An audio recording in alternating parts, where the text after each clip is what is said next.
Yeah. What up? What up? What up? What up? What up, though? What's popping? What's happening? What's going on? What a fight. What a night.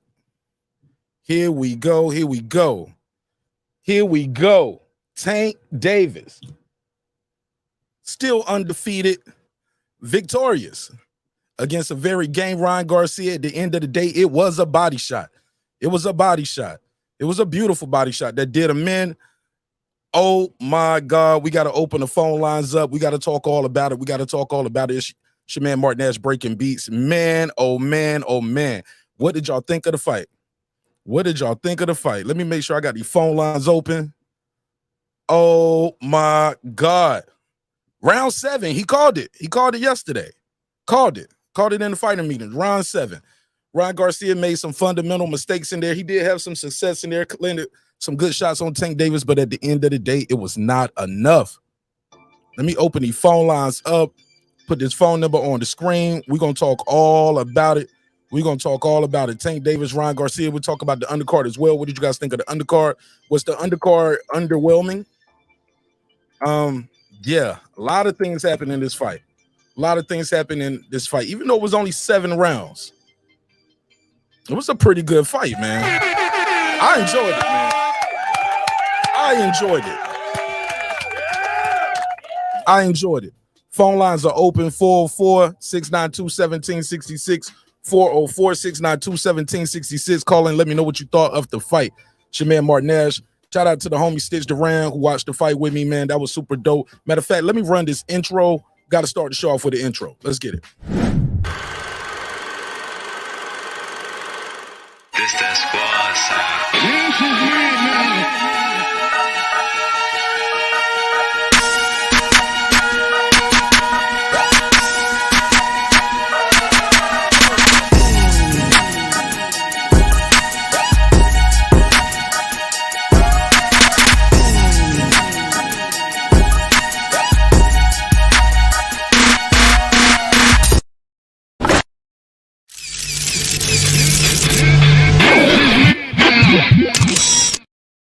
Oh my God.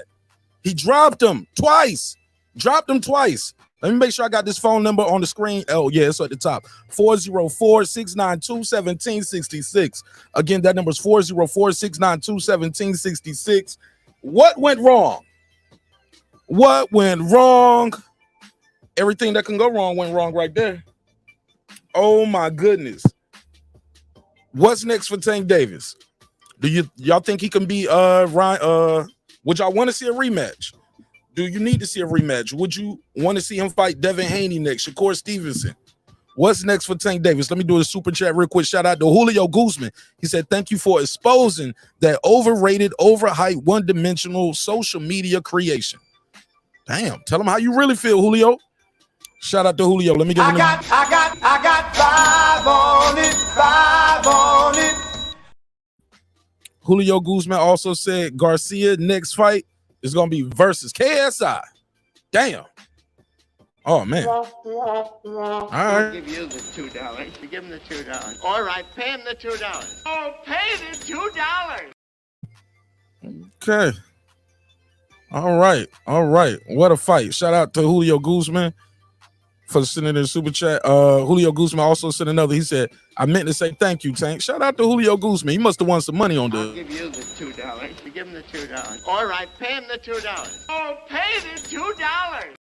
All right, who won some bread out there? Who won? Y'all got to call in. Tell me what did y'all think of the fight? Did it turn out the way you thought? Did Ryan Garcia do better than you thought? Did you enjoy the fight? What's next for Tank Davis? Is he now the face of boxing? We got a lot to talk about, man. We got a lot to unpack.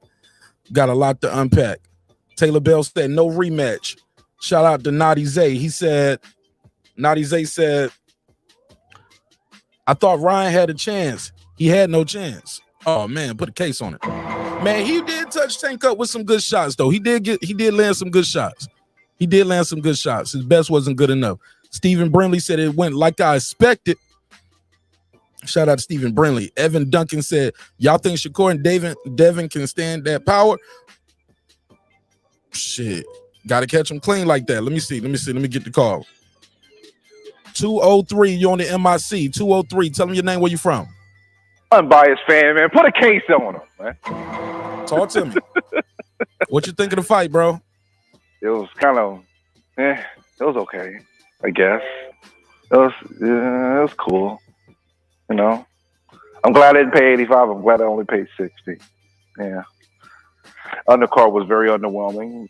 Fight itself went pretty close to what I expected. I predicted an 8th round knockout, so he got it the round before. People going to dog Ryan out and say he quit, though, but it was a clean body shot. He did his job. He outboxed Ryan for the most part. Ryan did make a couple good adjustments by going with his right hand because Tank wasn't letting him get that left hand off like that. And plus, Ryan gets that left hand off better as a counter or a check left hook. If he's the aggressor, he's not able to really utilize that left hook as well. The fight overall, 6 out of 10. Well, to be honest with you. I'm a Tank fan. I like Tank a lot, but I never had any question that Tank was going to win. It was no question. I knew Tank was going to win this fight because Ryan is too green in championship type of fights. He would in the era before he would have been considered just a prospect. Okay. They propped him up to be this fight of the century because he had a following. You know, I mean that's cool and all, but if we want to talk boxing and be real about it, we knew this was going to be the result. This was not a 50 fight. Now I want to see him in the ring with Devin. I want to see him in the ring with Shakur. I want to see him in the ring with somebody where we know that there's a chance he can really lose. Because people hyped this up to be a 50-50, but ain't no way this was a 50-50 fight, bro. This was like a 70-30, 60-40 at best. Just to be honest with you. So you got Haney, Shakur. Give me another option for him at 135. Who else would you like to see him face? Well, if Loma beats Haney, because again, I mean, you think Haney gonna win easily. I think Haney gonna win, but ain't no. I just don't think it's gonna be that easy. What else at 135 for him? Haney, Shakur, Loma. Who else is at 135? You would like to see? Be honest with you, that's all I want to hear about. Is the top 3 guys. How about if it ain't the top 3 guys? I don't want to hear about it. How about if he was to fight the winner of T.O. versus Taylor at 140? That's 140 though. Yeah, he fought at 144. That's cool, but I don't see that fight happening. You're dealing with 2 top-ranked fighters. You think Top Rank is going to concede the champion at 140 for a PBC fighter, knowing how PBC does business? Nah, that fight ain't happening. That's not even realistic. I mean, it'd be nice, it'd be cool, but it ain't realistic. Okay. Based on the business of boxing, what we see. All right. Well, I appreciate you, bro. I'm gonna try to get some more calls in. No doubt, man. You know, I'll be in the background holding it down. My brother. Peace. No doubt. All right. Unbiased fan Stephen Brimley said this went the way he thought it was gonna go. Shout out to Bronze Power in the building. D-Ray Promotions. What up, Evan Duncan? I see you. I got a survey in the chat. I just put a survey in the chat. Asking what would you like to see next for Tank Davis? Haney, Shakur, Loma. Who would you like to see Tank Davis fight next? Julio Guzman said Rolly wins title and defends against Ryan. Okay, calling it now. I'm from New Jersey, and I'm hoping for Tank versus Shakur. All right. Shout out to Julio Guzman. Julio. Let me get Julio to drop. I got 5 on it. Man, this was a pretty good scrap, man. I enjoyed this scrap, yo. I ain't even gonna hold you. Phone lines are open. 404-692-1766. 404-692-1766. Call in, voice your opinion. Tell me what you thought of this fight. Let me see. Evan Duncan said if Pedraza can box with Loma, I'm sure Devin can. All right. Okay. Let me see. Mr. T said, what up? Taylor Bell said, hell no. Hell no to what, Taylor Bell? What you got? Let me see what else they saying. Phone lines are open. Y'all got to call in and tell me what y'all think of this fight. Oh, my God. Okay. Now, I took a couple notes. It was a couple times I noticed early on. That first round, Ryan did good behind his jab. But then after the jab, after that first round, it seemed like he was doing the same thing Rolly was doing, when I was watching the Rolly fight earlier today. I was like, yo, he giving up his height. He's not working behind a jab. He's trying to blitz Tank. And right when I said, bang, bang, pow, boom. Well, wrong drop. He get caught. He got caught. Live. Let me see. Hold on. Let me share this out. Live, immediate reaction. Join the conversation. Yeah, man. He gave up his height, stopped using his jab, and got clipped in the second round. Got caught with a good shot. Let me see what else they saying out there. Brandon Washington said, "What's up, the clips?" Philip H said, "Good fight." Sir Senior, you was calling while I was on the phone. You can try to call back. Shout out to Juan Epoxy Magic. He said, "Let's go, Tank." Sean Connery in the building. Connery said, "Ryan was emasculated after that big knockdown in the second." You think? I don't know if he was emasculated. I think he was a little cautious. But it definitely woke him up, though. It definitely woke him up. Most people would have panicked. At that moment. I thought he did all right as far as keeping his composure, but he felt that. He felt that power, bro. He felt the power early. And it was a shot that he lined this, like, bro, he just came right into the shot. Like Tank said, he was out of position. And he forced it. And when you force it, yeah, when you try hard, you die hard. What's up, Sir Senior? What's up? Talk to me, man. What you think of the fight? Man, the fight was great.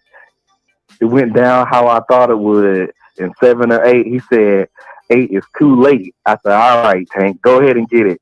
Rip that short man power. He did it for the short man out here. I told you, man, Ryan. That's why I called him Lion Ryan. Oh, I'm going to knock him out in 2 rounds, 3 rounds, 4 rounds. He got knocked down in the second round. And then all his fighting was gone. He had that first round, and that was it. People say arguably the 6th round, he ain't doing enough. And the 7th round, he laid him down.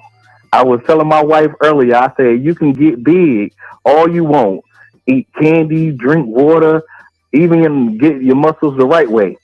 But you can't fix that liver that quick. You got to strengthen that liver. And that's how he got laid out. Shout out to Tank, man. Tear the city up or behave yourself. Because you know you like to get in trouble. All right, for sure. Shout out to Sir Senior. Yes, sir. Shout out to the neighborhood. Hit the like button. My man, appreciate you. All right, good call. Okay. Let me see. Here's the punch stats right here. Tank Davis threw 40 jabs. He landed 5 out of 40 jabs. Ryan Garcia, it says he threw 106 jabs. I don't remember seeing 106 jabs thrown. I saw him with his arm out there a little bit like that, but that's about it. I didn't see him really committing to the jab. Phone lines are open, 404-692-1766, 404-692-1766. Let me see what my man Guzman said. Guzman said, he said, the fans won tonight. I'm happy to see these young fighters, these young guns finally step into the ring and fight each other, man. Julio Guzman, I couldn't agree more. Let me give you the drop. Yeah, but look at this, the shot right here. This is the liver shot. This is the one. This is the shot that did it right here. Ugh. It's mean too. It's a mean, man. Tank got so low under that left hook and just came right there to the body. Bam. I got 5 on it. Oh my God. What a fight. What a night. Conshonnery said, what's up? He said, I saw some defensive issues I've seen before in Garcia. What about Tank Davis? 248. What's your name? Where you from, family? Man, this is Grim like 11. Bang, baby. Talk to me, fam. All day. What's up? What's up with you, family? You all right? I'm blessed, brother. What you think of this fight? Shit, man. It went the way that I thought it was going to go. Right now, I'm in California. Mm-hmm. And, shit, they were signed with them. You know, like the Mexicans out here, like they side with, you know, they fighters. And I was trying to bet everybody, but I noticed something that nobody want to bet me, man. You know what I'm saying? Like it went exactly the way I thought it was gonna go. I said like around 8 or 9, dude is going to sleep. I thought it was gonna be like some chin music, but it was a liver shot. It reminded me of Floyd Mayweather and De La Hoya. That's kind of crazy. You mean Bernard Hopkins, De La Hoya? No, when Mayweather knocked out De La Hoya, it was a rib shot. He didn't knock out De La Hoya. It went to the cards. It was a rib shot. He didn't knock out De La Hoya. Mayweather didn't knock out De La Hoya. They went to the cards. It was a decision. Actually, it was a split decision. One of the judges gave De La Hoya that fight. Actually. Okay. Well, damn. You mean all the way out. Well, who the fuck hit him in? Who hit De La Hoya in the ribs and knocked him out? I just told you it was Bernard Hopkins, bro. It was for undisputed. Okay. Yeah. Okay. Yeah, undisputed. But it reminded me of that, and being in California right now, unfortunately, like, you know, like the Mexicans, like they got their buddies, and that's cool, man. But would nobody bet me, man? I talked to like a few people, and they were just like, I'm going to side with Ryan because he's Mexican, and I'm Mexican, you know, and that's all cool. But it went the way I thought it was gonna go, man. And I'm fucking happy. I think Tank Davis is like, they say the face of boxing. He might be. He might be because Errol and Crawford dropped the ball. Like, we've been talking about Errol and Crawford for 4 years straight now. Like 4 years. They haven't fought. I don't think they will fight, you know? And it's like, that's bullshit. These guys been talking shit for like a year, maybe 2 at the most. And they made it happen, you know. I give shouts out to Ryan, man. You know, I like Ryan. But Tank is the truth. Tank is Mayweather 2.0 with knockout. What I mean by that is he's like Tyson mixed with Mayweather. You might disagree. I would love to hear you guys' opinion. But you know, I watched every single one of Tank fights. I knew Tank was gonna win this by knockout. Okay. I was just late on Bovado betting the shit, man. Like I could have came up tonight, man. You had all. Man, I came up all week to do that shit, man. If you wanted to bet, get off the gas. You right. You right. had all week, bro. You right, Mark. You right, family. But yeah, that's all I want to say, man. I don't want to hold you up, but good, bro. Tank is definitely the truth. You know what I'm saying? So that's where I'm totally out with it. Tank is the truth.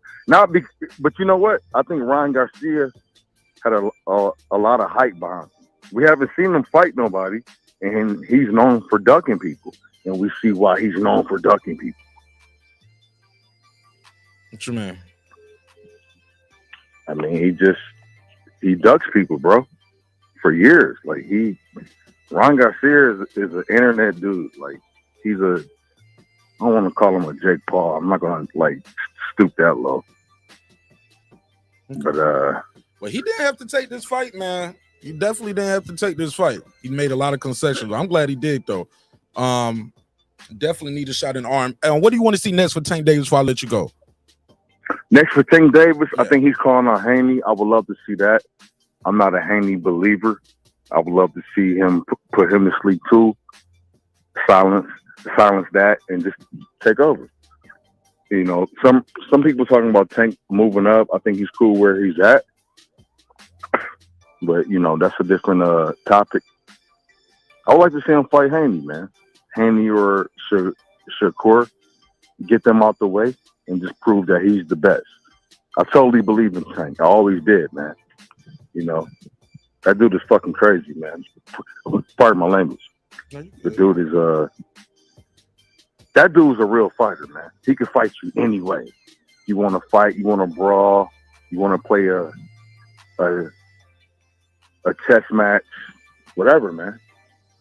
You know, Mayweather found that's Mayweather's 50 Cent. Put it like that. Like Eminem. Like that's Mayweather's 50 Cent. Like he found the right one, man. All right. Well, I'm gonna try to take some more calls, my man. I appreciate you, bro. Thanks for pulling in. Don't be a stranger, all right? Appreciate you too, Battle. All right, I'll man. holler at you, My man. brother. Love you, man. Thank you. Love you more, bro.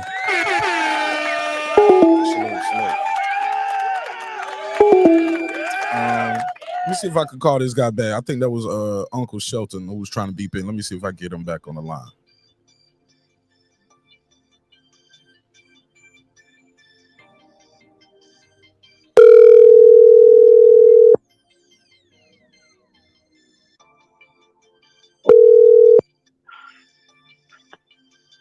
My man Nash. What up, man? Man, Ryan's not very good, bro. Bro, you said that before the fight. Yeah, I mean, he was worse than I thought, though. Talk to me. I mean, his footwork was terrible. He turned his back and balled up into a shell. I thought he did that because he missed that hook. He's not very good, bro. I mean, Ryan's not very good. I don't see Ryan beating anybody at the top of 35. Haney, Shakur, especially at 40, Tio. He ain't beat none of them dudes, man. He's not very good, bro. I was disappointed in Ryan. I thought Ryan was better fighter than that. Ryan's not very good. People yesterday were talking about Ryan to beat Barrios. In what world? In what world? Ryan is trash. Tank told me he was trash. I should believe Tank. But Tank looked way faster than him. Tank had him gun shy ever since the knockdown in the second. Man, it did not look good. Nah, he put some pressure on Tank and hit Tank some good shots after that. He definitely. That guy's not good, bro. No. I didn't say that. You said he was gun shy after the knockdown. He was hitting Tank with good shots after that. He had his best round after that. When? Shit, he was hitting Tank with some good shots. I think it might have been what round. Yeah, it was after that though. After he knocked Tank down, he was hitting Tank with some good shots. I don't know what fight you was watching. I watched the fight where he turned his back and balled up into a ball. After he missed the left shot, he overturned. Yeah, he missed the left. He swung too hard. That guy's not good, man. That guy should just stick to Instagram and Gatorade and Hugo Boss or whoever he models for. Just do that because you're gonna take a lot. You keep fighting competition on that level, you're gonna take a lot more L's, buddy. You're not very good.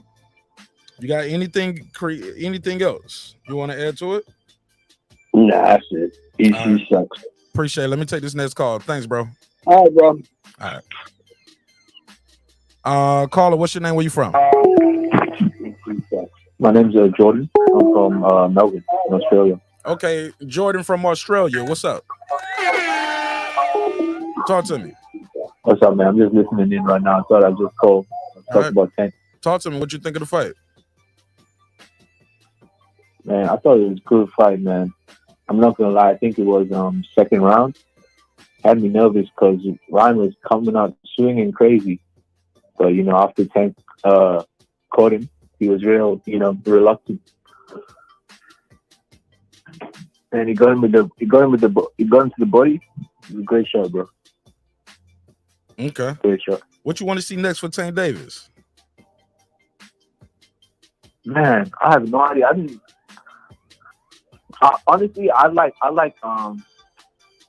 matchups. So to me, I think Loma would be interesting. But yeah. Say that again. You say you like what? I think him fighting Loma would be interesting. Okay, so you would like to see him fight Loma if Haney. Yeah, just like matchup wise, I think that's an interesting matchup. Because I don't know, we've seen him fight bigger guys with the reach and the strength and the power, but like Loma, he's a technician as well. It'll be an interesting matchup IQ wise. Okay, shit. You got anything else you want to say? Shout out to Australia, Melbourne. Anything else you want to add?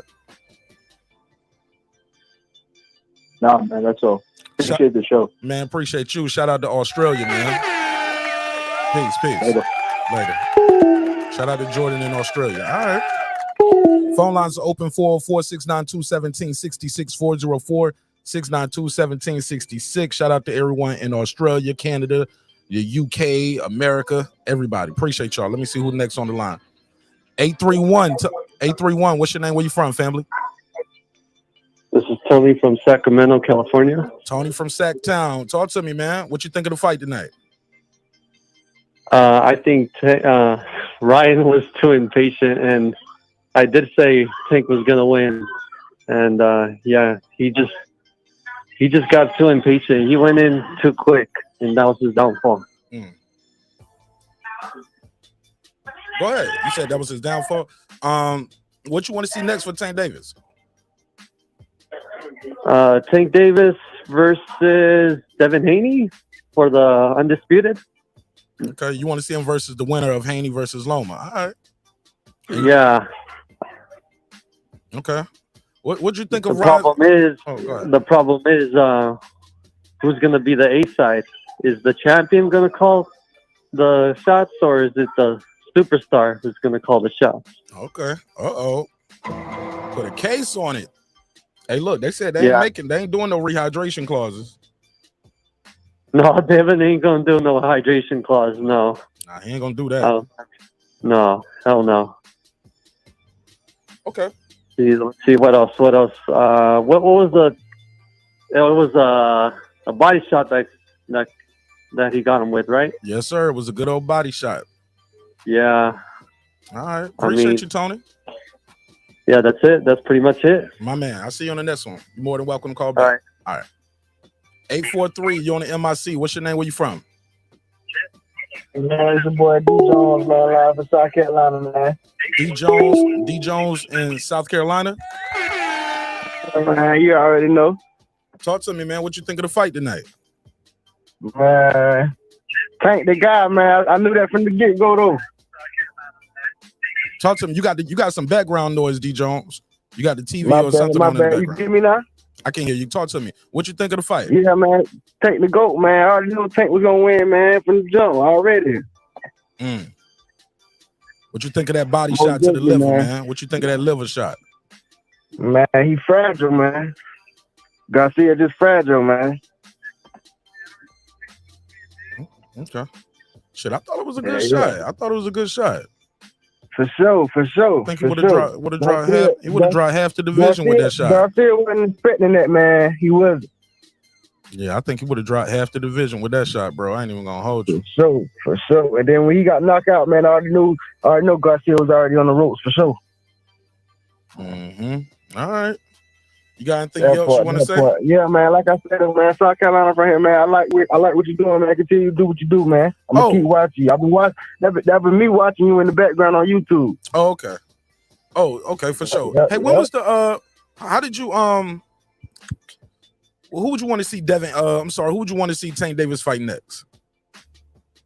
Man, I don't know right now, man. I gotta see who his competition is. Really, to be honest, I ain't really too into boxing. Whoever call him out or whoever he call out, to be honest.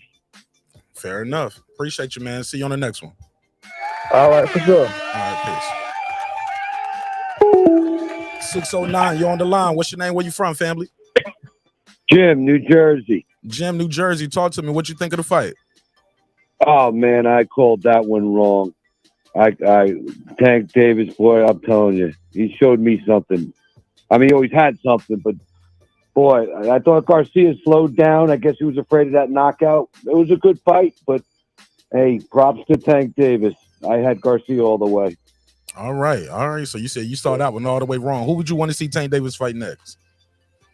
You got to fight Haney. Okay. Haney got to win too now. You got Haney, so that means you got Haney beating Loma. Got to fight Haney. I mean, who else is he going to fight? Who? No. Right? Shit. I mean, shit. I'm going to be honest. You know what I think they're going to do next, bro? Yeah. He going to fight Isaac. He going to fight Isaac Cruz in his next fight, bro. Well, that's good. They could, but I tell you, boy, it's hard to bet against him, boy. He showed me something with his IQ in the ring. I'll tell you that. You know? Yeah, very patient. Way Very patient. he took away his the left hook big time. Yeah. But it was a great fight. Nice talking to you. My man. Good call. Good call. All right. All right. Good call, man. Good call. Let me see what they saying in the chiz at. Show Moore say he wants Haney versus Davis next. Let me see what else I missed. Let me see. Loses to a man of colors. Oh, let me get you up out of here, George.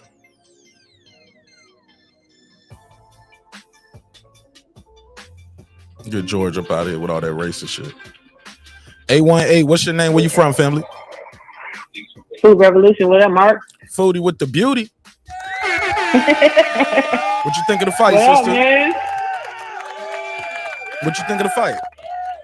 It was a good fight, man. It was a good fight. Ryan got a little too anxious. Got knocked down. His footwork wasn't the best. Tank, you know, he was just ready, you know. He just caught him with that motherfucking liver shot. No one has survived a liver shot. No one. Say that again. I said no one has survived a liver shot. Like that, right? It was right on the button too, right? Right on the button. I hardly saw it. When he came under and he got him, damn. I didn't even think he had enough space or leverage to pull that shot off. I didn't expect him to do that. Good shot right there. Good shot. He was in the kill zone, and Tank did his thing. What you want to see next for Tank Davis? I do want to see him with Haney, but I think Haney's moving up after this fight. I do believe he's going to beat Loma. So I really do want to see him with Haney, but I do want to see him also with Shakur, because Shakur can match his footwork. And the footwork is what really made him win the fight, I think. I mean, his power did too, but Ryan's feet were too slow for him. Yeah, Ryan abandoned the jab after the first round. It was like he tried to press him too hard, and he gave up his height. He didn't use his reach, his length, or the jab. He was just walking in, and Tank was measuring him with his lead hand, and boom, shooting that left and caught him. Look, just like the rolling knockdown. Yeah, I'm surprised. Like I thought. I mean, what did you think about Zeus and his instructions that was giving him in the corner? I got to rewatch it. You know, I had a fight party, so I was preoccupied. So I got to rewatch it. I'm gonna do a rewatch. Yeah, me too. I'm gonna do a rewatch tomorrow, though.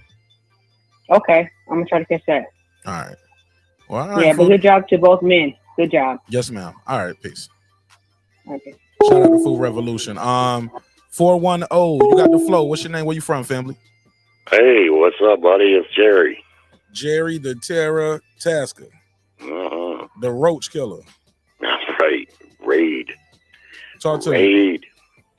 I enjoyed the fight, and I thought it was a good fight. I thought Ryan was doing good. He was being careful, but he was cognizant. He never ran.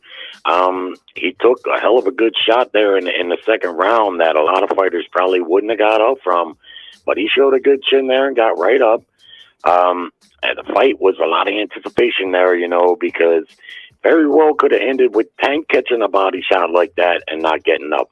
That happens in boxing sometimes, and it happened here tonight.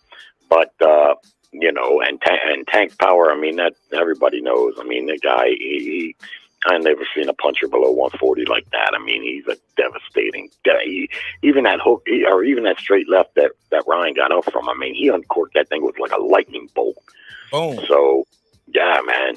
But he was getting roughed up badly in that round. He was holding on for dear life. He was moving away, almost running, kind of like he did at times against Rolly Romero. But he did what he had to do. You can't fault him for that. Ryan showed me tonight. I was more impressed with him tonight, really, with the exception of the very end.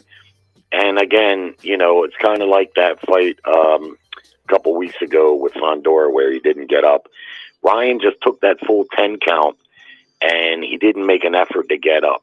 Now, I understand body shots can really be crippling, and I get all of that, but I would have liked to see him try to get up, you know, get up to his feet. But, and, you know, I'll be honest with you. I wouldn't mind seeing him fight again at some point. I think Ryan can maybe beat Tank, you know, but, you know, I think he needs to go get a little bit more big fight experience. You know, I'm glad that he didn't make any excuses about the weight, because I thought he looked good in there from that perspective. And what I want to see from Tank is like we talked about the other night. It's time to stop bullshitting. There's so much talent at 135. We're talking great talent, and it's time to make those fights. So who would you want to see him fight next, Jerry, before I get to the next call? Well, I'd love to see him fight Shakur or Haney next, but if he takes a mid fight, I'm just saying. There's tons of top talent. You gotta pick one. You gotta pick one, Jerry. Like everybody else who called in, you gotta pick one name. Who do you want? Well, if I had to pick one name, it would probably be Shakur. Okay. Yeah. Shakur. Cool. But I see a lot of people are disappointed with the outcome. I don't know if they were Ryan fans or they said it wasn't an exciting fight, but what they got to understand, and when you watch boxing long enough to know, you realize you got to separate the hype and the anticipation from what really might happen when the two top-level operators fight. They're not going to go out there and get reckless and have a Donnybrook, Gotti Ward type of situation. There's too much on the line, and there's the punchers, the two big punchers. So I think, you know, considering all that, I think they both did real good. Tank got the victory, an impressive victory with that body shot, and you know, you just move forward. All right. All right. Fair enough. Shout out to my guy Jerry. Appreciate you, bro. All right, buddy. See you. All right, good call. All right. Yeah, man. Yeah, man. Let me see what they saying out here. Shout out to my guy, Dr. Charles Hampton, man. It's my brother right there. It's my brother, for real, for real. Conshonery said Ryan too inactive to tango with the top guys, like I've been saying. Yeah, man. So Conshonery, you think it was the inactivity? I think some of that stuff is fundamental. Even in this still shot, the chin still up high. I remember talking to Rooster. Rooster was saying, nah, we ain't worried about that because Tank ain't gonna reach us. He's not as tall as Luke Campbell. Don't have to reach like Luke Campbell. Yeah, man. It didn't go that way. Definitely didn't go that way. Reggie Owens in the building. He said, show more, stop all that hating. He said, just because a fighter lose don't mean they're not good. Charles Hampton said, anybody that hasn't been punched or lifted off their feet with the uppercut that says Garcia should have gotten up should just shut up. I'm just saying. I don't know if it was the inactivity, though. I think it was some fundamental stuff in there, like he was not using the height and reach. Every time he did, he was successful, though. Even in this shot right here, he's leaning in, got that jab in, but he does, even in this shot, I think his body's over his front foot. You know, but look at this spacing right here. At this space right here, he's too close to Tank to not have that jab out. Look where Tank arm is at. Tank arm lead hand is right there, ready to jab or hook over Ryan's jab. It was just Tank just seems like a very skillful, experienced fighter in there. We just got to give it to him. A lot of times people don't want to give that man his credit. Think it's all just knockouts and kid don't have no skill. But I'm telling you, Tank Davis has a lot of skill in there. Saw a lot of skill. I saw him doing a lot of things, small things too. Going to his left and he'll go right back to his right, then go to his left and go back to his right. Even when he was clinching, he was making sure he was clinching in good times, but he would let go, like when he got that shot right there. And look how low he gets. Tank was getting so low under the shots. Here to there, what's up? He said, Fast Uncle Shelton, you made too much sense. Ryan was about to turn his back, his footwork, balance, all type of stuff was off. I saw him missing. See, when I saw him do like that first time, when they showed on the replay, you can see he swung that left hook. He missed so much, and his body spun and was out of position. And he didn't know where that little motherfucker was at, where them shots gonna come up. So he shelled up to make sure he didn't get hit. Still took a good shot to like the kidney area though. Showmore said Tank Davis is levels above Ryan. It is levels to it. It is definitely levels to it. When it comes to this fight, though, man, I'm here to tell y'all, one shot can change it all. I'm gonna be honest too. I thought Ryan was gonna get up from that shot. I really thought Ryan was getting up from that shot. I thought he was getting up. Somebody in the chat earlier said Ryan quit. They said he quit. Oh man, I don't think he quit. It never heard of it. Got hit with a good shot. Was all she wrote. But to say the man quit, come on, fam. The man didn't quit. He said I couldn't get up. I'll take his word for it. Let's look at some of these punch stats. Again, it was 5. He was 5 out of 40 with the jabs. 5 out of 40. 323, you on the MIC. Tell him your name. Where you from, family? What's up? Let me pause my volume in the back. What's up? What's up? What's up, Reg? Man, what's up, man? I gotta respond to all the whole ass statements people making, trying to discount this and the guy quit. Y'all boxing motherfuckers is disgusting, man. Y'all make up too many excuses. Y'all cry too much.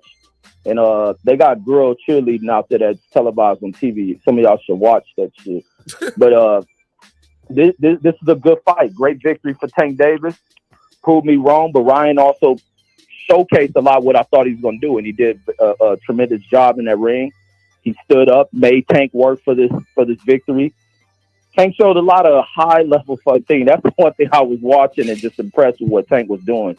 Yeah. His movement around the ring, the way in which he's still able to get shots off. He landed a lot of hard shots to Ryan's body and able to get up out of there cleanly without being caught with anything. He forced Ryan to have to move around a lot, but Ryan showed better footwork and showed better defense. Tank couldn't really connect on him with too much of anything. He wasn't bruised up. His face wasn't marked up. It just showed Tank wasn't really connecting like that.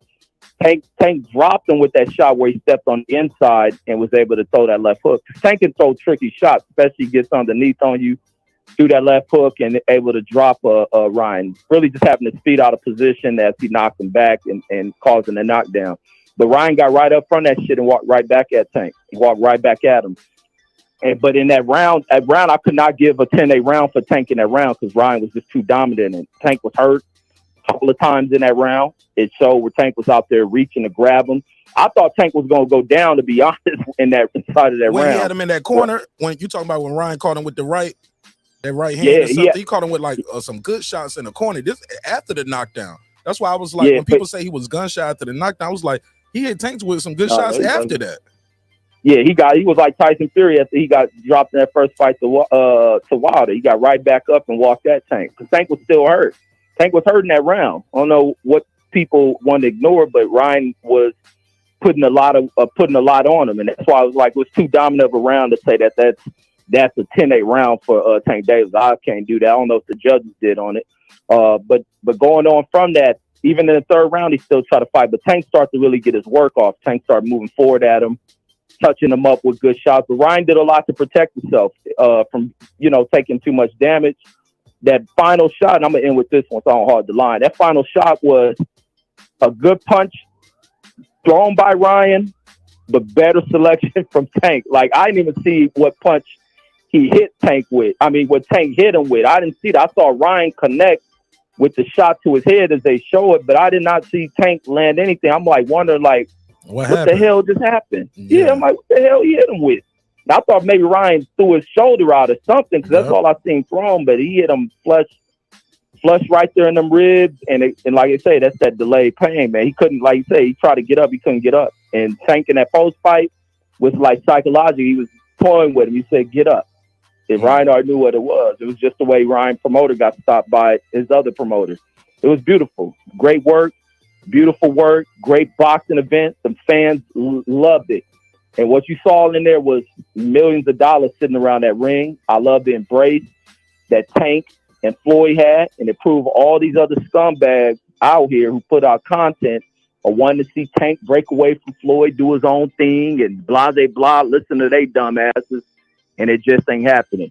Oh, Tank yeah. I forgot about Floyd being there. And people was like, Floyd ain't been there. Floyd ain't been around. He ain't supporting him. Floyd kicked him out the gym. Floyd right there in the ring. Yep. Floyd's into it. Floyd was giving the instructions in between rounds and shit. So it proves all these idiots wrong. And it also shows these idiots don't know shit when they talking about the fight announcement during this fight, which wasn't nothing showcases being announced nowhere in this fight. Most announced got announced as Pacquiao got an exhibition fight. But these people need to stop jumping to information they don't got. It ain't that many sources out here to leak out shit. Just stop it, man.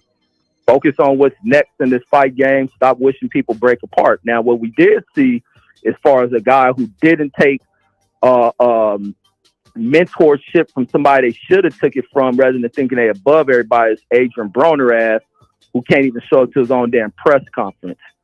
And it shows. A lot of people ain't heard of it, but fool didn't even show up to the Who shit. does that, bro? How you the A side? You don't show up to the press conference, but I remember you was upset about having a Zoom press conference like on the internet. So now they got your press conference for you with the table out and a microphone, and you don't show up for that neither. Adrian Broner, I got to put a case on you.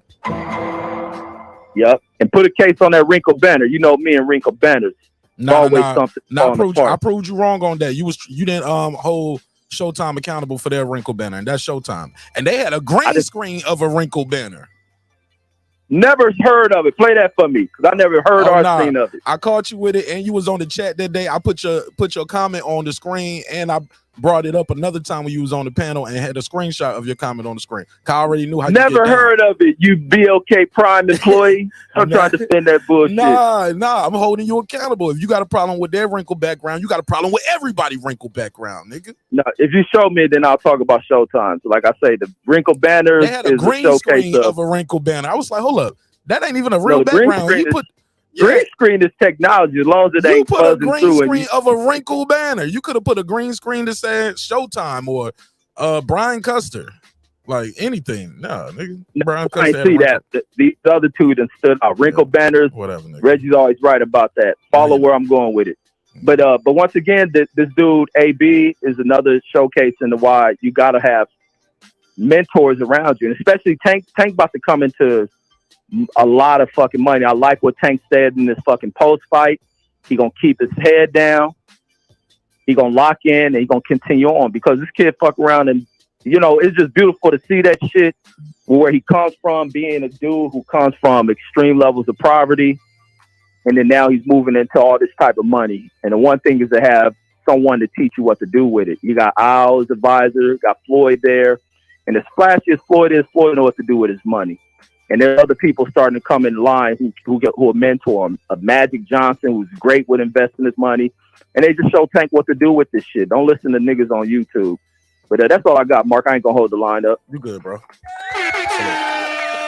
right. And let me say this to Jerry. Jerry ain't no roach spray killer. Jerry sniffed that shit. Stop sniffing that raid over there, Jerry. And I'm out. All right, my man. Peace. Good call, man. Shout out to Reggie the Roach. Reggie the Roach. Nah, shout out to Box Conversation with Reggie Owens for real. All right, phone lines are open 404-692-1766. I'm gonna share my screen real quick. We about to go over. I'm gonna play some of this press conference. Ryan Garcia is what he had to say after the fight. He had this to say about the fight, about the knockout. Hey, look, whole 10 count too. Let's play some of this. Let me get your reaction. Into a big shot, and I mean that's what I get. I was impatient. I thought, and I ran into over left, I believe, and it didn't really hurt me too bad though. I got hurt more with Luke Campbell, but then that was that. Yeah, it's simple. I got impatient and got caught. So that's what you said happened in the first knockdown. Keith Heidick from BoxingScene.com. Ryan, you had mentioned in the ring with Jim Gray, you kind of hesitated, like maybe you were going to get up, and then there was something that stopped you. Could you explain what was going through your mind when you almost got up? Can you repeat the question, Keith? In the ring, you said to Jim Gray, like you almost hesitated, like you were going to get up. What stopped you from, and how close did you get up? How close did you come to getting up? I was close to getting up for sure. I mean, I ain't got no excuses. I just couldn't get up. No excuses. He said, I just couldn't get up. Shout out to my boy HOD. He said, in boxing, respect is earned, not given. Tank has earned mine tonight. Now take a good look at how all the cowardly lion tankinets. That's what tankinets. Look at how all the cowardly lions, tankinets, butterflies, purses. He said, look at all the butterflies and the purses come out to play tonight when they were all MIA all week. Yeah. Hey, HOD, if they knew that much, what was going to happen, they would be rich right now, right? Everybody going to call and say, man, I picked around and everything. I knew it. Only people who knew it won money on it. Let me get HOD to drop it. We call this here a little twin. Wow. Nigga. I'm going to play some more of this Ryan Garcia post fight, and then we're going to play the Tank. But Tank ain't sat down yet. Ryan, right down here. Marcus Hayes with Fight Hub TV. Even though it was a disappointing fight for you tonight, where do you feel like you go from here after such a disappointment tonight? What's next for Ryan Garcia? 140. I'm going to 140. You know, this fight's not going to 140 too much of my dreams. You know, I got in there with one of the best. So, you know, we fought. You know, I did what I had to get in the ring, but I'll feel much stronger at 140.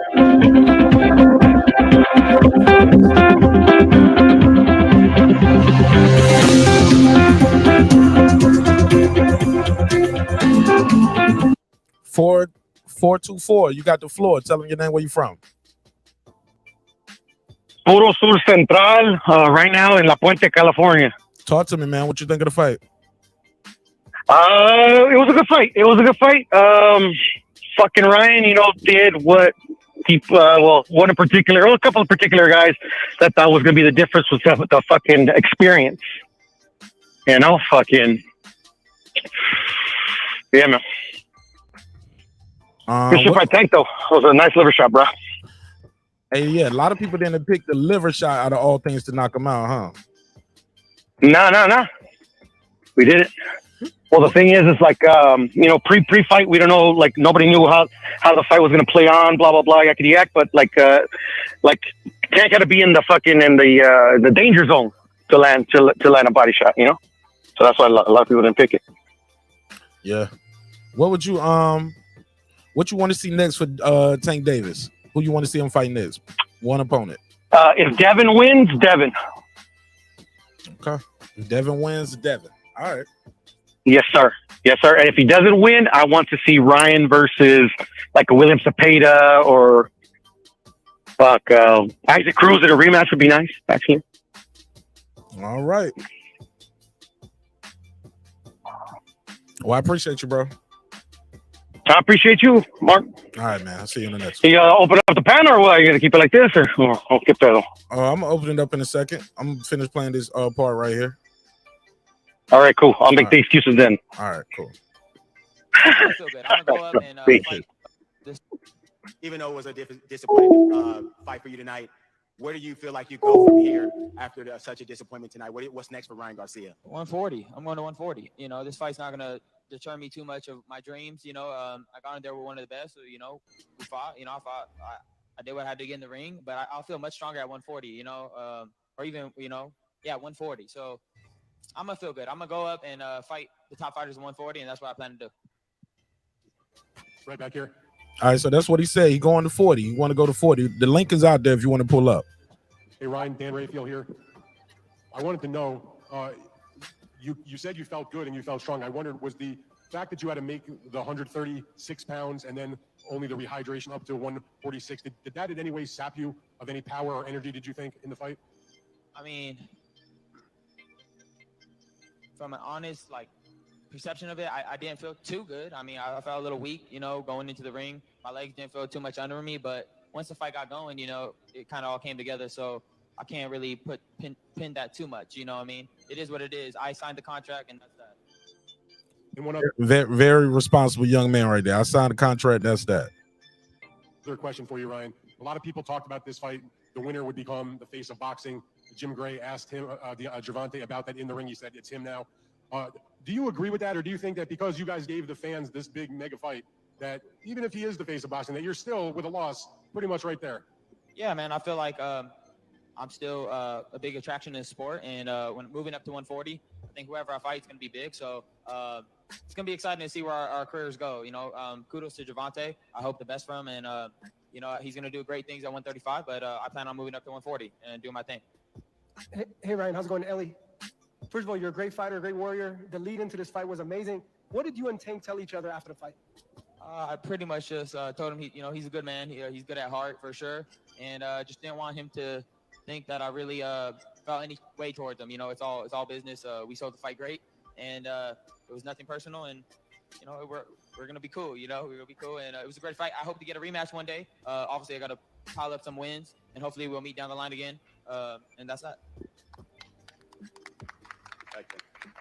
Ryan, hi. Could you please talk about how good Davis was tonight? And could you also answer whether you think he's the best lightweight in the world? I think my problem was I got a little too impatient, and Davis was good.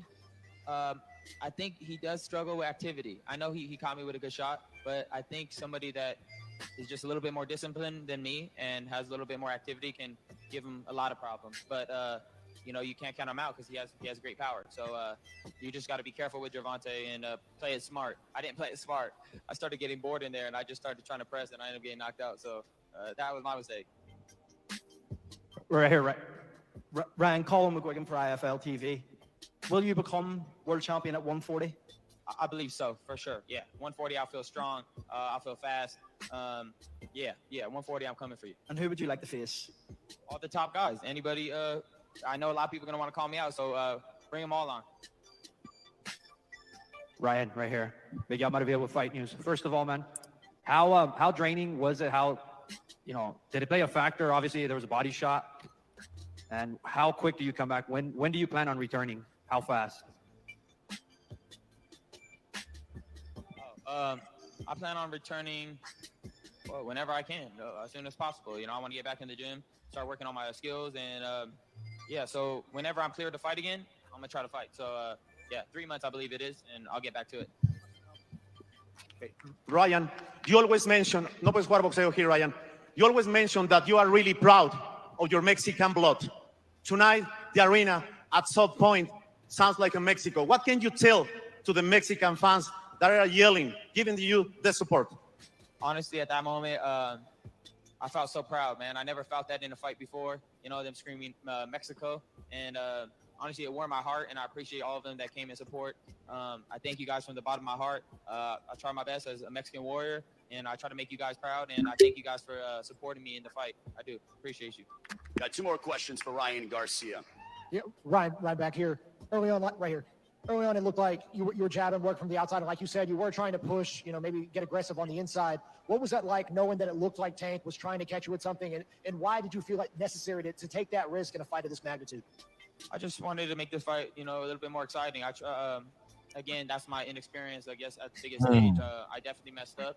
Good point. I should have just made it boring, made a miss, and just kept on the outside. But at one point, I just decided to say, let's start throwing them. And obviously, that didn't work in my favor. Yeah. Question for Ryan. That's inexperience. Andre Johnson with Zinger News. Ryan, congratulations, because this was a big night for boxing. This was a tremendous promotion, and you had a lot to do with that. I thought early on in the fight, round 1 and into round 2, you were very aggressive, and the crowd was reacting to it. But when you got caught with the counter and you got knocked down, things kind of changed. What happened? Talk to us about it, and tell me about Tank's power. What did you say about it? I just it changed because I realized I was being stupid. I just started firing shots. I could have just kept playing the same game that I was playing. Jab, back up, wait for him to throw, back up. But I felt like I caught him with a hard shot when I pressed him with an overhand and hook, which I did hurt him. And then I just started pressing him. And again, that's my inexperience. I ran into one. It didn't hurt as much as Luke Campbell, but again, a knockdown's a knockdown. It counts. Got right back up, and we went back to the same game. Him moving and me pressuring. But it's all good. I'll learn from it. All right, that'll do it for Ryan Garcia, ladies and gentlemen. Let's give him a round of applause as he All right, talk to me. comes up short tonight. What you got, Puto? Ah, shit, Mark, man. Well, fuck, man. He pretty much stole on himself, bro. I mean, he knew he was being dumb, bro. Ryan. Hey, you got to fix your audio. It's way too loud, or you too close to the mic. Fix that. I'm sorry, brother. Let me see. Is that better? Let me just turn it down, son. Go ahead. Okay, cool. Thank you, Mark. Yeah, man. I mean, fucking Ryan, he saw it in the ring. I don't know why he didn't make an adjustment. You know, I kept yelling at the screen, fucking, throw the jab, bro. It is what it is, bro. I mean, you better learn from it. If not, Go ahead. Yeah. So, yeah, I mean, like, he knew what fucking Tank brought to the table. I mean, like, was he so, in love with his power that it's like, okay, as soon as I touch him, he's going to turn into dust? Me, fucking rookie, right? I'm not a trainer, ain't nothing. I know what Tank was trying to do. He was trying to do what you did, which was come wild, wait for you, even if you have to take a little lick or a lick, wait for you to fucking be out of position and hit you with that shot. That's what happened in the third. But you want to play into that? I mean, that just didn't make any sense. So we shall see, man.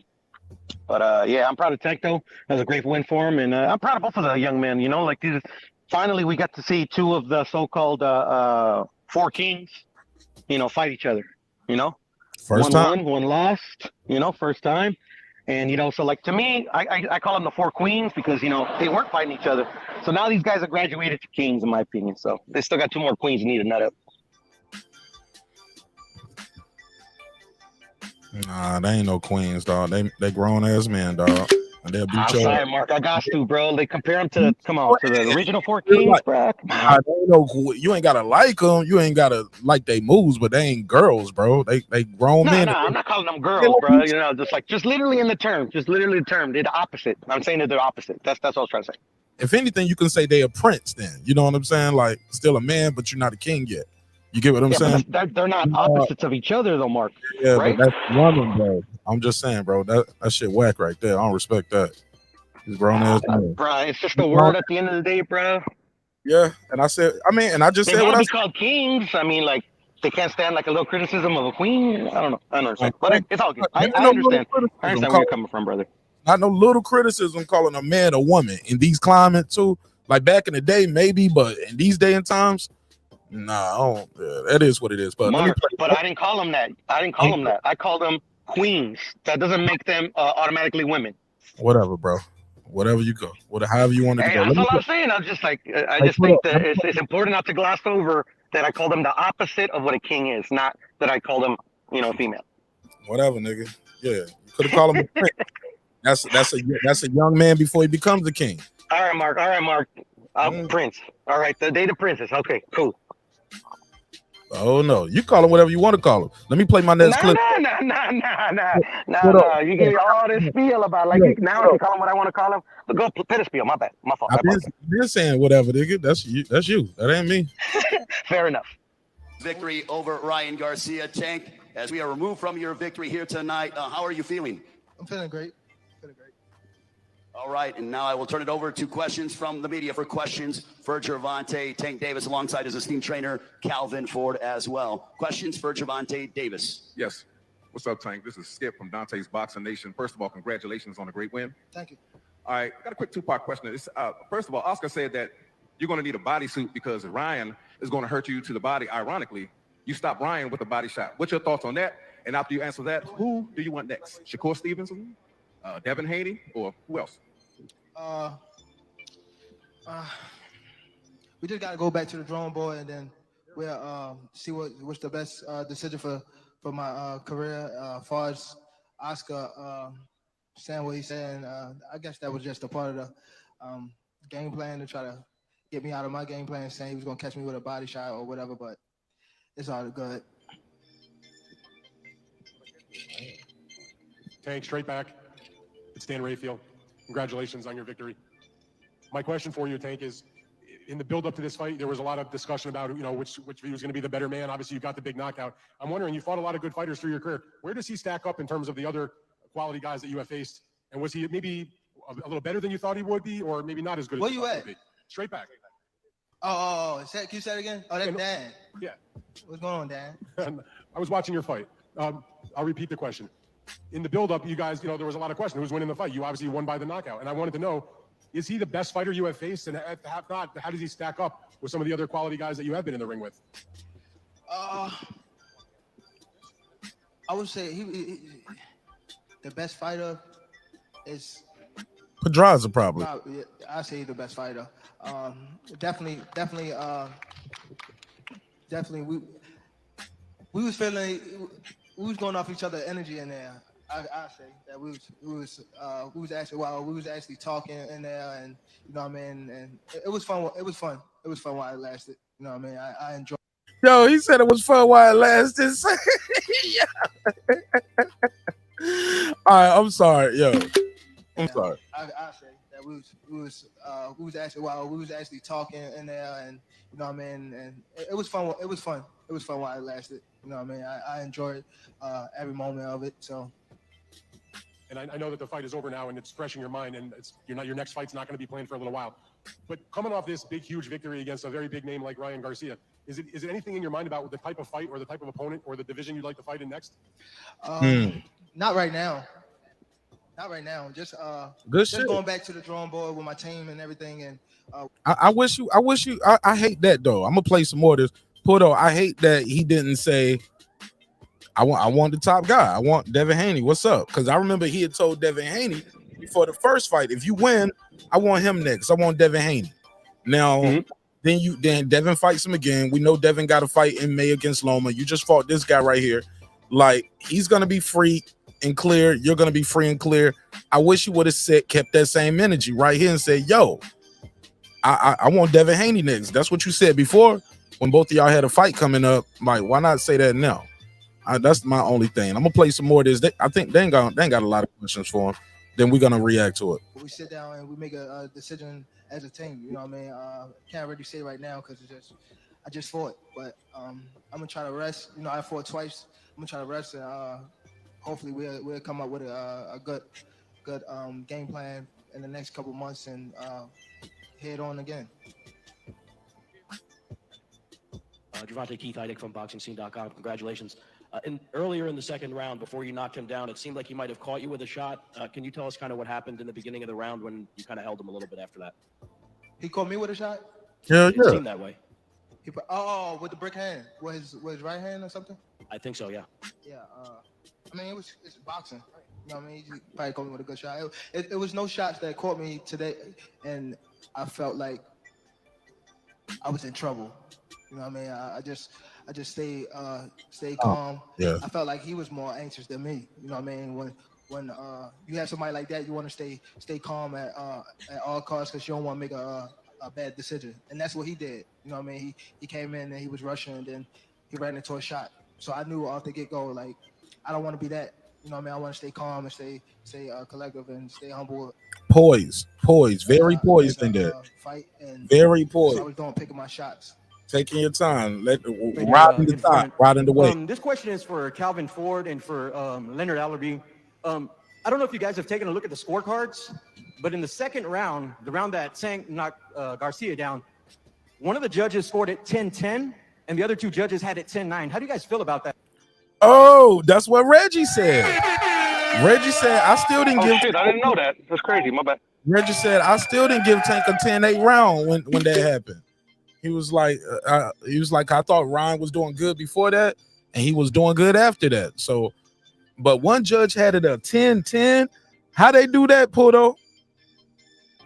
Yeah, they're not supposed to, obviously, in the 10-9 must system. But the thing is that it is allowed in the rules. They believe if they're allowed to, if they believe that the round is a tie, they can give 10-10. All right, let's play some more of this. After this, we're gonna open it up to everybody. Link in the chat, though. The link is in the chat. I would say he was dominating in that round, but he was coming on real strong until he got caught with that shot. So the way how they looked at it is the way like it would be between the judges, they might have evened it or gave that round to him. When Kenny, he said to me, well, we won that round. And I felt as though Tank did win that round because when you get dropped like that, you get an 8 count. The round go to the one that got dropped. I mean, the one that hit the canvas. You know, so it is what it is. Yeah, it was. But again, he should have won that round, clearly.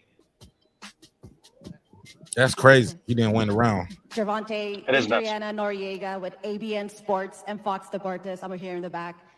First of all, congratulations on a great victory tonight. A couple of days ago, I talked to Devin Haney, and he expressed his interest in fighting the winner of tonight's fight. Obviously, with this great victory tonight, I'm wondering how interested you are in pursuing an undisputed fight with him, and what message you have for Haney. I'm glad she asked. No, worry about he need to focus on May the 20th. We'll holler at him after. And don't really want to speak on him. It's my moment. All right, right now. Oh no! But you talked about him before the fight. You talked about him before. You damn sure talked about him before, dog. You was like, if he win, I want him next. I want Devin Haney. You said that. All right. Before we continue with questions, we're going to allow Gervonta Davis, Ryan Garcia to take a photo, and then we'll allow Ryan to go ahead and leave, and we will continue with the press conference for the victorious Gervonta Tank Davis. All right, so let me skip through that. All right, while I do that, let me see what they saying. He said, "Man, I want a video." Wait. Man, what are you talking about in the chat? In the chat, what's Let me that? see. Yeah, Ryan hit Tank flush with the break and held on tight. No, I'm talking about the private chat put up. Oh, the private. Oh, the chick, bro. She's got some big old panties, bro. Damn. You never seen her? I don't even know who you're talking about right here. Fido. She used to be Fido boxing, but they broke up or whatever. Oh, I don't even know how she. What made you bring her up? She ain't even know where right here. Adriana, that's the one that asked Tank about the question about Devin. Oh, okay.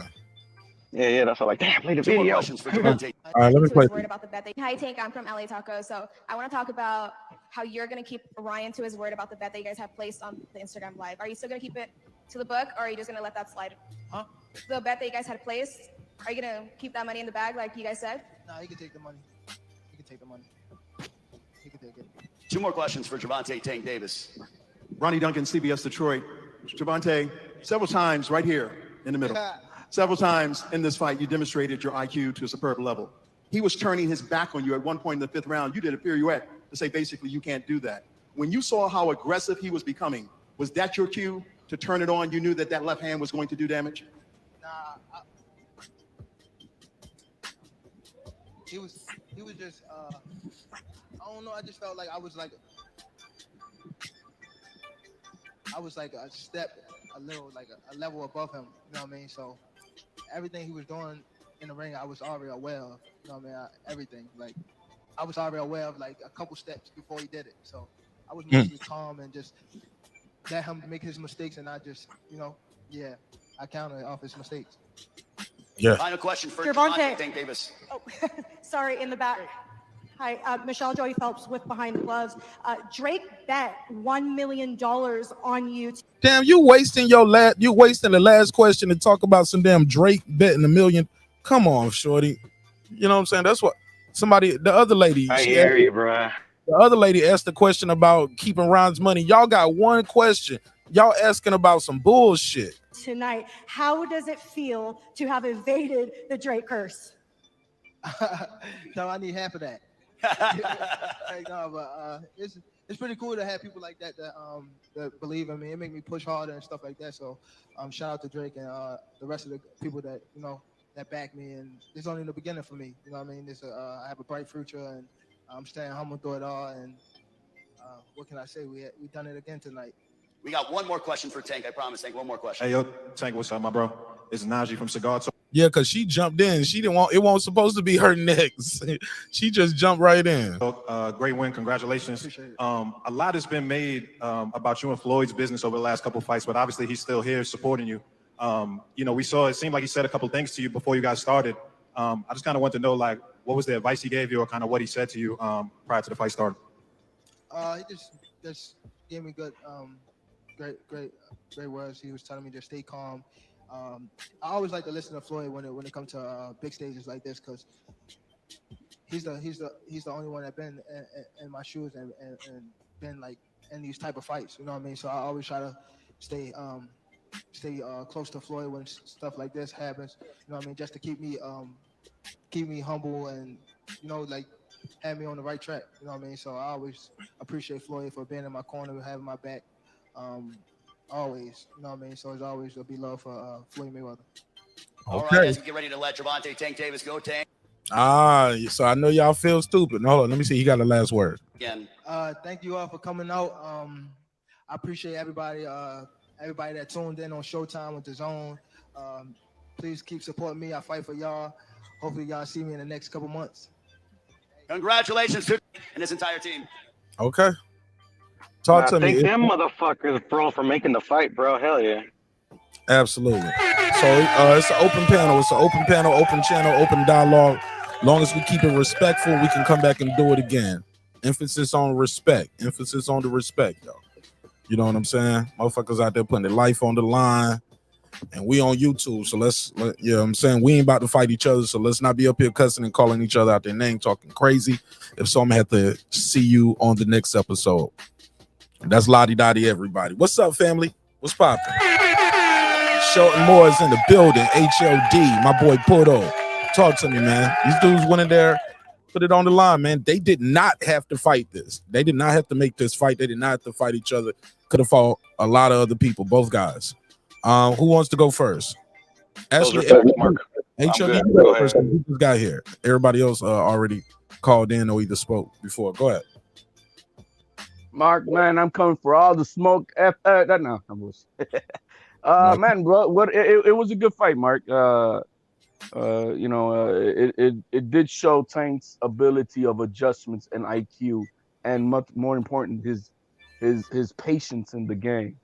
Which is something that you have to be disciplined. I've always said it's a 50-50 fight, but only if this young man did not overcommit and do this shit that he did. Just like you said in our chat, he was fighting the Rolly Romero fight, and a lot of fighters do get bored, and that's a problem. And you got to fight that urge that you're an aggressive fighter, and you have to hold on, to stepping on the pedal to try to go at it. You have to be patient. And that's big time of the difference of a great fighter and a fighter who's middle of the road is that not only do you have a game plan, that do you stick to it through it all. And that's I hate to use Dan Mayweather because we use that Mayweather term so much, but that's what everybody likes to use. But that's what makes Mayweather. That's what would make an Oscar. They don't break away from their game plan. They have a game plan and they stick to it. You know what I mean? And they don't just because they get rattled or because they get bored and impatient do they break away from it. And you can tell that from a fighter throughout the later rounds when you see, man, he's methodical. He doesn't change. He just keeps the same pace. He doesn't. And that's the difference. And Ryan himself admitted it. He wasn't disciplined enough to do the fight that he was supposed to do, and he paid for it. But Tanking himself, he just showed that he's an in-fight adjustment fighter. He doesn't even listen to his corner. If you notice, he really doesn't.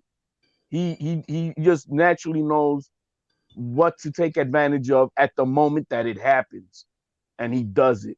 And kudos for the young man. He's earned my respect with that tonight.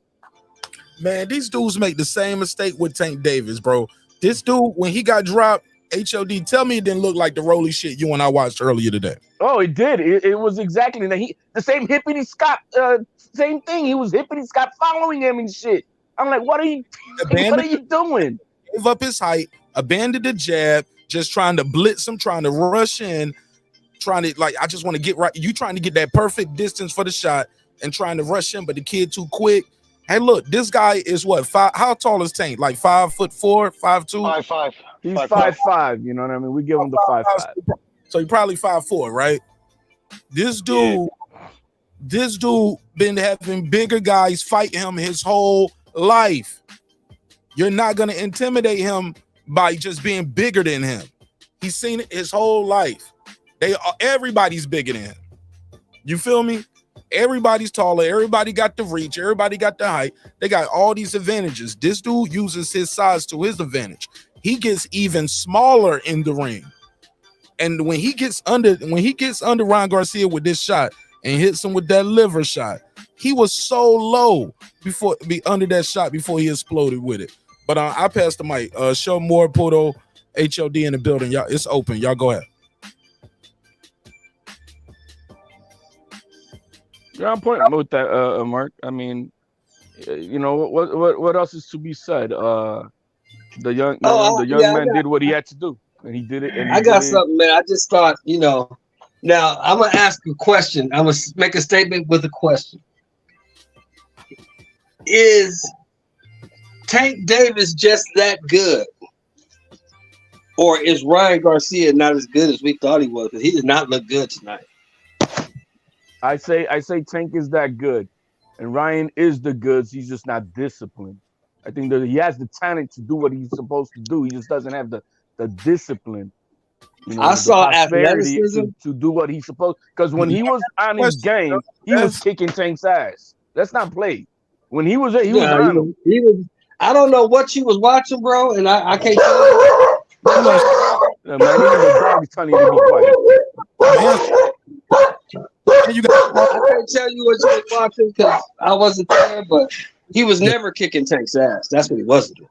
When he was on his game plan, he sure was. Shelton, you got the dog barking, bro. That shit loud as hell. It's a live show. We got almost 150 people watching. Yeah, he was never doing that, but I just don't know what you was watching. Hey, shut up. Hey, fellas, I'm at 1%. I'm gonna charge my phone for a little bit. Thanks for having me on, Mark. I mean, that wasn't a question. Shelton, fucking Tank the goods, bruh. I said, yeah, Tank is good. Yeah, Ryan is not as good as I thought he was. I thought Ryan was a lot better fighter. I really did. He is. He just fought a fucking horrible fight, but it is what it is, bro. He got knocked out. I think he's been fighting horrible fighters, and he put him in there with somebody tonight who can actually fight, and it showed. I saw a lack of experience, but I agree, disagree. But I gotta go, fellas. Peace. All right, appreciate you. Go ahead, HLD. Show you got to get that background noise together, man. You got the dog. But hit it right on the nail. It's that Shelton just wants to get on the. He's a bum talk like he always does with his bullshit. He's a bum. He's not that good. No, man. Tank is. He proved to be as good as he is, and he did what he was supposed to do to a fighter who was showing his total inexperience in the ring, and he did what's supposed to do, and I could appreciate that. If the guy doesn't belong in the ring with you, get him out of there. Don't play with your food, and he didn't, and I can respect that. Sheldon, let me meet you, Mike. While you doing all of that, bro. You're doing a lot on the panel, other than talking. What is the what is your take on the judge giving the round 10-10? This the round Tank got a knockdown. Judges scored it 10-10, 10-9, 10-9. What's your take on that? That's to me is the way it's supposed to be.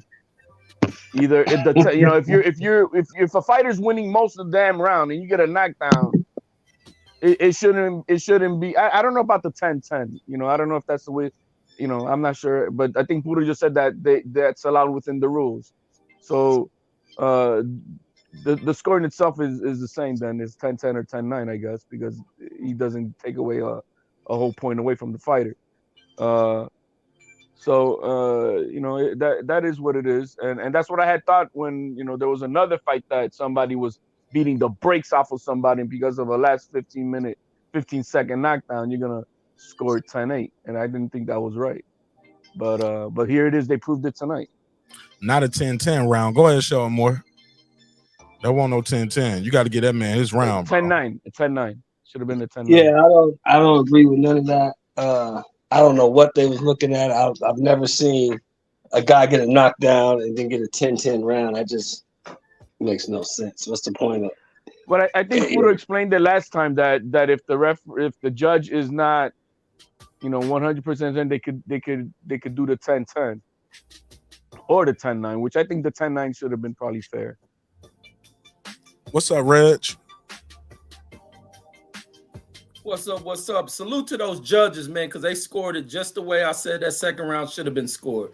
Except I had it as a 9-9. So salute to the judges for doing that shit. Because it's a 10-point must system, so you got to give somebody 10. No, you don't. No. It's a 10. It's called the 10-point must. You got to give somebody 10 points. The only reason it's a 9-9 round is if you took a point away. So I'll make it 9-9, man. All that shit y'all be thinking they judge like they don't. I'm telling you, bro. You can't. I'm telling you, it's a 10 point. But let me say this, and this is where I think people flawed, even when people talk this pound for pound shit. real quick, my question is, because why did you deduct the round from the guy who won the round? Like, why did you, like, if you think Tank Davis, you want to give him credit for the knockdown, tell me, why did you deduct a point from him? Why he didn't get 10 points? Because the one opponent loses a point for Tank was losing that round. That put him at 10-9. You got the knockdown. That doesn't give the fighter dominating the round a full 10. So I would have put at 9-9, or it could be 10-10. If both of them won it, it would be 10-9, bro. It's a 10. No, not doing 10-9. Nobody wins the round. No, I'm correct. Even I round. The judges proves you wrong in that shit. They proved me right. No. Nobody did a 9-9. I'm right. You're still wrong. But it should be an even round, regardless of how they scored. I put 9-9. If I could have kept it 10-10, nobody won that round. It's even. Okay. Right. The 10-10 makes it an even round, just like a 9-9 would have. Yeah, but it's a 10-point must system, bro. So then 10-10. Yeah, but I think that's still egregious. Like, Ryan didn't hurt Tank and didn't do enough to get Tank. Ryan didn't hurt Tank. Ryan was fucking Tank up in that round. It would be a 10-9. It would be a 10-10 round if he dropped Ryan and Ryan dropped him. You can do Mark. it. He was beating, but he was beating him for the most of the round. Mir, I know it's a possible score, but Tank didn't do nothing to you. Don't what? Because what is got his ass whooped in that round, and damn near would have got dropped. He getting his ass whooped. Okay. That's why Tank was reaching out trying to grab him from far out, like he was hurt.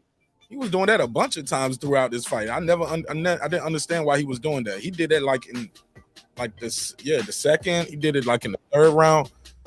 Shit, we're gonna do a rewatch tomorrow on the members only. I'm gonna do a rewatch in the morning. Yeah, he was getting clipped. He was getting hurt with some shit. Man, Mark, I be wanting to watch that. What are they talking about, Mark? Mark, you right, bro. Reggie and them HLD just making up shit just to make it sound right. Whatever, man. The official judges did that, Brandon. Shit. Don't come in here thinking this black shit and all that other dumb shit that on. Okay, let's do math. Okay, let's do simple math. If I knock you down, no matter what in the round, what's the point system? How many points do I get, Reggie? Hell no. And let's do math. How many points do I get? You've been your ass whooped from pillar to post. Don't guarantee you that fuck around because you don't get okay. No problem. That's no problem, Reggie. If I knock you down, that's fine.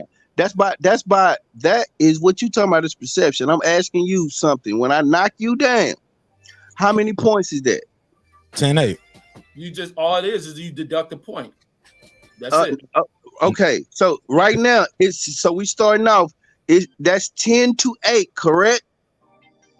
No, if it was decided like that, but if it's a clear round being dominated by one fighter, he's winning that round. It's an even round. Okay, so no problem. Okay, so even if Ryan dominated and he knocked him down, so that means you get Ryan a point. So that's still a 10-9 round, right?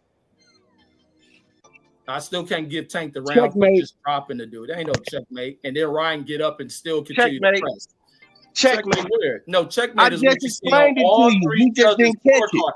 Did you say all three judges scored at 10-10? So checkmate there. No, not all three. One of them scored at 10-9.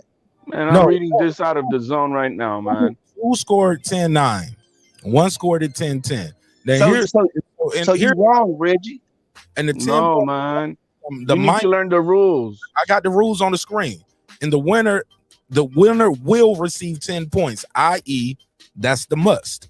You must do that. Now, you can minus points for the deductions or fouls with the lesser score awarded to the loser. But in an event of an even round, though, the score is a 10-10. I don't think Ryan did enough to make it a 10-10 round. With a knock, without getting another knockdown, without having Tank wobbly on the stanky leg or nothing crazy. He didn't do nothing crazy to make that a 10-10 round. Even at best, 10-9. I give you that. All right. I don't think he did enough to get a 10-9, but we can move forward from that, though. Like, those are the rules right there. Just Google 10-point must system, ladies and gentlemen. Did we read that it was a 10-point must system at the beginning when they announced it? It's a 10-point must, brother. No, I'm saying, did they, you know how they show the rules, no 3 knockdown rule? Did they say 10-point must system? Yes, sir. All right, we'll watch that tomorrow. Yes, sir. So it should have been 10-9 at the least, like I said. But outside of that, that's great crazy. fight. Look at look at Tank face on the screen real quick, y'all. When they told him 10-10, he was like, "What?" Look at his face. He's like, "Huh?" You don't know the rules himself, man. Like how, man? This is what he do for a living. Yeah, a lot of boxers know how to fight. Don't know they know the business. This is what he fighting though. He ain't talking about business. You talking about fighting. The business is 10-9. The business is 10-9 by the rules. Know the That's a 10-9 rules he in, bro. You think he know his rules? I've been doing this since he was 7. He knows how to box, Mark, and fight. Doesn't mean he knows the rules. Stop the cat. A lot of fighters don't know the rules and regulations. Reacting to that, they always think because they get a knockdown, it's an automatic 10-8. Like, hell no. It's an automatic 10-9 at least. No, at least 10-9. I think just with how dominant Ryan was in that round, I couldn't even make it a 10. I would dominant. Ryan didn't have a dominant moment in the fight. fight. Watch that round again. He had Tank hurt than a motherfucker. What? Tank reaching out, man. You better watch that shit again. No, you was probably in the house screaming, worried, bro. I ain't never see hurt. Man, Tank didn't even have a fucking mark on his face after the fight. You was probably Ryan didn't either. Mark on his face. There you go. Ryan didn't have a mark neither, bro. Here's the picture. Ryan had a Ashley had a bloody nose. Didn't have a damn mark on his face. Listen. I got face up, Brandon. Why you making shit up? I got the pictures right here. This is Tank immediately after the fight. He got some marks on him. He got a little mouse under the other eye. Got some marks right here by the temple. He took that shot. Yeah, he got some marks on his forehead. And here's Ryan. And here's Ryan right after the fight. Ryan ain't got no mark on him, He bro. didn't get marked up, Brandon. I don't know what fight y'all making up in your head. It wasn't like he got his ass whooped. First of all, Ryan had a cut over his eyebrow that they fixed. And then not only that, that's because Mark took the wrong pictures, but it ain't his fault. This is post-fight, bro. Ain't no cut on his eye. Like the I most said, Ryan had was he had a cut under his eye, and also he had a bloody nose, and damn near his lip was about to be torn out. Okay. Okay, this nigga right here. And he had a dented skull, which they got the dent puller, popped it out. Right. Definitely a bloody nose, though. He did have a bloody nose. Yeah, right. At that when he got with that liver shot, I saw a busted nose right there. I'm like, dang. Nah, but it ain't broken. His nose ain't broken. That body shot caused the blood to come out his nose. That's why I don't know, man. That was weird to me, bro, because he started leaking right after that. Yeah, because he didn't get hit with nothing to the face, so I didn't understand that. So that now he had a blood. His nose no, his nose had been blooding for a couple rounds. His nose had been bleeding for a couple rounds. Oh, okay. Oh, I missed that then. I was about to say, damn. Nah, he didn't hit him in the liver and make his nose bleed, dog. His nose was bloody. Shout out to G Money in the building. Somebody said, I know the sport, Jerry. They said, Jerry, I know the sport, Jerry, was a 10-8 round, no debate. He said you lost to Jerry 10-8. Well, too bad they ain't no official record. Ha, ha, ha. Nah, y'all had an official. Y'all had, and Jerry is still crying over that loss. Hey, Mark, can I ask a question? You literally just did. Low key, do you think that they was gonna announce the Terrence Crawford fight? Or did you think any movement was gonna be there?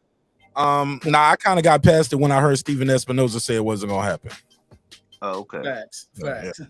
Like he works for the company, dog. He said it's not. He said don't expect. He said it's not on the 17th. It never was on the 17th.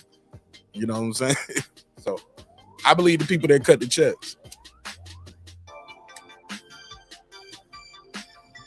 Yeah, but news changed too, though. Sometimes shit happen different. Eric Black 60, he said, hey, for you Ryan fans that still talking about it's rigged, cry me a liver. Oh shit. I did hear some people say this though.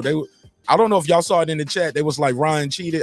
Tank cheated. He had spies in the camp and all that stuff. I was like, you knew that going into the fight though, dog. Yeah, that's what you're supposed to have. What happens when you get dehydrated like that, man? Your liver's dry. It ain't, ain't gonna take a shot as good as it when it's properly hydrated, man. Come on now, we know that. Man, that shot would have hurt him regardless of whatever excuse. That shit was just a perfectly placed. That was a good shot, man. That's what I'm saying. He saw the moment and he took advantage of it. You know what I mean? It was great. I mean, he was balled up, like Mark was saying. He was balled up. It was like he was like Ryan was leaning on him, and he just no. Ryan had just threw a left hook. He caught the back of Tank head a little bit. Tank got real low under it, then boom, popped up with it. I'm gonna put the video up on the screen. I know it's on Twitter already. Yeah, I think that's what make it worse too. I think Devin will beat Tank. You know what? I had that in my mind too, because I said, man, Tank has not really fought a top-notch competition in it, but in this last, especially with the Hector Garcia fight, we saw adjustments and whatnot, and now we saw it again in this fight. And let me tell you this: Devin Haney ain't gonna get up from that first shot that Tank gave Ryan. I don't know why y'all think Devin got a weak chin, because he gets drunk. Because he gets drunk. You only see him get hurt one time. Because he gets drunk. No. The difference of recovery time is what makes you a chinny person, if you want to say that word. Like, but what happened when he got hurt? Nothing happened. The fight. Yeah, he was drunk for 2 rounds, literally running, hugging. Him get hurt. So that's the difference. The recovery time of the shot. Let me school HLD real quick. You're not gonna school me on that. If you're drunk, you're not recovering fast. That makes you chinny. You gotta listen. You gotta listen though. That's how school work. You gotta listen. No, there ain't no school. All right, well, start with listening though. You don't even know what I'm gonna say, so it doesn't matter. Let me say this to the people in the audience then, because HLD got his mind made up. I can work like that too. Let me say this to the audience. I'm gonna give y'all an example of somebody who don't have no recovery time, right? Terrible recovery time in this situation. HLD says Haney is chinny because he was able to run. He was running around, hugging and moving for the next 2 rounds. What I'm trying to tell y'all is when Zab Judah got hit by Costa Zoo, you see when you stand up and you fall back down like that, and you start doing what happened with Zab Judah and Costa Zoo, you don't have legs under you. That's what happens. You don't have it. Ryan couldn't stand up. He don't have no legs under him. The liver shot took it all out of him. This guy Haney didn't even go down and was still able to move for the next 2 rounds.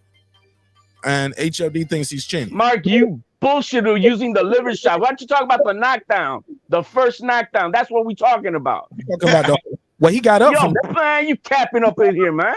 No. I mean, cap is overused. You just saying that just to make a scene. My nigga, he got up from that. Then use the right scenario. Don't use no false equivalence. Did he get up from the liver shot? My man, no. We're talking about the shot that got punched to the chin. He said that shit didn't even hurt as much as Luke Campbell. But even the chin shot that and he got right back up and he started fighting all over. The punch that Devin got hit with from Linares didn't drop him. All it did was rock him, and Linares didn't do shit from that point. Devin did everything he's supposed to keep himself. Yeah, dancing bachata, running and holding. That's what he's supposed to do. All the way to his knees. Hey, hold on. He's supposed to go back and throw. Hold on. Let me take a call, y'all. Let me take this call. And mute in between HLD, so you ain't so quick to jump in. Like if you're not talking, mute in between you're talking, so you're not always on mute and it's just always reactionary. Go ahead, Jerry, the Reggie Roach Killer Tasker. What's up? The knockdown in the second round, that's a 10-9 round. A knockdown is 1 point. 1. If you lose that round, you don't automatically get 2 points because you scored a knockdown. That's not how it works. That's not how it's supposed to work. You can't lose an entire round, get 1 punch, get a knockdown, you get a point for that. That's what it is, and that's all it is. Beyond that, for people that are suggesting that Tank, see, this is what happens in the wake of a fight. An overhype thing happens, and I'm careful not to do that. We all know what Tank is. He's a devastating puncher. He has not fought the best top guys in that division, but he got Ryan out of there tonight. But let's be honest, if he was levels above Ryan, he would have been outclassing him in every round. He was getting hit with the jab. He was getting hit with the right hand. He got hit with something in the second round that buzzed him, made him clinch throughout the second round until he uncorked that left hand. But people gotta be careful with the preach. You gotta put it in context. Good win for him, but no, he's not levels above Ryan. He just got him out of there with a body shot. This happens. Otherwise, the fight was pretty close. I had Tank up 2 points, one for the knockdown and one other round. And beside that, I thought it was a fairly even fight. But careful with the hype. Careful with it. You done, Hero? I agree with you, Jerry, my victim. I agree with my victim. Of course you do. I don't know why, because you got Stockholm syndrome. But outside of that, Jerry's definitely wrong.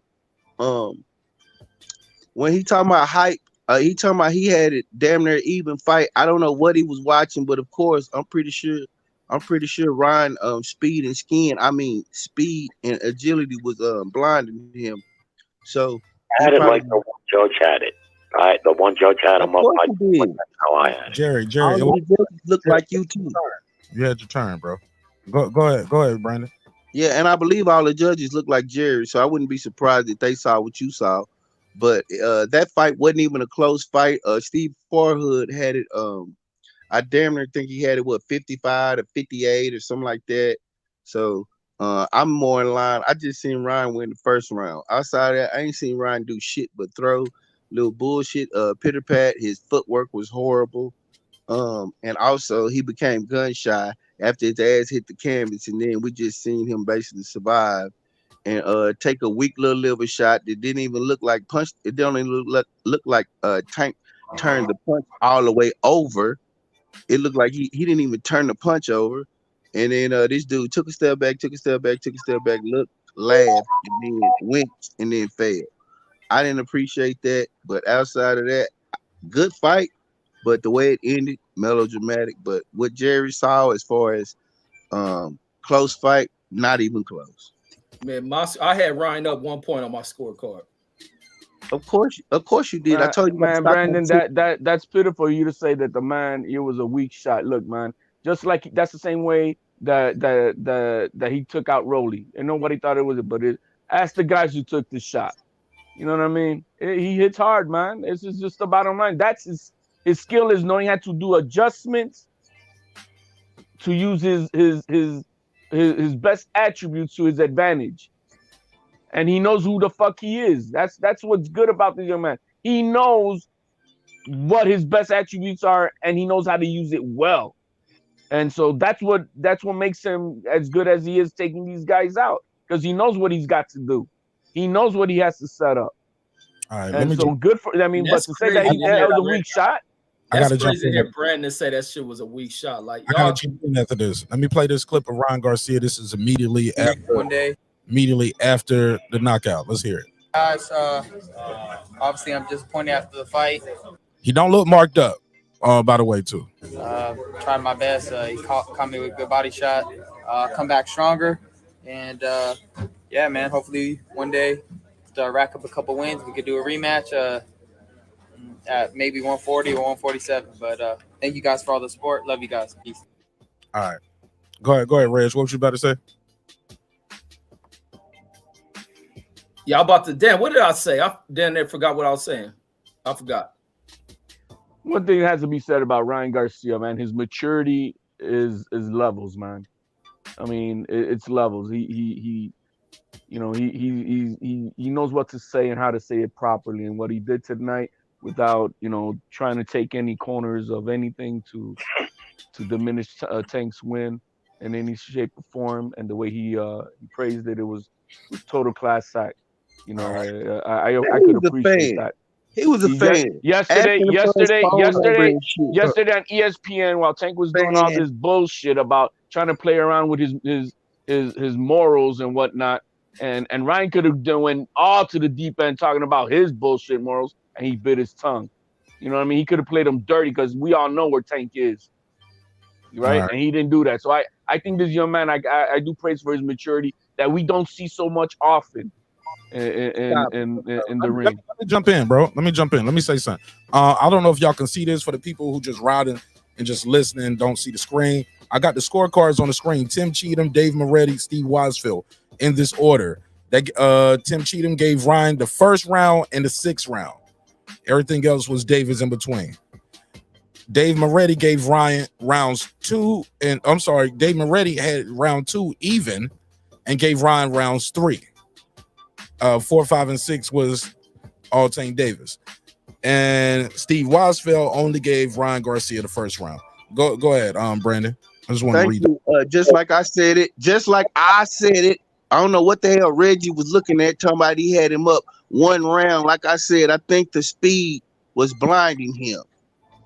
That's what I think. Outside of that, HLD, I don't know what comparison you trying to make, trying to act like he was all class, but I saw that ESPN interview and he was cursing on and they was dumping it on live TV. So let's not act like this dude is a super duper class act. What he is a fan. He couldn't wait to get over there and hug Tank, and also after the fight, he was begging Tank for his phone number.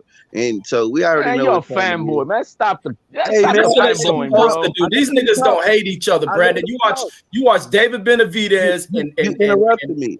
And Can I get Caleb my Plant time? hug each other. Like, what you think? He's supposed to grab a gun and shoot the nigga?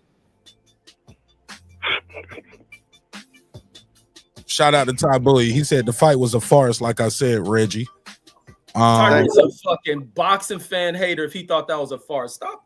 But Tyrese be joking because we always clowning. He joking and shit. Nah, yeah. I'll give you the $2. You give him the $2. All right, pay him the $2. Oh, pay the $2.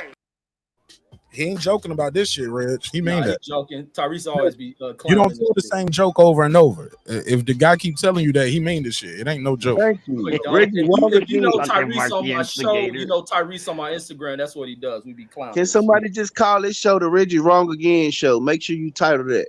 Put that in. Reggie always right, homie.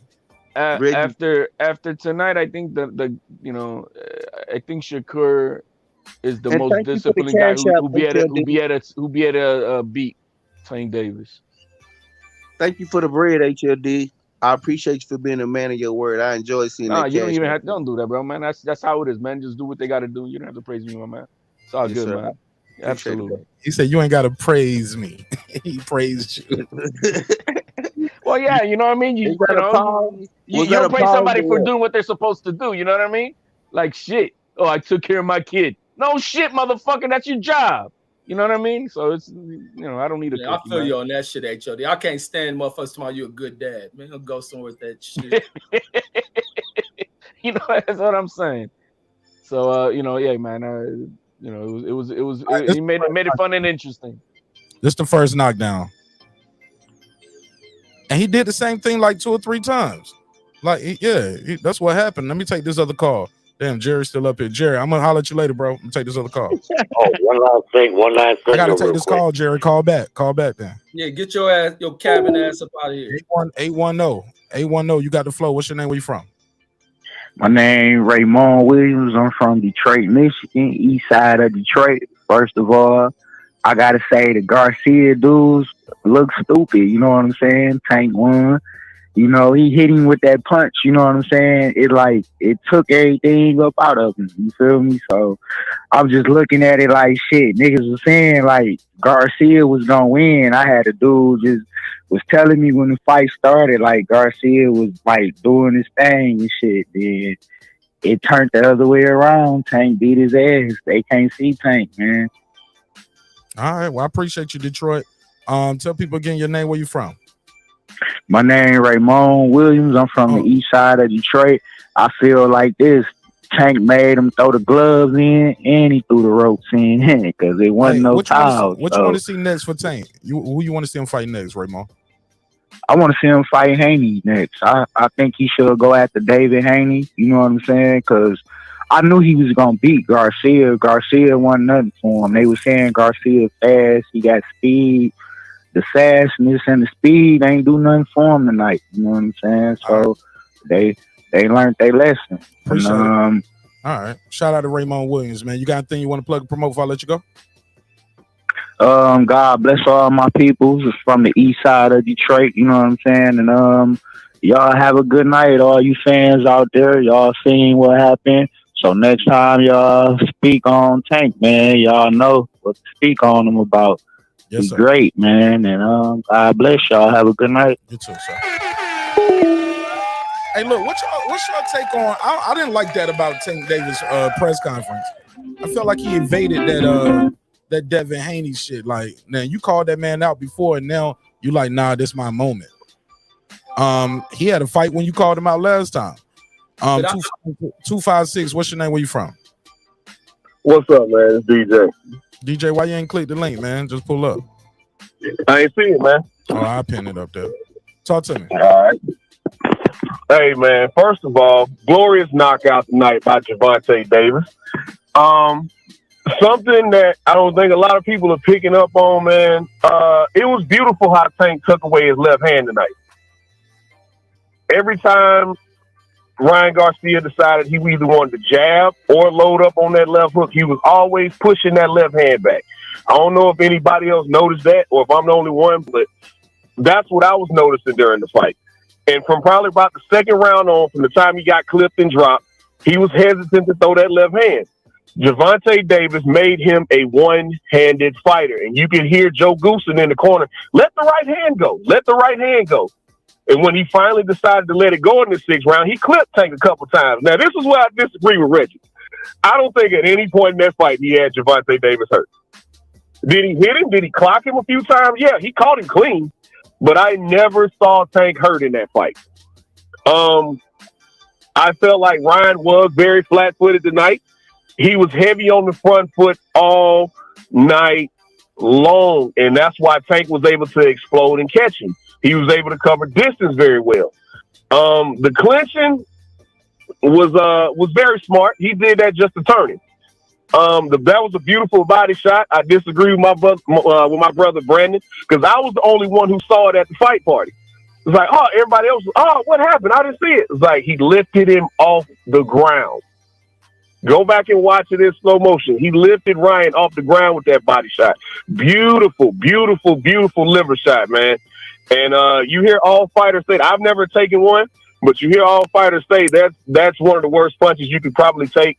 And it was right on the button. Great performance by him tonight, and he knocks out Devin Haney. I appreciate you. Shout out to DJ. DJ, pull up. Absolutely. Link in the chat. Pull up. All right, go ahead, man. What's your? It's open. It's open. You talking about that? He was asking that question about avoiding that Devin question, but I think like I agree with Tank. This is his moment. Tank don't know who he's fighting. That's not to say that Devin is guaranteed to beat Lomachenko. So he should bask in his own moment, because we don't know who's the clear winner in that Devin Loma fight. He did that before though, Reggie. That's not the same thing he said a couple months back. He said if he win, I want him. I want Devin Haney. And he had a fight coming up his damn self. He said if he wins, I want Devin Haney. So you got a fight coming. Devin Haney got a fight coming. You calling him out. Devin Haney fights him twice, like he had to do, Kambosos. Now he's fighting Loma. We know that's the last fight of his top ranked deal. So he's going to be available after this. You're available after this. Why you can't call him out now? You called him out when he had a fight before versus Kambosos. Like there's a lot that goes to that, Mark. I mean, it's the biggest fight of the year. 817. Why promote somebody else? 817. You got the 817. What's your name? You from? Turn the YouTube down in the background. Hey, what up, Mark? Man, it's Eric Black Sister, bro. I'm in your chat feed, bro. Turn that YouTube or that TV down in the background, my brother. Please. Hold on right quick. All right. Oh, put it on power, man. Please. Yeah, I got you. Talk to me. What's your name? Where you from, bro? Hey, man, it's Eric Black, bro. I'm from Dallas, Texas, man. I'm out here out of Dallas, Texas, bro. Big Texas. Talk to me, bro. So check it. Look, man, this is a point I've been trying to make. And I've been trying to really say this, man, to even people in certain different chats, man, with different boxing sports nations or whatnot. If y'all really paid attention and looked at Tank from when he started to where he is now, bro, Tank has always had to fight up. Ain't too many times where Ryan has ever had to fight down. So I kind of think that really made the biggest difference in the fight. You can't do what you want to do when you having to fight down when you're not used to it. But Tank always used to fighting up. So that's kind of where the advantage was. You see what I'm saying? Yeah. Which everybody hollering, oh, well, he got the reach and he got the height advantage. Hey, man, that's not always a good thing in fights like that, bro. You know what I'm saying? Especially when somebody that short got that high of a ring IQ and got that many skills, you know what I'm saying? Skill sets and know how to, turn the tides on you. You know what I'm saying? It's not always good like that, man. But I ain't gonna hold up the chat, man. Much love to you, bro. I'm gonna keep tuning in, man. Thanks for the call, man. Man, don't be a stranger, bro. I don't be seeing you around that much, man. You be getting ghosts. Oh yeah, trust me, bro. I'll be in the chat. I'll just be chilling, looking at what people be saying, man. I don't think half these folks. I think majority of these folks casual boxing fans, bro. They don't really pay attention to it. Bro, I said the shit you said earlier, though. I was like, Tank been fighting big dudes his whole life. The dude about 5'5", 5'4". Everybody's bigger than him. Exactly. But his superpower is he gets even smaller inside that ring. He got so far under Ryan's left hook all night. Ryan was doing like 180 turns and had to shell up because he didn't even know what Tank at no more. Bro, listen, the only two people that he fought that was at least his size or shorter was Gamboa and Cruz. And he had problems with Cruz because he became the bigger fighter. He had to fight down. You see what I'm saying? Yeah. So, it's just certain small little stuff you got to pay attention to, man, especially with boxing, big dog. But man, hey, man, much love. Appreciate you. Thank you for the invite to the live feed, man. Keep going, bro. I'm gonna keep checking you out on the chat, bro. My man, thanks for being the best part of the show. All right. Yes, sir. Yes, sir. All right, it's open. We got DJ, Brandon, HOD, and phone lines jumping tonight. HOD. Reggie, Brandon, DJ, y'all go ahead, get your bars off for that shit ring again. Yeah, but absolutely. But back into it, like this wasn't no thing where Ryan went out there and got his ass whooped in this damn fight. I think Ryan immediately can go, as long as Ryan doesn't face one of those 90-day suspension or whatever they give you, he's right back in the gym. Wasn't like he took no extreme damage. Tank Davis in the fight, showcase boxing. There's many ways to skin a damn cat. And they gonna always be to where you walking through a dude and you doing this. Ryan ain't fold up. Ryan ain't get his ass whooped and brutalized in the fight. Tank just put together a high level of boxing, and he showcased that he's gonna make a fight difficult for anybody that gets in there. Yeah, and even on Ryan's side, it ain't just a thing you just gonna go out there and throw out shit. Because what Ryan did have to learn was like Tank said in his post fight. I just stayed patient, sat back and waited for shit, and I countered off of it. A lot of times Ryan started to have to do away with that left hook because when that left hook is strong by Ryan and misses, he's open for a Tank Davis shot. So that's the reason why he had to take it. Did he take it away, or did Ryan adjust with not having to throw that shit unless it was there? And I think they took away a lot of shit from one another in that fight. But Tank utilizing great footwork, great boxing. He worked with his jab. Just because he's shorter than guys and they're taller don't mean that he can't jab with him. And he showed that he can. Those body shots, those straight shots to the body were effective from Tank. Motherfucker can box, man. Motherfucker can box. I got to give him that shit. Man, Devin gonna box his fucking ears off. Devin gonna keep that goddamn jab in his face, and Devin gonna walk him down and make sure that he won't be able to stand there and sit and get power off on them punches. And he gonna make him really box, and they gonna have boxing. All that power shit, Devin gonna be rolling that shit, catching that little shit on his shoulders, and have his chin tucked.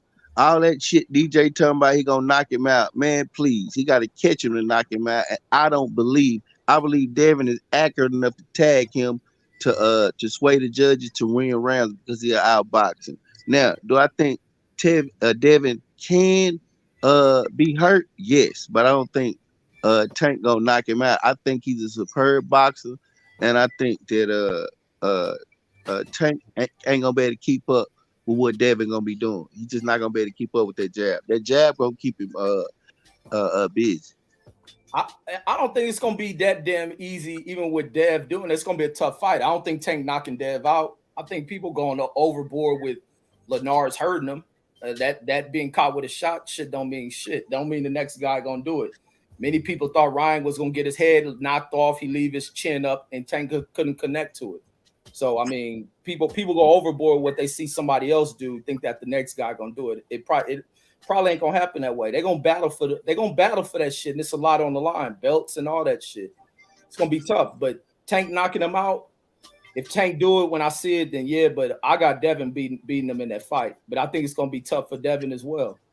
I do too, Reg. I disagree with you fellas. Tank is gonna stop Haney. For the simple fact he doesn't need to connect full blown. We saw that already in the last 2 fights. He doesn't need to connect full blown to take you out. And that's what we saw. He didn't have to. But and so this young man has got a gift. He's got a gift that it's not something that you learn and shit. It's just he has a gift. And that gift is that power that he's got. And he knows when to do it. And it doesn't have to be at 100%. It doesn't have to be. And that's what he's proven. So, to say, yeah, I see him doing the same thing. 8 rounds, knockout, Devin Haney, bye-bye. But we're not going to see that fight. The thing that y'all keep missing, bro, y'all just seeing, Devin going to keep him away with the jab. He going to keep him away with the jab. Bro, what does Gervonta Davis do better than anybody? It's timing. Once he times Devin Haney's jab, Devin Haney's fucked. You understand that, right? Let him throw it out there one too many times, and he's done. He's not just gonna walk. He's just not gonna walk Tank down with a jab. Like y'all are sadly mistaken. And like I said earlier, did y'all not see? Hold on, Reggie. Hold on. Did you not see him take Ryan's jab away tonight? The taller, longer fighter, right? He took his jab away. No, Ryan stopped throwing it. He took it. He stopped throwing it because Tank took it away. No, he took it. Bro, go back and watch. Well, y'all go back and watch this fight. Bro, just stop. Notice how Tank kept pushing his hand back every time Ryan wanted to commit. Every time Ryan wanted to commit with the jab, he was pushing his hand back. No, Tank's movement stopped a lot of that shit. He didn't take it away. Okay. So when y'all tell me Devin just gonna jab Tank, he gonna keep him away with the jab, keep him away with the jab.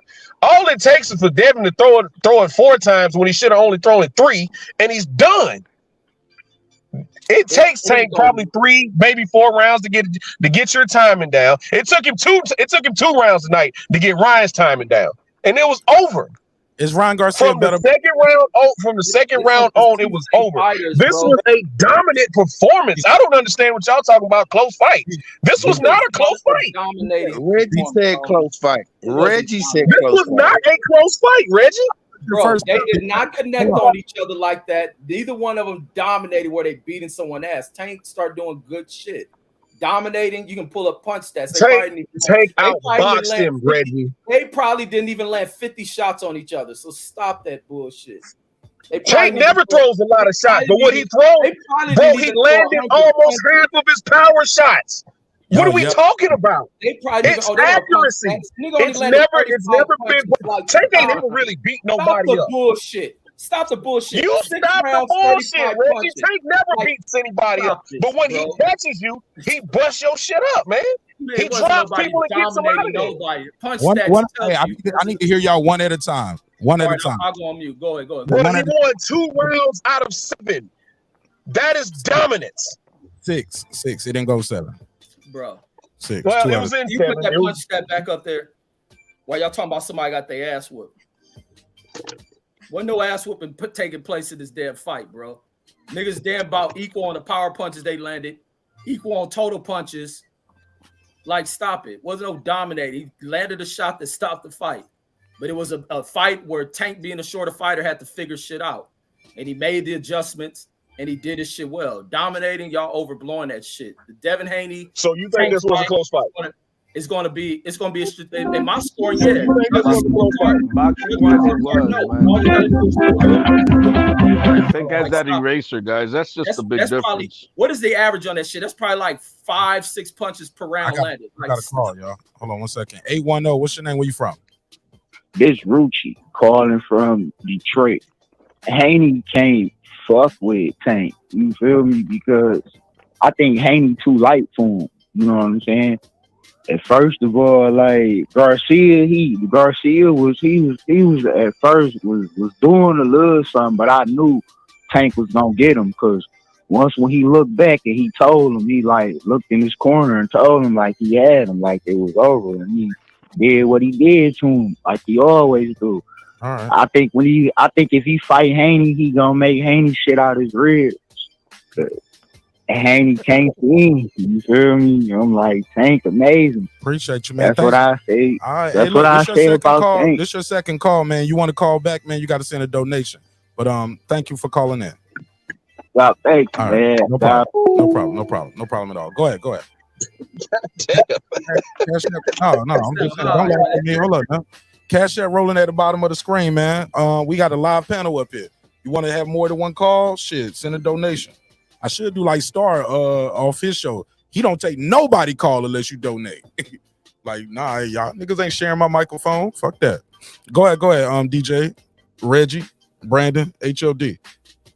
Yeah, but like I was saying, man, wasn't no dominating the just looking at the tape. I mean, punch stat wise, it wasn't no domination of neither one of them. It was just slowly, methodically taking control of rounds, winning them, and earning them on the judge's scorecard. That's all that was. You just able to sweep on the scorecard, but the dominate and you doing this and beat them. No, if the fight would have went a few more rounds, yeah, maybe Tank would have really start to skin the meat up off of him and start to put and tear shit down on him. But it didn't do that. Ryan showed a great account for himself. He did a great account for himself in his fight. And also from a loss, you learn from that shit. Things Ryan go back and watch, continue on with Goosen, because Goosen improved a lot of shit with him. He improved a lot of shit with Ryan. And he kept to where people talking about, oh, he going to break Ryan's jaw. And he couldn't do that shit. Just wasn't there. It wasn't presented to him. And it's simple as that. Now going to Devin fight, it ain't going to be with what you saw in the Ryan fight. Devin moves much more. Devin can probably close the gap on Tank's movement. Devin can shoot the jab. He's taller than the dude. And there's going to be more dynamics. But just because Devin's taller and has his jab doesn't mean Tank jab is nullified. Tank can continue to throw punches with him and jab him as well. It's going to be a tough chess match between two high-level, great fucking fighters. And that don't mean Tank gonna knock him out. Y'all basing that shit seeing Linares hurt him and didn't do shit in a fight that Devin dominated Linares' fucking ass the whole fight because he landed one shot. Y'all think Devin Chin is chinny. Y'all crazy for that shit. I never said Devin was chinny, but I'm trying to figure out. I'm still hung up on this close fight thing when Ryan kept his hands in his pockets for 3 straight rounds. How can it be a close fight if he ain't throwing no punches, Reggie? When all he's eating is straight lefts and body shots. He threw more punches than Tank, and he got his hands in. You looking at the total punch stats. I'm talking round by round. Tank landed the cleaner, more effective shots. Every time he hit Ryan, his head popped back. And it made Ryan reset, try to regather himself. I don't care what y'all say. He took Ryan's left hand away. That's why Joe Goosen was telling him to throw the right. Because the left wasn't working. I just don't think he dominated him like that. It was a great win from Tank. I don't see how you can say it's close when the man wasn't throwing no punches because he was scared to throw punches. They threw equally, bro. Ryan threw off more shots. Like, stop this shit, man. So, Reg, you had Ryan winning the fight, correct?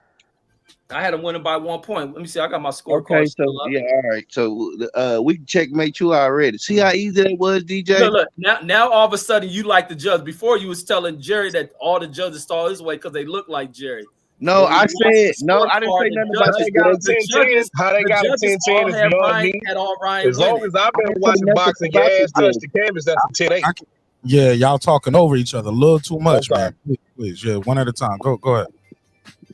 Look, the fact is, Tank really doesn't punish people out. He knocks people out.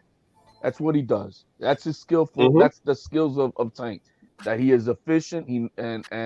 But as far as beating you up and making you a bloody hell mess, no, you don't see that. You don't see that. What you do see is that he will take you out with his erasers, and that's what he does. That's why he doesn't throw so many punches per round. Right, he's the lowest output. He ain't beating you up with just 35 punches a round. He's knocking you out, but he ain't beating you up to a bloody pulp. So I mean, both guys are right at what you're saying, but Davis is not. He doesn't do what Shakur does to his fighters. He doesn't do that. But then Shakur doesn't necessarily do what Davis does, which is erase you out, right? So there's a difference in style of what's happening between these two type of fighters. So, Davis is a knockout artist. That's what he does. He knows what he's got to do methodically to set it up. But he's not beating people up. It's not like you've seen a whole masterclass of like, damn, bro, pop, pop, pop, pop, pop, pop. You don't see a billion combinations going on. You don't see that. Facts, bro. That's all I'm saying. I was gonna say Errol Spence, but all right, I feel you though. You don't. How many combinations did you see Tank throw tonight? Not a lot. He don't throw a lot of combinations. So he's not beating you up. You know what I mean? No, He's I never said he beat him efficient. up. I said he dominated the fight. You got to beat somebody up to dominate the fight. What you do is you land the cleaner, more effective shots throughout the fight, and you nullify your opponent's offense. I don't see a domination. Nah, DJ, I think if you dominate the fight, you kind of beat them up too, DJ. I mean, they kind of go hand in hand. Beat them up, make the corner throw in the towel. You know what I mean? Like, damn, bro, look, man, that's it. No. We're all of us, but we seen fights. We all seen fights, and we're like, damn, man, they got to stop this shit already, man. Stop it, bro. This is murder. Stop it. We don't see that from not to turn it into a moment. 808. What's your name? Where you from, family? Big Island, Hawaii. Art. Talk to me. What you think of the fight, Art? Oh man, I thought it was amazing, man. I've been waiting for this for a while. I've just been listening to you guys this little conversation, and my opinion is it don't matter what the cards say and who was winning. It's a win's a win. Yeah.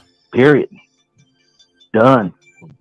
You can win all the rounds and get put down on the last one. After that, it's all done.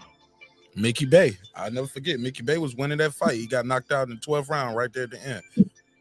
Right? Yeah. What's your what you want to see next for Tank Davis? What's that? What's next for Tank Davis? What would you like to see next? Oh man, I like to see Shakur. Tank and Shakur. Tank and Shakur. Who wins that? Tank, that's my man. Always. It's like people watch football. I'm Tank all the way. Support all the way. So I don't change up. I don't change up at all. I mean, they all good fighters, but I got mine. It's like folks like with their football teams. They don't change up on their teams. Okay. I sit there out here with my kids, man. We watch the fight. We only watch Tank fights. I'm gonna tell you that right now. We only watch Tank fights. All the other dudes, I can witness YouTube. Okay. That's what island from Hawaii he from? HLD. What's that? Nothing, man. HLD. Y'all use the private jet. I really don't respect that. Don't like it. I've been very vocal about that for about a year now. Like, bro, let me talk to the caller. That shit right there, that's not cool. Bro, thank you for your time. Thank you for your energy. Thanks for calling in, okay? I appreciate it. All right. Aloha. Peace.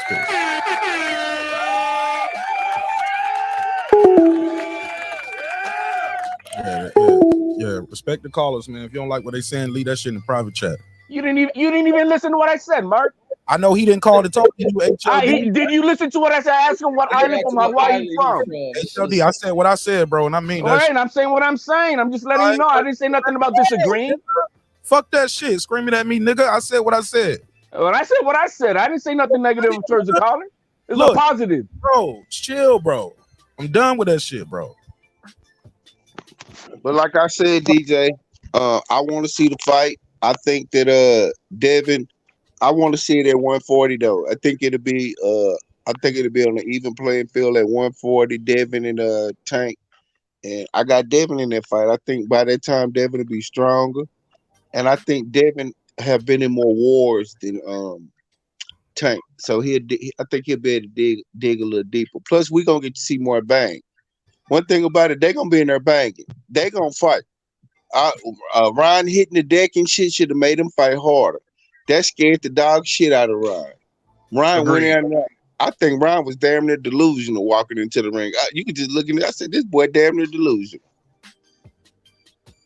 And he came in with the wrong. I definitely want to see Tank and Devin next, man. But Devin got to get past Lomachenko.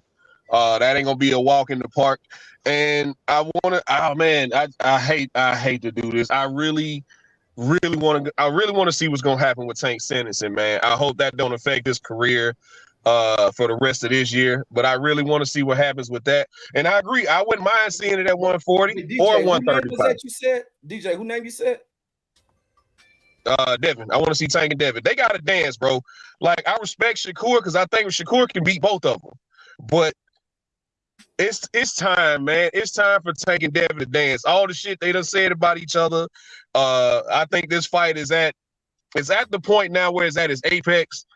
But Devin's got to get past Lomachenko and with no injuries. And we'll see what happens at the end of the year with Tank sentencing and whatever happens after that, man. But these two got to dance. I respect Shakur. Shakur, you got to wait on this one, dog. Tank and Devin got to dance, man. And I think, you were saying sentencing. That's why I was saying. Sentencing. I want because he gets sentenced, what, May 5th, May 6th, something like that? I think it's like the first week of May, first or second week of May, he gets sentenced for his trial that happened earlier this year. So I want to see what happens with that. And whether or not he might have to go sit down for a little time or whether he gets probation. I don't want to be negative Nancy on this shit, but it's the reality of the situation, man. I really want to see what happens with that. And Devin's got to beat Lomachenko and get out with no injuries, man. And I think the fight should happen at this division, being Dev got the belts here. I think it should happen at this division and for the belts to be on the line. So if Tank does pull him off, Tank becomes undisputed. That'll be epic. And as far as what everything is at 140, I don't think these dudes dominate 140. I still think that Sabril is gonna probably be that dude. Him and Regis is that dude, and I think we'll beat these dudes up. What about Teofimo? Fuck no. Teofimo finna get washed. I'm sorry. I said that out loud. I'm sorry. HOD gonna be mad. I'm surprised. You said what you said. I thought HOD was gonna come off mute screaming and shit. Man, I think Teofimo finna get mud stomped, man. I really do. Especially if the Josh Taylor that fought Prograis and ducking ass Jose Ramirez shows up. God, man, yeah. Hey, when is Josh that fight? June 10th. Damn, they all went June. Damn. What other fights about to come up until Devin and is something else coming on? You got Cinnamon about to fight in a couple weeks if y'all care about that. I ain't checking for it, but at the same time, I'm not gonna talk down about the fight. I'm just not gonna watch it because I don't care. Who else? Somebody fights on the 13th, I believe. I can't remember. I think somebody fights on May 13th. But I know Devin fights on May 20th, and then somebody else fights the week after that. I can't remember. I have to look at the schedule. Yeah. I don't care about Canelo shit at all, neither. I don't think a lot of fans do. Like I said, I'm not gonna shit on it, but I don't care. I'm just not gonna watch it. Yeah, and I hope it showcases in the turnout for it. I know a lot of people in Mexico can probably fly out there and buy the cheap tickets for it, but outside of boxer and boxing media clamoring for it, I don't think it's there. Like he has to really step into fighting these other dudes. And I hope Bivol, it's either gonna be Benavidez in September, or I really like. Part of me wants Bivol to come down to 168, take his belts and vacate him so somebody else can fight for him. Because there's no planet. On no planet is Canelo Alvarez ever beaten Dimitri Bivol. That is a terrible matchup for him. I don't care what weight it's at. 168, damn sure at 175. I'd rather get undisputed at 175. But if Bivol comes down to 168, I sincerely hope he beats the living shit out of Canelo, takes his belts, and then vacates him so we can get this division rolling. Now, Bivol needs to go and fight better Beef, man, and stop delaying that shit. I agree, Reggie. I want undisputed at 175 so the Terminator can go undisputed. Yeah, I want to see better be what Bivol has, or if Bivol can upset him, I want to see that shit. Absolutely.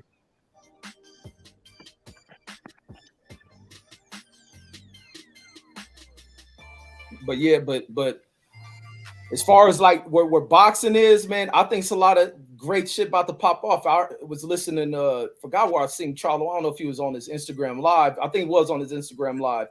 And he was talking about he was on the phone with Dimitri Andrade for like an hour. So the possibility of that fight popping off for the year, well overdue, needs to happen.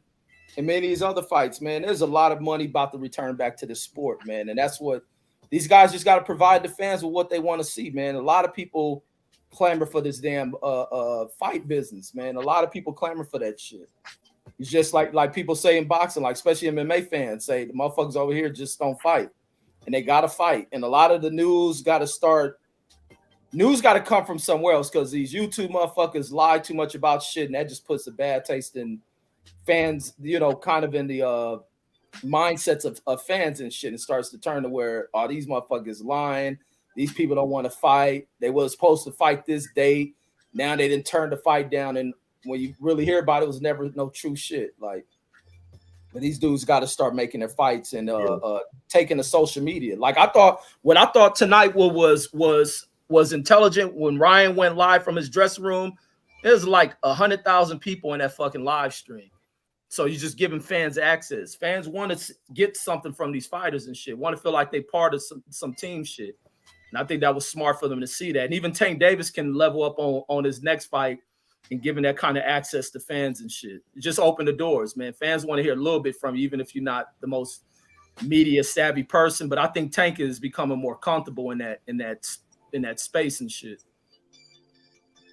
Agreed, Reggie. I think tonight, much like what they were saying in the buildup, I think this fight tonight can get the ball rolling with these guys making these fights happen.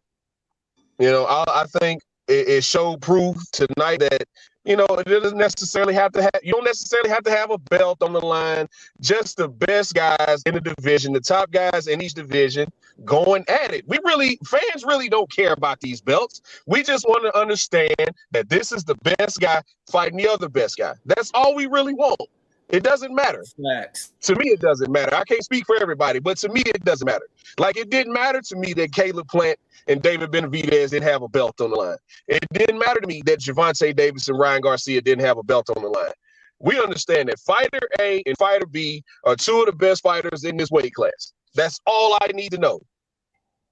And you know what I like that the belt wasn't on the line is that none of the sanctioning bodies come in there taking the moment from these dudes. These dudes went in there, put it together, made their own money. Because sanctioning bodies be acting like they help fighters to make the money to get big paydays. No, they don't.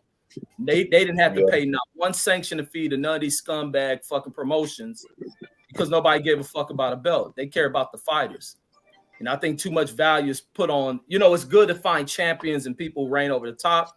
You want that, but you don't want sanctioning bodies that don't really put any type of structure into the sport. It's all about them collecting from motherfuckers that they don't deserve a penny from.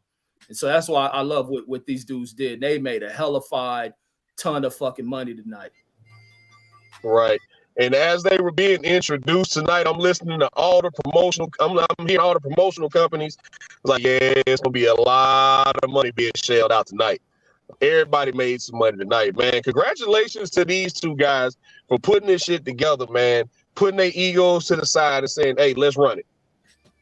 Hey, DJ, hey, I was tripping off of when they make the announcement, all the sponsors being named.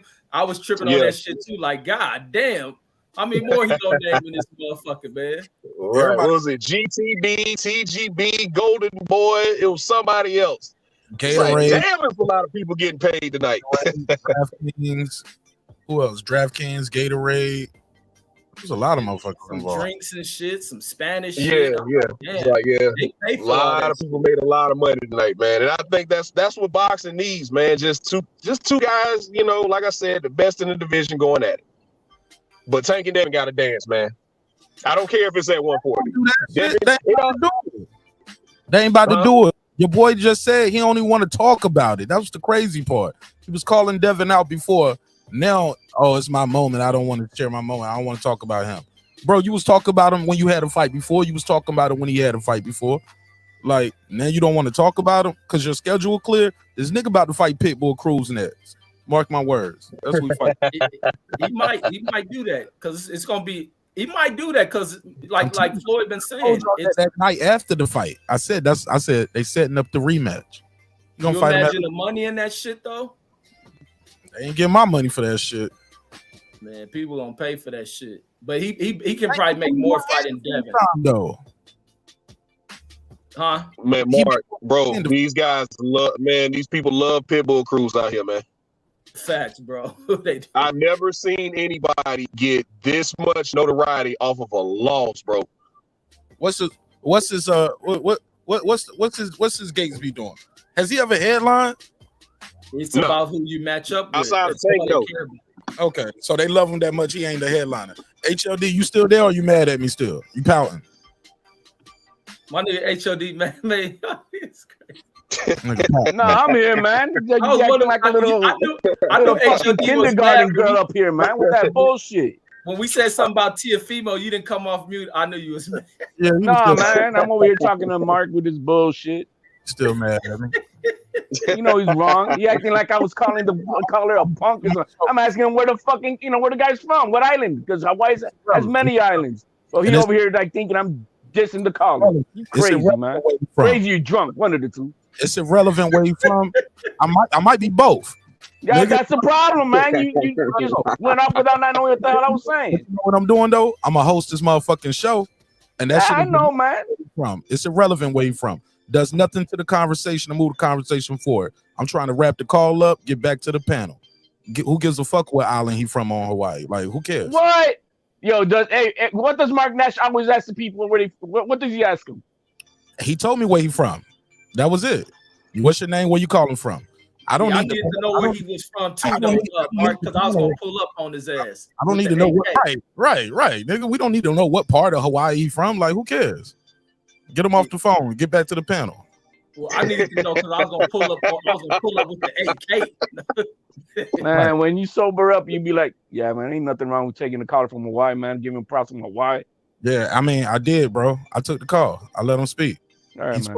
All right, man. Move on. But HOD, you were I'm just saying, I wasn't saying nothing negative to the guy. That's the bullshit talking you were about saying I was Tiafimo doing. getting his I didn't ass say you whooped. said nothing. I said move forward, and you still on it. We got to move forward, brother.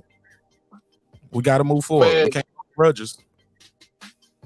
Outside of the main event tonight, my biggest takeaway was like, can we please step up David Morrell before he kills somebody, man? Bro, literally, he might kill somebody in there, bro. I'm serious. Him and Big Baby Anderson, Mark, I think it's really time to like start getting them some former champions to beat up on, because they gonna kill somebody if they just keep putting these other guys in there with them, man. There's And only Morrell one guy don't in be that trying 168 to. You see, division. Morrell Man. told the ref, like, "Come on, ref." There's only one guy in that 168 division who's gonna be able to handle that dude, and that's Canelo, because he's gonna bury David fucking Benavidez, Plant. I think, beat Morrell ass. Nah, I man. want to see it, Reggie. I want to see it. Hey, DJ, what's yo? DJ, beam back in. Your I want audio. to see it. Beam back in. Beam back in, DJ. Your audio static. Beam back in. Yeah, Now I you- want to see that shit too. The Cuban monster is gonna bury the Mexican monster, man. Man, let's see that shit. I'm ready for it. I want to see. I mean, that man. We saw what that man has done in the last two fights, man. He would take Plant and he'd destroy him the same way. 3-4 rounds at max. Bro, look what level of people he fighting. Like, stop it, man. 3-4 rounds max. I don't even think he has fought a Jalen. It's not even about the level. It's what Morrell damage that the hasn't young fought a man can Jalen do, Love man. level dude. That kid got some serious damaging power. And David Benavidez doesn't. Like, come on, you don't get a guy. I don't who's know, gonna- man. I who's gonna haven't seen nobody get slept like this guy's sleeping people or putting them in comas. You put those same people in there. What the fuck you think David Benavidez is gonna do to him? He'll crush beat him him, the same way. but I don't think he's gonna put him in the hospital for a coma, or he's He'll gonna crush have the guy snoring. He'll crush these dudes, and they fight different styles. It's Morrell's style. Benavidez got his style. When you match them, you got to see what they're gonna give you. I got Morrell. I can't wait. Yeah, I can't wait neither. Motherfucker who need to stop getting fights is what's that dude fought tonight? Is Gabe Rosado announced his retirement tonight? No, man, he earned another paycheck tonight, man. Yo, DJ, man, you speak so we can know if you're loud and clear. Am I good now? You hear me? Yeah, Yes. you go loud and clear. Man. No static. Okay. Yeah, man. If Canelo ends up fighting Bivol in September, like I think that's the fight to make. Benavidez and Morrell. It's doing it again. I don't know what you did with your audio. Oh, shit. All right, I'll drop out. You on the earbuds? No. You had some wire headphones. Maybe the wires are messed up. Headphones, like it's like maybe is the phone moving? Because it's good, and then it'll start doing something else. Wherever you was at in the house or whatever or work, it just changed. But it was good right then though. Now, so Okay, who you what got about now? You good? Who you got, Morrell or Benavidez? I'm gonna take Benavidez in that fight, but I want to see the fight though. I'm a fan of both guys, but I just got Benavidez, man. What about him? What about him? He gets hit a lot. You let David Morrell hit him like that. Durability, hand speed, his overall pressure, but Morrell's got some legit skills, man. So I hate to do it, but I gotta pick. If I gotta pick one, I'm gonna go with Benavidez.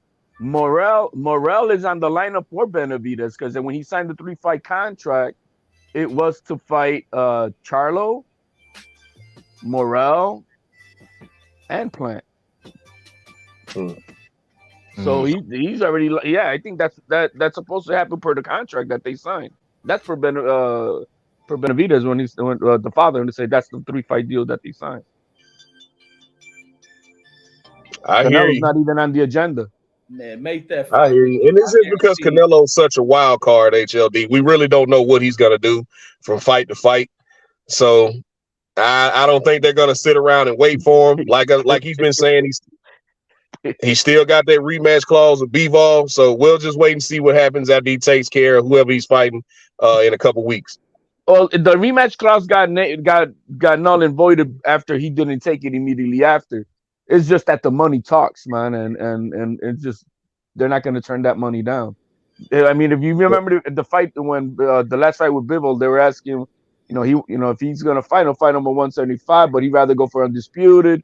But the team is talking about the money, and so he's got to talk to the team and whatnot. It's the money talks, man. It's prize fighting. And Canelo's going to drop the biggest amount of money for him to fight. Man, I don't think Canelo's that much of what people draw to anymore, man. I think a lot of these young fighters are starting to heat up, and when they doing shit like what they did tonight, it's time to just move the sport beyond Canelo. It's like the other guys shouldn't even wait for Canelo. Stop giving power to Canelo because value is only added when you fucking place that shit on people, and it's time for these dudes to stop adding value to Canelo. Nobody wants to see you go back in there and fight a fight. You're going to get your ass whooped in. You're biting off more than you can chew. Fight the contemporaries of the divisions that you hold all these belts at. But nobody cares over there. He ain't do nothing to help improve the zone. All he is doing is just taking money. He's drawing money, but outside of that shit, fuck what Canelo got going on. And to echo that, Reggie, that's why I applaud Morrell and Benavidez by staying active. And even Caleb Plant staying active, not just sitting around waiting on Canelo, deciding what he's gonna do. Let's get Demetrius Andrade going, man. They got him signed over there to Showtime. He's only had one fight with him so far. Like, let's get him active, man. Let's get some fights going with him. I don't know if he has a fight coming up. He's in talks with Charlo. I'll believe it when I see it. Them two, man. The same Charlo who said he was never gonna fight him. So I believe it when I see it, man. It's just, I'm not saying it's not gonna happen. I got to get a signed contract with them too. But it does give hope to what you want to see, is what I'm saying. Even of course. Hey, look, you get a signed contract, niggas get a back injury, so that don't even mean nothing nowadays. Oh wow. I'm just saying. True enough.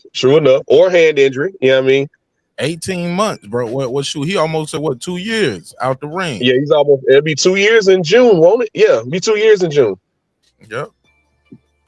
And he still don't have a fight date, from my understanding. For who? Charlo? Or wait. Jamal. Yeah, Jamal. Bro, that's because he's going through that shit, that crazy brawl. So this shit that bro. You can't hold up the whole division for that shit. Get the fuck out of here. That's some weak ass shit. That's some personal issues he got going on, bro. And he's lucky the WBC hadn't stripped him yet. To be honest, he's lucky the WBC hadn't stripped him, because I think he's had 2 mandatories that he hadn't fought in these last 2 years, man. So we'll see. It's a shame. It's a shame with these two brothers, man. Because today when they showed them on, they didn't look like they were drunk. They looked like they were they looked healthy at least tonight. You know what I mean? They weren't hammered. Yeah. You know, they clean cut. They got a great smile. I mean, I wish they really put their shit together because they could really have made. Talking about they smiling and shit, nigga. Like, what the fuck they got to do with them fight? You want a date? Mark, man, I'm talking about that they have such a shitty ass fucking repertoire that the fans don't follow them like that, man. And I'm saying they could make the sport grow a lot more, make it more popular if they weren't on their bullshit. No, what? And yeah, fighting too. I'm gonna say that's Jamal. That's Jamal. Jamel has been doing what he's supposed to do. Like he got a hand injury. He was supposed to have a fight in January. What he talking about? He talking about the fans not fucking with him like that, and they ain't fucking with now one of those Charlos like that. And I got a theory. They split their fan base when they went out there and they was talking bad about Wilder because a lot of their fans were Wilder fans too, and they like Wilder more. And they split and ruined a lot of shit when they was they went at Tank. Remember when Tank was talking some shit? Remember Tank told him, he said, lay a hand on me. You'll never fight again in your life. You know what I'm saying? You'll never fight again in your life. You know what I'm saying? You'll never box. So they got booed. One of them bet 10,000 against them too. They got booed tonight, right? So yeah, I mean they got booed. They got booed in Dallas last year. Mark. Right, but my point to what HOD is saying, another reason why the fans don't fuck with them too, they the type dudes that'll fight reporters. They didn't, and they'll fight fans. They knocking phones out of fans' hands, and but they could bring in a lot of casuals to the sport, man. You can turn that into money too. Hate generates money, man. Make people not fuck with you though, man. Hey, look, they it ain't fuck with you. They'll pay to watch you get your ass whooped. Did they pay to see him fight Castaño for undisputed? Because it was about 3,000 people in that arena. That holds 6. The arena only hold 6,000 to 8,000 at Carson, California. They didn't even have it halfway full. It was about 3,000 people in there. But if you go against a fighter who has a name as a draw, you go in there, you're a villain. So people come to watch you get your ass whooped. People always why they didn't go watch Castaño, Reggie? Why was about 3,500? Nobody know Castaño like that. He ain't that draw. Nobody knew Pitbull like that. They came to see Tank. They came to see Tank, absolutely. Why they didn't come to see Charlo? Because the opposite of love isn't hate, it's indifference. And they just really, fans have gotten to the point where they really don't give a damn about the Charlos, especially Jamal. The casuals are the ones who are filling up the stadium. The hardcores is not, come on, like today, it was a whole bunch of casuals that filled up that stadium. You know what I mean? And that's what I'm saying, that these guys' personalities are not attracting the casuals. And they could do that because, you know, you saw them. I mean, when I saw them both when they put them on camera, yo, man, they look sharp. They look I mean, like, damn, man, these guys could really make something happen if they knew how to manage their personalities right for the casuals. Man, That's what I'm saying. Hey, for the draw for this fight, this wasn't an internet draw. That really sounded like it was a Tank-driven fucking crowd to that fight. It was. It always was. Yeah, Tank drew it always was, man. He drew and that shows that those people spend a ton of money for that shit. Ryan wasn't the favorite in that arena. I mean, Ryan brought some fans. He brought some fans. I heard him he got a little pop in there, but it wasn't like when Tank came out. Yeah, Tank had that shit roaring. That motherfucker's smart, man. To be fair, Ryan came out there with the damn theme song for the Titanic or something like that. Adele ass bullshit, man. I couldn't believe you we called it his funeral music. We called it his funeral music at the fight party I was at. Mark talking about he got free access to Ryan fight. I told y'all what kind of music gonna be playing at a Ryan Garcia party.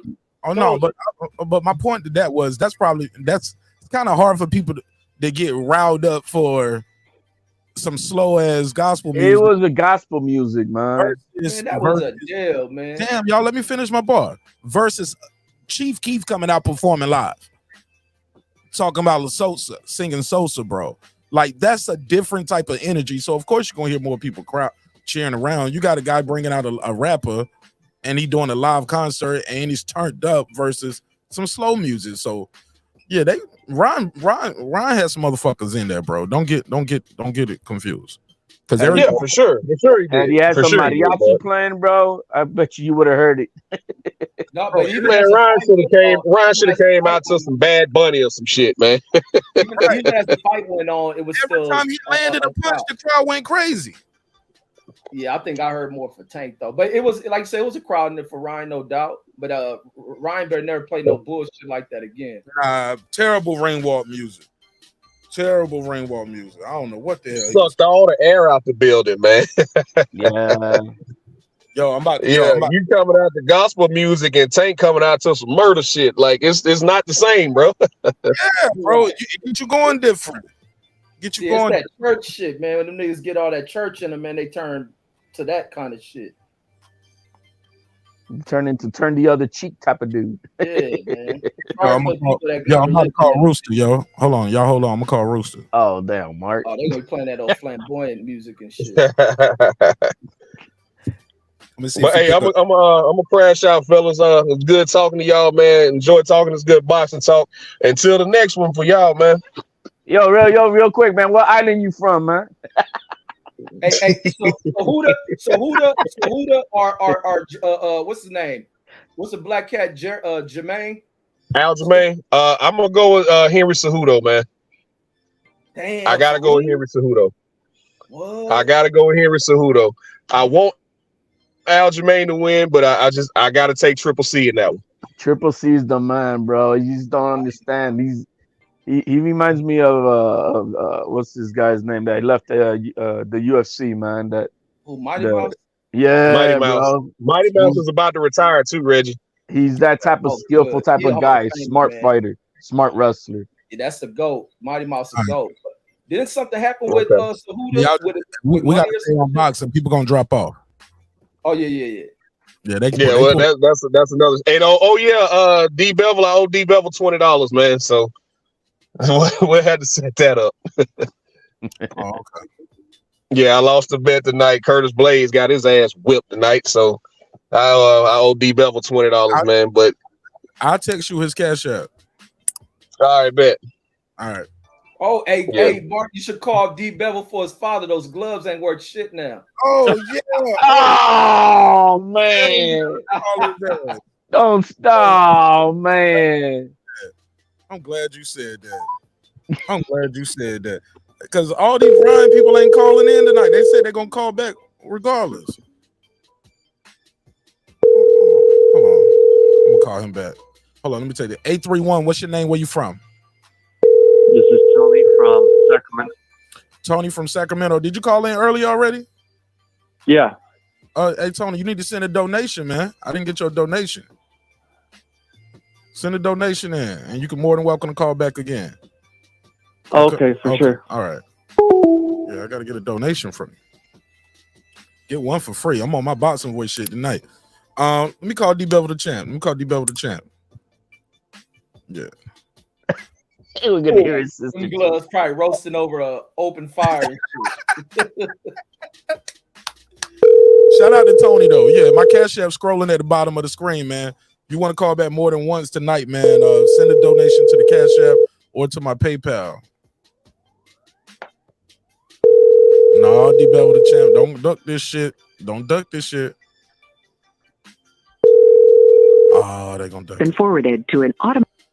He ducking. He gonna duck it. Yeah, because I mean, the only one who's a Ryan Garcia fan at the household was the old man. Oh yeah. I think Lauren had Yeah, she. Hey, man, of course I'm for Tank. He black. You know what I mean? The old man pulled the belt out of their ass. He probably would have whooping their ass. He got the gloves on. This is what Ryan should have done. Get over here, Junior. Yeah. And that's hilarious. This is how you punch a little midget, man. Get over here. Get on your knees. Pat. Yeah, man. But back to what we was talking about, those Charlos, bro. Man, it's a disconnect with them and the fans, man. It is a disconnect. Yeah, and like I said, Mark, I think they have what it takes to be a lot bigger than what they are. First of all, they do have to fight. Obviously, they gotta be more active. But I'm saying, as far as bringing the casuals in, they could do a lot more, man. And they're not doing it. They're comfortable within their personality with the checks they cash in, with the fights that they only make. Yeah, I think a lot of that arrogance played a part into them. That arrogant shit is damaging for a lot of these dudes when they have an underappreciation for fans and shit. think it became damaging too. But then again, they could win off with that villain shit, but they got to keep winning. But they're like you were saying, HOD, how they come in, they looking pleasant, they smile, and they starting to realize that shit. Because did you notice that? Did you notice that, Reggie? I seen them smiling. I see the behavior of them, changing because of what they've experienced in life-wise, especially Jamal after going through that shit with what he's going with. But it's like fans ain't gonna show no sympathy for you. They're gonna bank in all the shit that you was talking to them about, punching on them and fuck them and slap. That shit pays off. The same thing they see with Adrian Broner. Adrian Broner should be eye-opening for a lot of motherfuckers, man. You got to have appreciation for people, man. But look, it's one thing to have some appreciation for the people, but I gotta have appreciation for your fans. You get what I'm saying? You can't be slapping my phone down, and you can't be assault me, brother. You know what I'm saying? Because you don't like my interview question, or you think, well, nah, you wearing the arrows, or you wearing the such and such shirt or a hat. You can't be. You know what I'm saying? That's crazy. Fighters try to attack fans who just want to take a picture, or bro. Okay, all right. The pendulum swings both ways. You know what I'm saying? Hold on, this D-Bevel the champ. D-Bevel the champ. What's poppin'? What's up, man? You live on air. I'm on this. You live on air. Where is your daddy?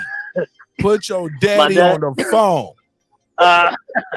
He's at home. I left a while ago. Call your daddy on three-way real quick. I'm gonna hold on. Hey, Apostle's tripping on you, D-Bevel. Bro, call him, bro. Call him. He gonna answer you his son. He gonna answer. Man, he's asleep. Fuck. Just funny is when I left, he said, "Oh, I was right. The 7th round, just the wrong fighter."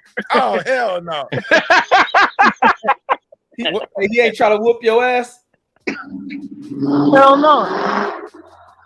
Hell no. No, I told him Tank was gonna knock him out, but hey, he went with the money. I can't hate on that. It is what it is. So what your daddy gonna do with them gloves now? Shit. Nothing. He'll keep them in the closet. They better I'll tell him to hang in there. Hopefully Ryan gets that Lomachenko treatment. Maybe they'll just erase his loss and say it never happened. Like Loma and Solito or something. What? Yo, man, what about your sister? Oh, Lauren, no, she's happy, man. She said that was gonna happen. I mean, we all picked Tank, except my dad knew Tank was gonna win too. Just he went with the bet, like he explained, like he has a glove, from Hold on, does he have cousins. both gloves or just one? No, just one signed glove when Ryan was like Ryan. No, Ryan was an amateur and stuff like that, and it's one of the gloves I guess he used or signed. I don't know. That's dope. Throughout the fight, they mentioned Ryan Garcia being in the Little League, and I was like, damn, I thought about your own man, because that's how he got them gloves. Yeah. No, no. I didn't want to talk to you. I want to talk to your dad, man. Damn. He's hella asleep right now. We left. We said good night. All of us bounced, but we're gonna get an episode where you're gonna call him for me, bro. I gotta get him on the phone this week. I gotta get him on the phone this week. Hey, look, you thought them gloves was gonna be a family heirloom, huh? Thought they was gonna. He was gonna pass them down. He was gonna put it in the will. Tell your daddy gonna send me that boxing glove, man. Fuck it, he don't need it no more. Tell him gonna send it to right now. Hey, that shit gonna be in the Christmas gift. Watch. D-Bell gonna open the boxes. That's hilarious. And Ryan told everybody the dude ain't never fought nobody, man. He's hyped up, man. It is what it is. You know what I mean? It is what it is. That's how they do. They hype up this little prospect, making him think he's gonna beat Tank. Dude didn't have no chance against no fucking Tank, man. It was a good fight, though, man. You acting like Tank ran through the nigga, man. That shit was a good fight, bro. No, I mean, Tank should have ran through him, but he didn't. You know what I mean? Just like he should have ran through Rolly, but he didn't. But, I mean, it is what it is. Shout out to Ryan. I mean? He got up from that shot that put Rolly to sleep, though. I didn't even think about it. I'll give Ryan credit for getting up from, the shot with Tank and the, whatever the last guy, I forgot the last guy that put him down with the left, Campbell.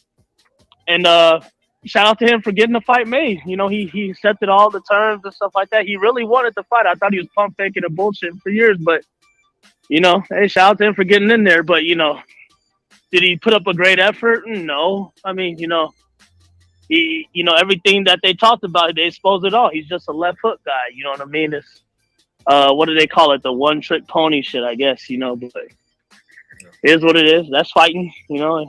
Maybe he'll go on and beat some other guys, but the performance he put on tonight, no, not a good one. Not a good one. Oh no, man. That so the fight wasn't good to you? No. It was cool. It was all right. It wasn't an effort that Pitbull Cruz put up. It wasn't even an effort that Rolly put up. You know, Rolly was really winning until Tank just hit him once. But after Ryan got knocked down, once he got up, he wasn't the same after that. He was more cautious of his punches. He was really fighting kind of a little scared in there. He didn't want to throw those combinations, you know what I mean, like he did in that second round once he got put on his ass. But I mean, hey, boxing's boxing. It is what it is. Where's DJ at? He owes me $20 though. Everybody wants to call me. He was just on here. Yeah, he was up here. He said that. Oh, he was? I told him I was gonna text. I told him I was gonna text him your cash app. That's what's up. Wait, what DJ owe you for? I thought DJ was going for Tank too. They had a side bet on UFC. MMA fight, UFC. Oh, that Curtis Blades got his ass whooped bad. He didn't get his ass whooped, but he got stopped in the first round. So, you know, I mean, it was kind of quick, 2.5 minutes or something like that.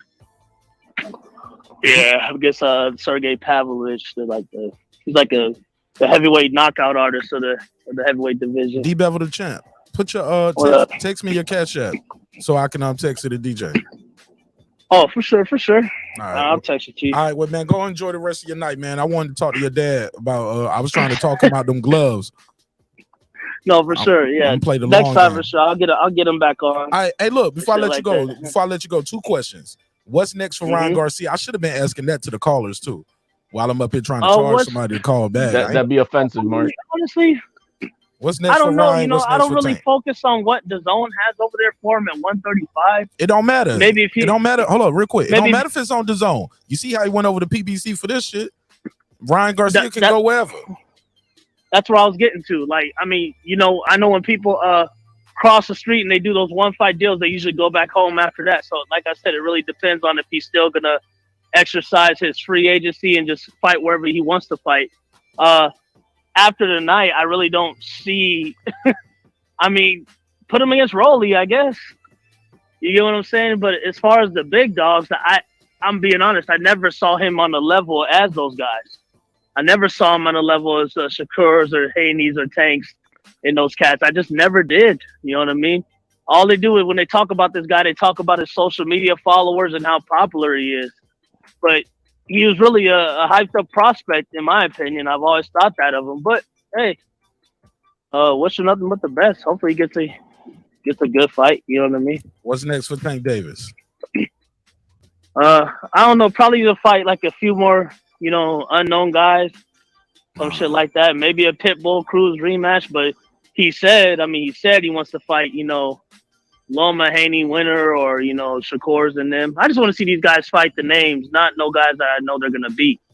Like, I didn't watch the Shakur Stevenson fight the other night. I knew he was gonna win. You know what I mean? So when the names are fighting the names, like, I watched Haney, Loma, and then, you know, see if the guys fight names after that. He said he wanted to fight Haney, so we'll see. For sure. I don't know. For sure. When it happens, I'll watch. Hey, they brought this shit up. I don't know if Errol Hawanian brought this up, but a possibility that they were saying they think that Ryan may be best suited leaving Oscar and them. Oh yeah, Ariel did bring it up. Yeah, he was up there being, that was kind of snaky the way he did that too. He was like, don't you think he outgrown him? Like, hey, look, I think he outgrown him. Like, hey, this is my moment. You guys shouldn't be up here. I'm like, man, I was like, Bob, on every stage for all his fights. Like, no, I think that's false. Canelo outgrew Oscar, but Ryan hasn't outgrown nothing. He hasn't reached the height. He hasn't reached the height of a victory to where he has, the I'm not going to say the power, but where he has the room to even leave his promoter. I mean, they're giving him the fights he wants. I hope he continues to make money, continues to knock out guys. You know what I mean? But other than that, I mean, like I said, I'm not surprised because he is what I always thought he was. You know, it wasn't shocking, in my opinion. Well, he's done with the 135 movement, so it's going to be 140. I see him. Yeah, he's going to stay with it, and then he's got to take a few soft touches from the next few fights, next 2 to 3 fights. You know, there got to be some soft touches to build up that, hopefully, some new experience. in his style with Goosen, and so I mean that I don't see him doing. There's not much he's gonna be able to do. He ain't gonna walk into fighting a top guy right now. There'll be a few soft touches at the zone, and that is what it is. I mean, who is he gonna fight? Teofimo? He'll get smoked. Like Teofimo sleep him. You know what I mean? I don't see it like the 140 guys. Who's at the other Regis and all those guys? Teofimo gonna sleep who? It never Ryan? heard of it. Nigga. Man, Teo knocked that fool out. Man, he gonna get caught with a check hook. That check hook, they kept dropping him versus Sando Martin. Ryan gonna drop him with it and put him to sleep. He's figured out now. He's figured out. How? He's figured out. How, Sway? Everybody knows. I mean, he did that the whole fight, throwing that left hook, and Tank ducked under that shit. Yeah. You know what I mean? Yeah, he hit Tank with it a couple times, but it didn't affect him. You know what I mean? That's Tank. I mean, it's almost like what people say about my guy Wilder. Once they figure out that right hand, and how Fury kept ducking under that shit, what you gonna do now? You got to have more, other ways to win. More fundamentals, or how you come up with a second or third game plan and shit. But do I think he could beat the guys at 140? No. If I don't think he could beat the guys at 135, I mean, how would I think he could beat the guys at 140? You know what I'm saying? Competition's a little better up there. I don't see that what happens is you stop draining yourself down to make the weight. That's how you beat guys at heavyweight. He said he was fine. He looked fine tonight. Didn't look tired of me. Nah, he said it bothered him at the end though. He did say. Yeah, of course he said at the end. Of course, I didn't it's real convenient. I mean, you don't supposed to say it before the fight. Oh, why not? Shit, I can't tell you. You know what I mean? I can't tell my opponent. That's that Canelo shit. Canelo, I'm cool. What opponent? Floyd, I'll fight you at 150. What opponent tells the fighter before the fight, I don't have my legs? Okay, Floyd, we'll fight at 152. And that's Floyd whooped his ass every round. All right. Then he said, it's the weight. Well, I'm just telling you the truth. Like, no. I said, no, you didn't hear me. I said, what fighter tells the opponent before the fight start, hey man, this weight is really killing me, and I don't have my legs under me. Like who says that, Debo? No, I'm just saying he agreed to that weight clause, even the whole build up to the fight. And he said, hey, no, I'm cool with this. You look drained, Tank, you look drained. Are you gonna make weight? I feel great. I feel the best I've ever been, baby. Got in there, got his ass whooped. Now he wants to bring up the weight. I love to build it in excuse, but that's boxing. A lot of those guys use that. Is it an excuse if it's true? Like the guy did? Yeah, it is. Yeah, it is an excuse because you shouldn't have agreed to that weight if it was going to be a problem to you. Okay. You don't know that it affects you until you do it. Facts. That's too damn bad. That's too bad. So I mean, you're talking about the publicity about it, but realistically, does it affect you now? We don't know. That's why Devin Haney was smart the other day when he said, "Look, I got to see what happens," because his pops was talking all that jargon. Oh, we stand at 135, and Devin Haney cleaned it up. Like, look, man, I got to see how I feel after May 20th. Yeah, like I said, when the fight got signed and they did the catch weight, I said, hey, Tank, if you beat him, they're gonna use that as an excuse. Hey, you should have let him rehydrate the way he should have did it. And Ryan, if Tank beats you, you can't use it as an excuse because you're the one that signed for it. At the end of the day, I'm not gonna argue for two guys I really don't give a fuck about. I don't give a fuck about Tank. I don't give a fuck about Ryan. You know what I'm saying? So it's like they're both hyped in a way to me, when it comes to selecting their opponents from guys moving up in weight and from guys moving down. So, I mean, at the end of the day, until they fight a Haney or Shakur and them cats, or the guys at 140, I mean, so what? You get what I'm saying? I appreciate you, D-Bevel. Thanks for pulling up. Shout out all right, y'all take it easy. Shout out to Antonio Marquez, man, for donating to the channel, man. Marquez, appreciate you, bro. In a major way. Shout out Antonio. Hey, let me get on the verses with D-Bell. Let me sing. Why you always hating? Right. Ooh, oh my God. Stop your fucking hating. Why you always lying? Oh my God. Stop your fucking lying. Yeah. D-Bevel. Yeah, D-Bevel said, man, fuck boxing. He was like, I don't even know why you called me, Martin Ash. I didn't call you. That's why he didn't pick up. Yeah, the first time. And then when I said you live on air, he's like, he said, nigga, I thought we was friends. You just call and check on me. Nah, I want man, we were hoping for his sister to pick up. That's all. Oh man, we didn't need to talk to Bill. All right. Yeah, man, this is a hard one for Team Garcia, man. They were very confident going into this fight. They were very confident. Ugh. I think you can see it both ways, man. We saw that. Yeah. I mean, at least I know I did. I saw that the young man he knows how to make the adjustments and take advantage of the selected moments that a lot of fighters don't know how to do on the fly. And at the same time, we saw the inexperience from Ryan Garcia. He's got ways to go to understand how to fight in a disciplined fight throughout the entire bout and not lose discipline and focus. Which at least he admitted to that he saw that's what he did wrong. So it's gonna take some time, man. I don't see that there's no way for him to learn from it, but it's gonna happen. 831, what's your name? Where you from, family? I just made the donation. This is Tony again from Sacramento. Go ahead, Tony. Thanks for supporting the show, my brother. Go ahead. They need to strip Canelo's ass. They need to strip him of the WBC belt. I'm tired of his ass already. He got don't he got a fight coming up, Antonio? Tony? Yeah, but David Benavidez has been his mandatory for the past 3 fights since 2021. That motherfucker, Mauricio Silverman. I don't know how accurate that is. You sure he's been you sure David has been his mandatory for 3 years? The past 3 fights. Oh. Yeah, I mean, look, at first, in November 9, 2022, Mauricio Silverman said the winner of Caleb Plant versus Benavidez will be the challenger for Canelo. And then all of a sudden he turns around and then he says that he's not sure who the next opponent will be. So he's protecting Canelo. I'm listening. Go ahead. I just said it. He's protecting Canelo. Why? I don't know, because he's Mexican too, I guess. I don't know. Well, look, he's Mexican too. But at the end of the day, Canelo Canelo fought for undisputed. So I don't know how David would be his mandatory if he fought for undisputed. Then after that, he went up to 175. They granted him permission to do that. He fought at 175, lost. He came back down, had a fight with Triple G.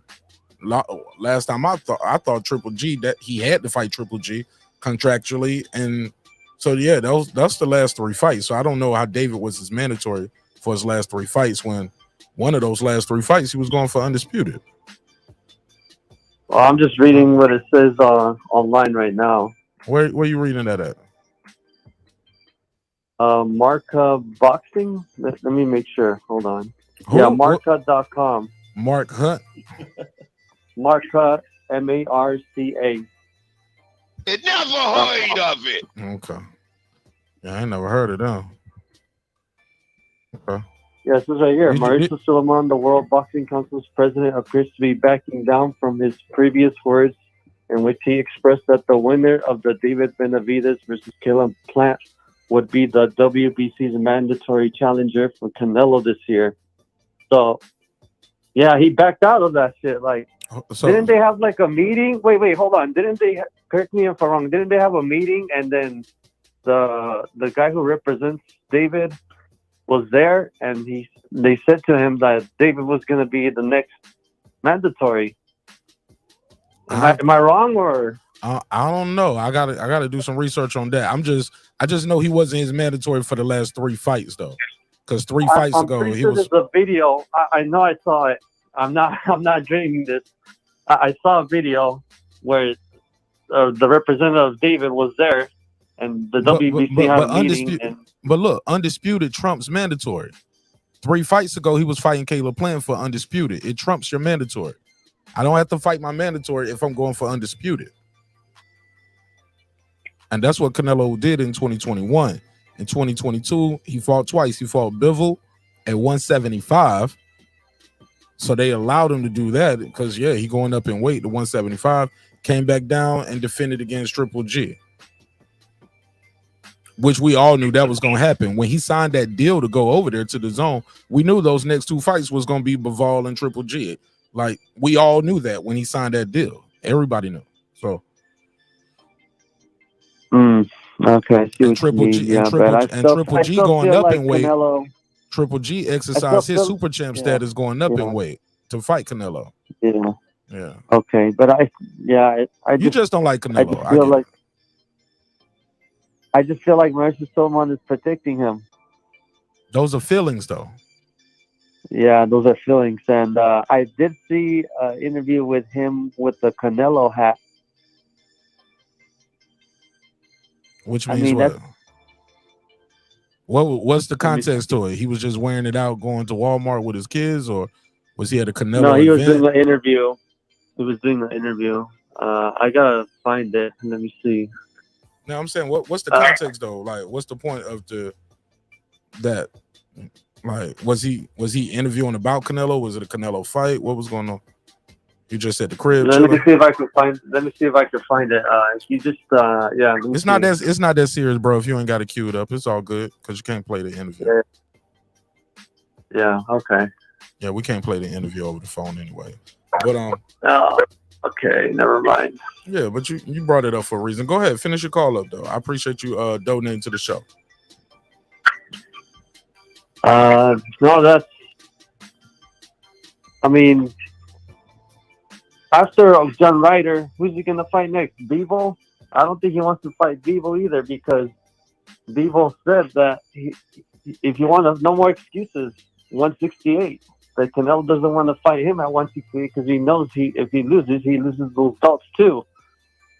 So I don't know. Canelo, he's just not the guy no more. He needs to retire after John Ryder. If he doesn't fight Morrell, David, then he should be or Bivol at 168. He should just retire if he doesn't want to fight him. I don't know. He's just not the same guy anymore. He's trash, just like Mayweather said. He's scared of David. He doesn't want to fight the young guys no more. He's just done. I'm tired of Canelo. All right, well, I appreciate you calling in, man. This was a good call. Yeah. You got 7 minutes out of that thing. All right. Appreciate you, man. Peace. Take care. All right. That nigga said, I got something to say about Canelo ass. All right, go ahead. Anybody got a response to what the caller had to say? No, he's just showing people starting to hate Canelo. Canelo's really starting to lose people. I don't get it, man. The man just became undisputed, man. And I don't know what the hell they're talking about. Who just became undisputed? Canelo. He's done more in the sport, fighting more actively than anybody else. And Canelo, I think Canelo, yeah. He came up, when he get undisputed? 2021? Was it Caleb Plant fight he talking about? Yeah, in 2021. We're in 2023, bro. He fought Bivol. He lost. He fought Triple G. And a lot of people didn't even want to see that fight, even though they knew. Only 800,000 people or whatever, 500,000. Oh, yeah. You know what? I stand corrected. So people did want to see that fight. People bought the crowd was like, you thought when that those numbers come out. You thought the weigh-ins for Ryan and and Tank was big. Come on, man. That man is just, hey, I mean, it's not everybody's cup of tea the way he's rolling. I can understand that, but shit, the Mayweather Berto weigh-in was packed and big as hell. You know what I'm saying? Those real numbers, or was that some shit Rick Glazer popped out his ass? Oh shit, who? Was those real 800,000 numbers Canelo Triple G from dazn or some bullshit from Rick? No, I think it was. Wasn't it? I thought it was 500,000. 800,000 was for the Plant fight. I think it was. Yeah, so Triple G. It was 500,000. I think for the Triple G. And nobody even knows it's that real. dazn ain't come out with it. But it's still, man. He has his large following, which is why he's able to do whatever the heck he wants to do. Hell yeah.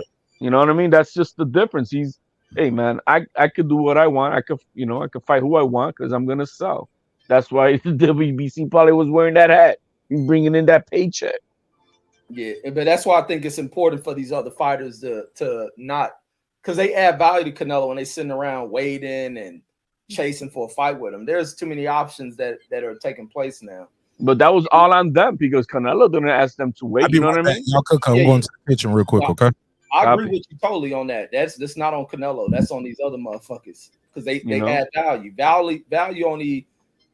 Value is placed on with what people place its amount at, and a lot of people place the amount at Canelo, especially the fighters, by I gotta fight you, Canelo. Oh, you're such a nice guy, and oh, you're fighting here, I'm going there. Just adding that shit to him. Everybody's begging for him. Well, the value. I mean, I get the value. They're gonna make probably 5 times as much fighting Canelo before they make that type of money with anybody else.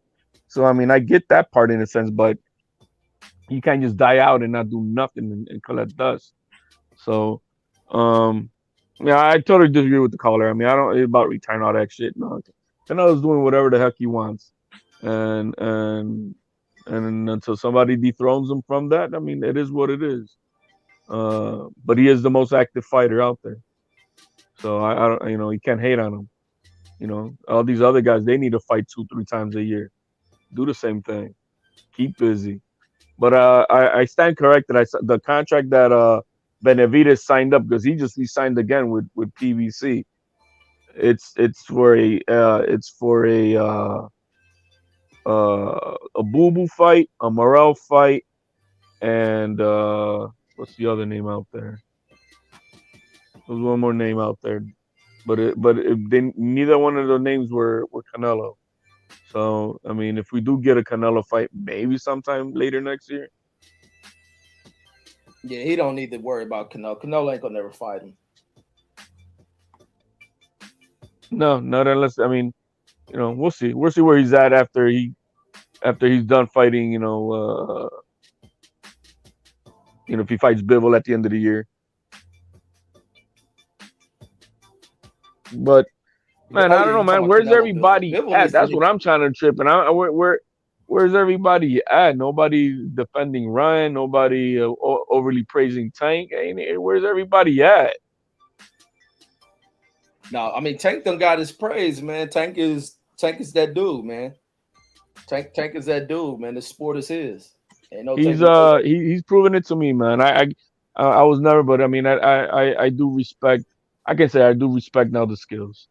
I do respect the skills. He's owned what he is. You know what I mean? And he's not trying to be what he's not. He knows what he has to do and what his best attributes are, and you saw them methodically. But if one thing DeVivo did say, I mean, who gave Tank a better fight? Pitbull Cruz, Rolly Romero, Hector Garcia. Did those 3 guys give Tank a better fight?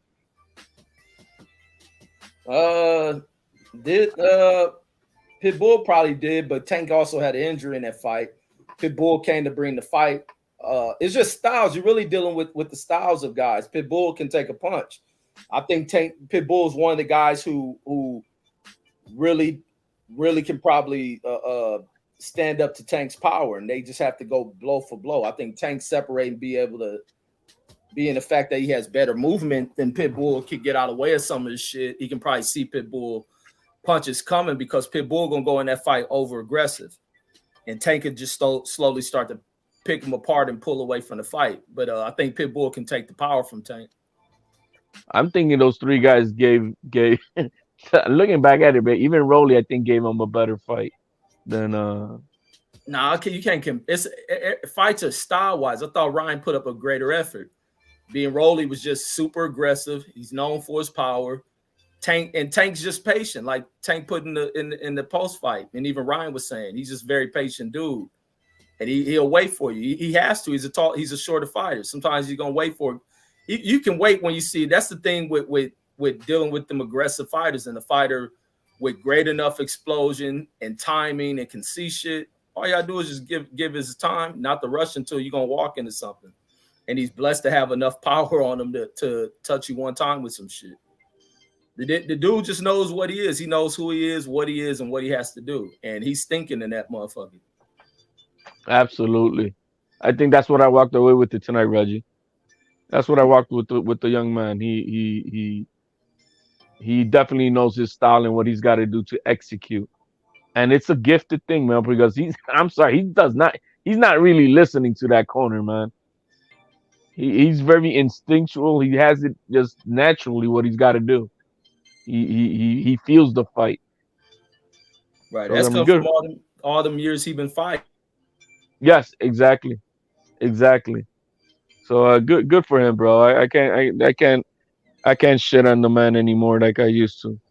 I give him more of the respect. I don't say he's the Superman of all Supermans up there, but he's definitely elite, and I give him his respect with that. He needs to, we'll see if he could do that with Shakur, man. I think that's the fight that I would like to see next, if possible. Everybody else is moving. I mean, Loma's threshold is short. I don't know what's really left from him. After this fight with Haney, even if he wins, how much longer does he really have at 35 years old? So, and then Haney's gonna be moving up, I think, regardless. So the 135 division is gonna shrink real soon. All the big names are gonna be at 140 except for whoever's left, which will be Shakur, maybe Tank, and Loma. I don't know who else is out there at 135. So, I look forward to the 140s. You think Ryan need to fire Joe Goosen, get a new trainer? Hell no, man. Fuck no, man. People always come with that get rid of your trainer shit. Goosen cleaned him up, man. I think he needs to take. No, how? Tank didn't really damage him too much with anything. He cleaned up the defense. Tank couldn't really get to his chin. Tank dropped him because he stepped on the inside, caught him. I don't think the punch he got caught with. I thought Ryan threw the punch anybody would have took. It's just that Tank got there with a better shot. Tank was up underneath him. Ryan probably should have. Anybody would have took that shot. Tank face was right there, but it just shows the speed of Tank. Yo, your body's more vulnerable when you're throwing a punch at the same time. So he was throwing it right, and there's no that was all soft right now, right there at that point, and so he hit him at the perfect timing.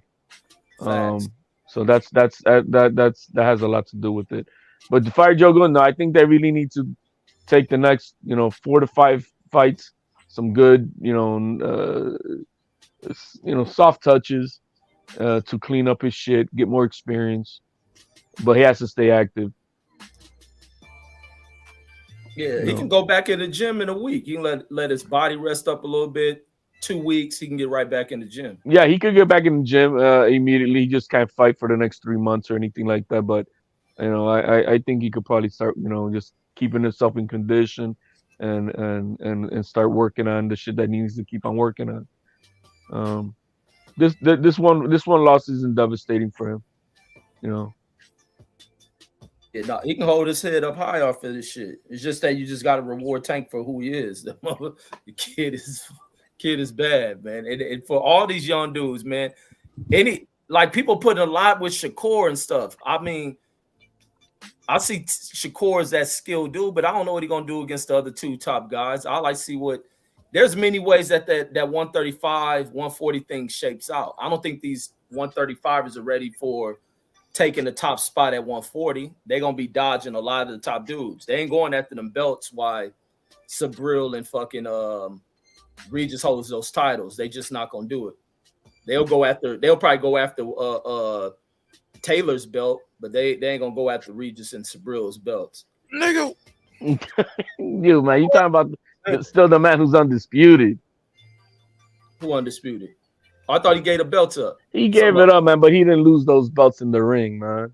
Yeah, but they may be damn, but I look at Sabril and to the 135er, Sabril and Regis will dog these dudes. We seen Regis lose. And we seen him compete though. A high level dude. He lost, bro. Yeah, no, I give him that, but I think he'll go in there against these dudes. He ain't lose to these 135ers. He lost to Josh Taylor.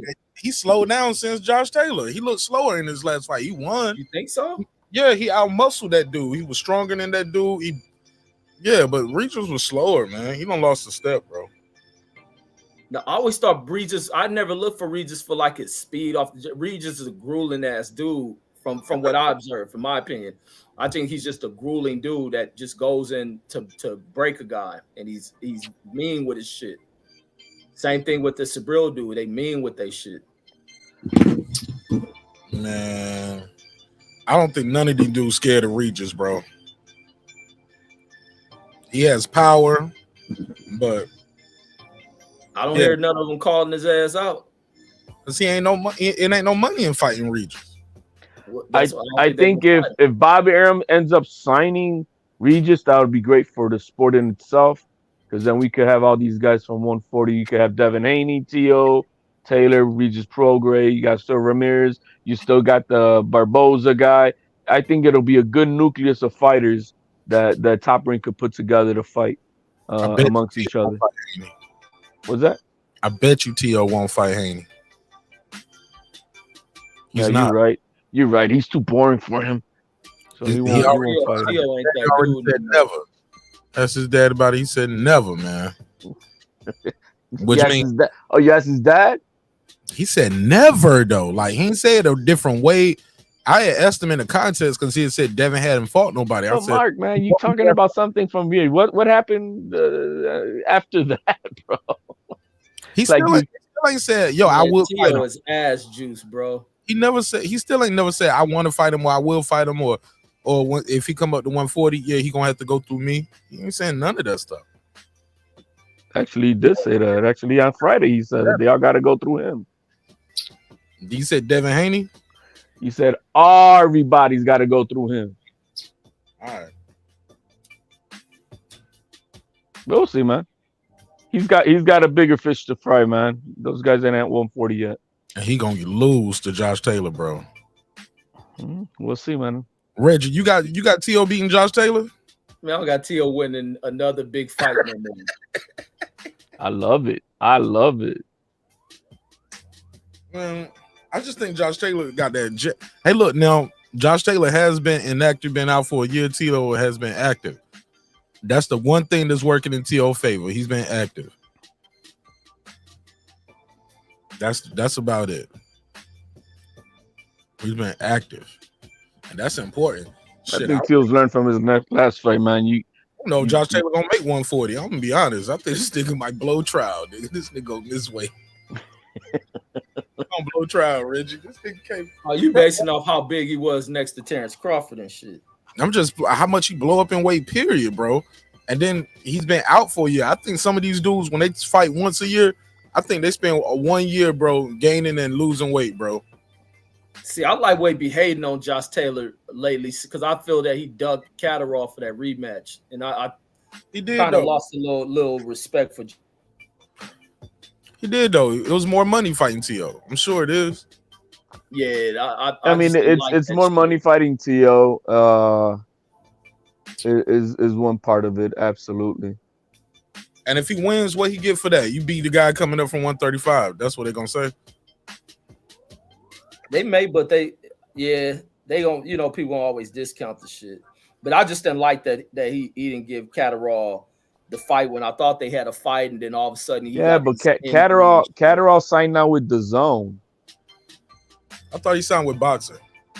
No, he's with story about that. No, remember they announced the fight was supposed to happen. Then Taylor popped up with a foot injury, but had enough healing in the foot to try to fight Catterall on the side of the ring. Then next thing you know, he ain't fighting him no more. Yeah, Catterall signs multi-fight deal with Boxer. Oz Josh Taylor rematch as he hunts down the world title shot. There you go. This was August the 5th, 2022.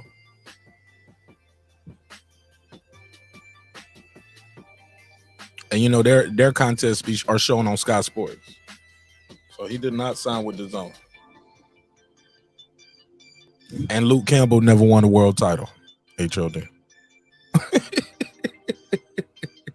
No, man, he won a gold medal, man. That's what I meant.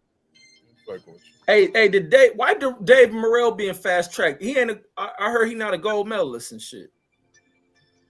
You said why? Yeah, how did he get on a fast track? Because usually I was thinking he was a gold medalist, but how did he get in a position where he getting all this, quick position and shit?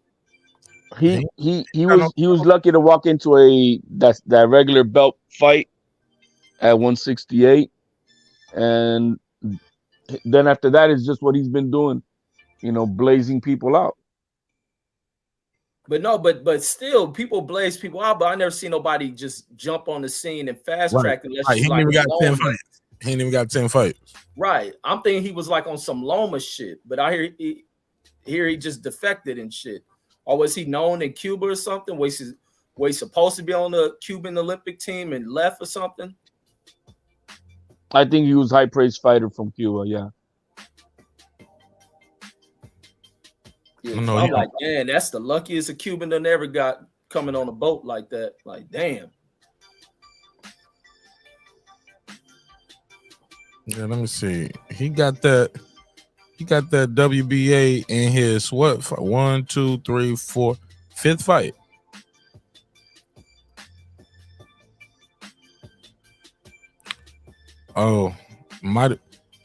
In his 3rd fight, he fought Lennox Allen, 22-0. In his 3rd fight. That's how he catapulted. That's what got him that interim belt. In his 3rd fight. And who was Mark, that? I'm reading he signed to Matchroom now. Catterall. Since when? Since May 27th. Of this year? Yeah. His move to Matchroom having only signed with Boxing Sky Sports. Oh, we ain't had May 27 of this year yet. No, I mean, let me finish what March 31st, he'll be fighting on May 27th. His move to Matchroom, having only signed with Boxing Sky Sports back in August, I think that's what you kind of referred to, was announced at the weigh-in for the Anthony Joshua return against Jermaine Franklin Saturday night. The promotional switch means Catterall will now fight on streaming app DAZN. Okay, so he is with DAZN. But him signing with DAZN didn't stop him from getting the Josh Taylor fight though. That's how we got on it. He was like, I wanted him to fight Josh Taylor, and you was like, well, he's with DAZN. I'm glad he got out this fucking deal, because if I sign with you and you say you're gonna get me this fight, and that deal falls through, hell yeah, let me go, bro. Don't make me stay over here and still have to fight with you, bro. And you didn't get me what we signed up for, because he damn sure signed this boxer contract right before this Josh Taylor shit. Bob Arum was never high on that guy. I know that for a fact. They never wanted Josh Taylor to fight him the first time. Because he a threat. High risk, low reward, and arguably won that fight. Oh, so Josh is over with Bob Arum? So Bob Arum done fucked the fight up. No, you ain't even listening. You just wanted to hear that part. He heard about. I was lost on that shit. He heard about he with Eddie Hearn now. He was with Boxer when he signed. What fucked him up with that shit right there was Josh Taylor. He didn't have a reschedule. Jack Catterall didn't have a reschedule clause in the contract, as the way I understand it. So there was something within that. I signed a fight to fight you. I got injured. Okay, I'm injured. The deal is canceled. And now I make another fight. I don't have to go back into renegotiations with you. I don't have to reschedule with you. There's no reschedule clause if an injury happens. But he didn't seem bitter at all, Mark. I saw Jack Catterall in an interview about this, and he was, like before, he was really like, If y'all would call him a bitch if he up there bitching. You can't win. You can't win for losing with fans. No, but he had every right to call out Josh Taylor when all that was happening, right? And he was doing it. But when he decided not to sign with DAZN, he was really happy about it. Yeah, that's crazy. And the way he talked about it, it fell through, and Josh Taylor is just going his way, I'm going my way, and he wasn't bitching about the rematch at all. He didn't not like before, at least. I mean, you got to move forward, bro. Yeah. So I mean, but I do hope that Regis signs with Bob Arum, man, so that we could get, these good. We would have several good fights at 140 then. Oh no, he can't sign with Bob Arum. The black folks will kill him. He need to sign with PBC. He's Brazilian, man. He ain't black. Yeah, man. That's what they're gonna say, bro. They ain't gonna let him sign. They ain't gonna let his ass sign with Bob Arum in peace, even though all the fights that he need is gonna be over there at 140, and those guys coming up. I would love to see him mix it up with like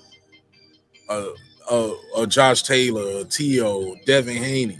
That's what I'm saying. If he signs with Bob Arum, there was a thing that said Bob Arum was interested in signing him, and he posted it on his story. He was like, "Yes, you know, he be, you know, so let's see what they do. Like I said, man, it'll make it easier for us to see all these fights. Devin Haney, T.O., Taylor, Prograis, Ramirez, Barboza, whatever. You know, there's a lot more 140 guys on you know, on this side that we see more exciting fights. Somebody say Reg getting tired and start talking crazy. No, that's Philip H. Anytime I don't agree with his crazy ass, that nigga at work sleeping. Typing with his toes. Yeah. Wake your ass up, Philip H. Hell yeah, man. I enjoyed this shit, man. I ain't gonna lie. I thought more people was gonna really like this fight. It was a lot of people like kind of, I don't know. Just I think the undercard was very weak, Mark. Fans. They cried too much, man. I fell asleep, man. I'm not gonna lie. I fell asleep at the Garcia fight, and I woke up somewhere in the next fight with the Gabe Rosado. Oh, you talking about Elijah Garcia? You didn't like that shit? I fell asleep. Man, y'all be complaining too much. I fell asleep, man, and then I heard he lost. Who? Did Elijah Garcia lose? No, he won. Oh shit! I was reading the private chat, and I thought, I thought somebody said that they got it wrong or something like that. Oh, you know, people always gonna say that. Oh, okay.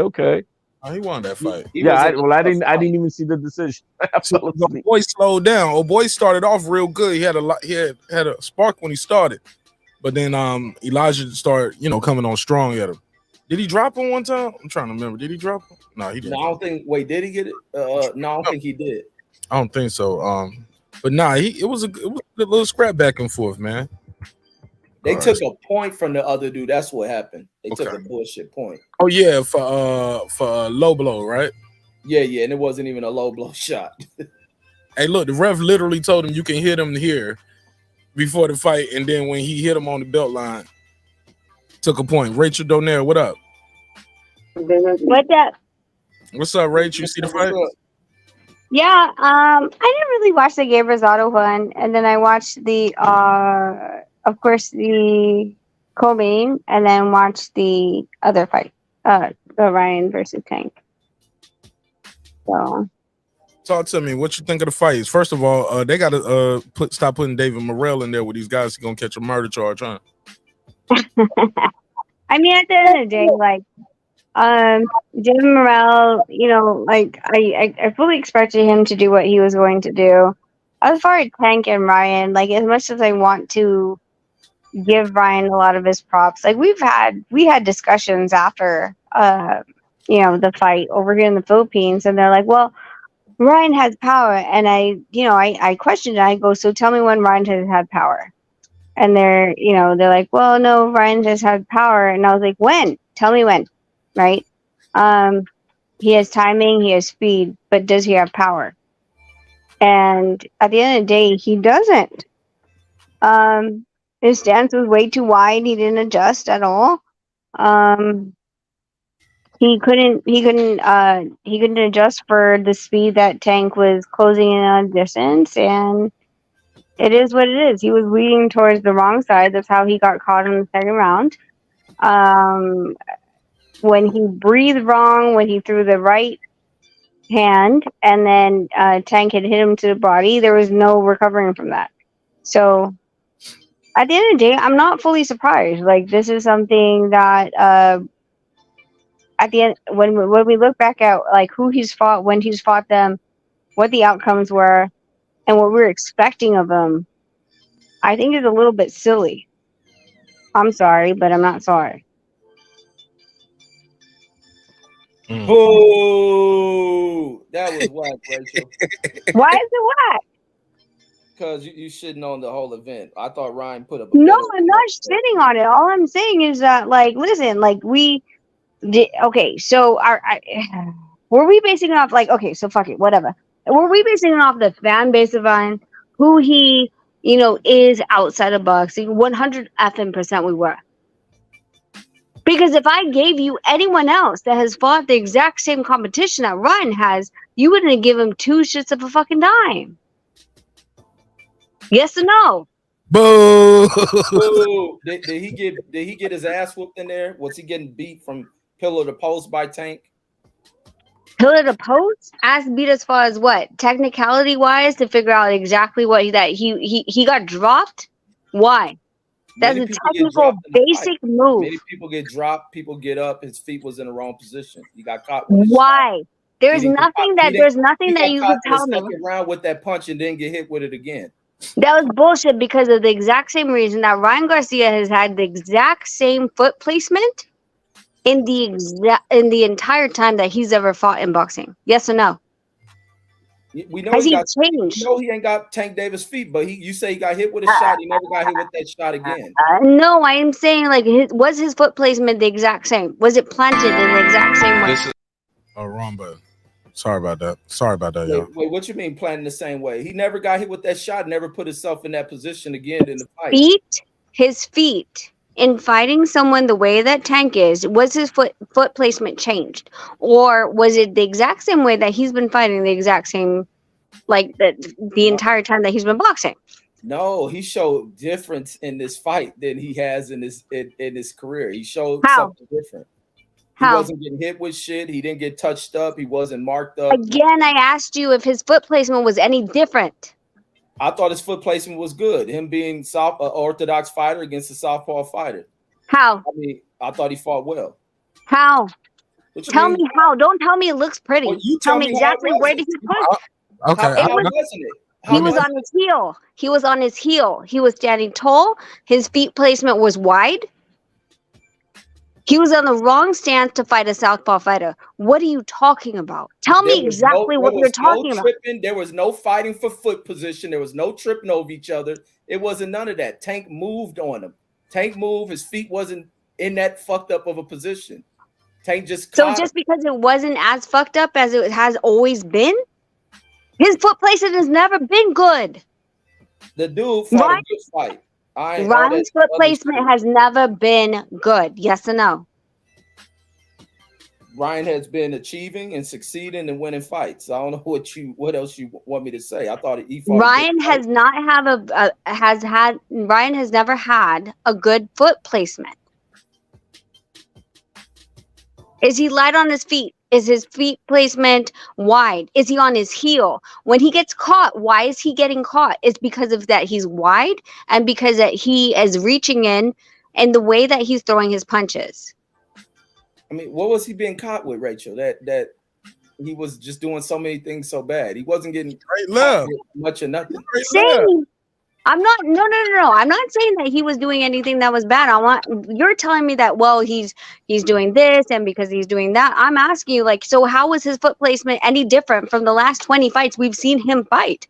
Because if you're telling me that he has actually progressed, I'm asking you what he's progressed in. He's progressed. He showed greater defense. Everybody talking about he's gonna get his chin knocked off. The chin wasn't there to be connected on. He got hit once.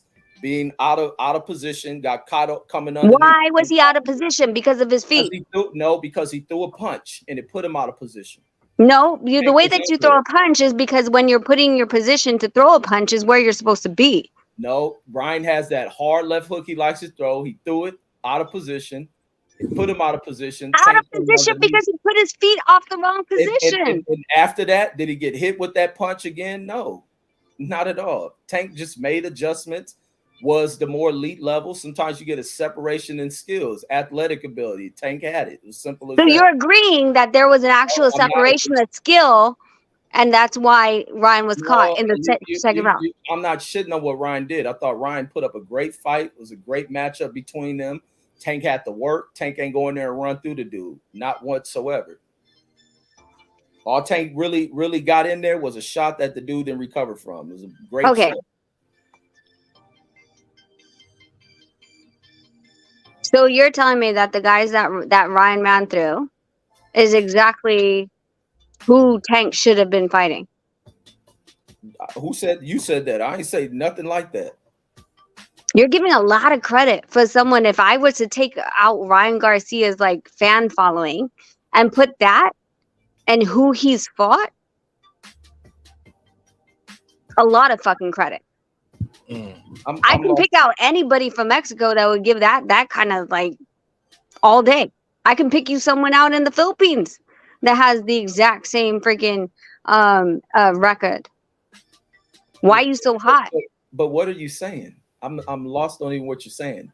This was not, for me, this was not something that I thought that was any other type of way, but Ryan, but Tank finding out Ryan's distance and timing in the very early set, and he would have never gotten this opportunity if it wasn't for his fan following. That's all I'm saying.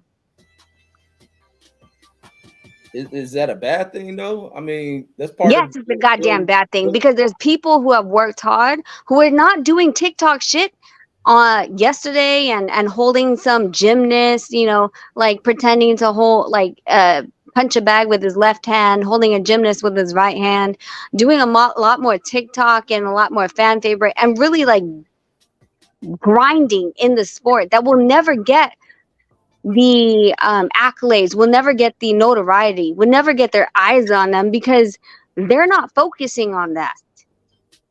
I can find you guys that are 20-0. I can find you a damn Thailander at 118 who is 54-2, who fought against Jason Maloney. But guess what? He doesn't do TikTok. That's on them. That ain't got nothing to do with Ryan. A lot of these dudes need to build themselves up. What I'm telling you is that fan following does not equal talent. Fan following does not equal talent in that ring. 100%. Didn't do nothing to earn his fight. People didn't like that shit. Now all of a sudden he's got notoriety. TikTok does not equal fan following. TikTok does not. Oh no, sorry. TikTok does equal fan following, but does not equal talent in the ring. He was undefeated doing this thing, man. Like, come on. Holy shit! So is Munguia. Does Munguia's 40-0 equal Mayweather's 40-0? What are you even talking about, Rachel? What do you mean? What am I talking about? I'm talking about guys who are not like the only reason Ryan got this. The only reason Ryan got this opportunity is because of his fan following.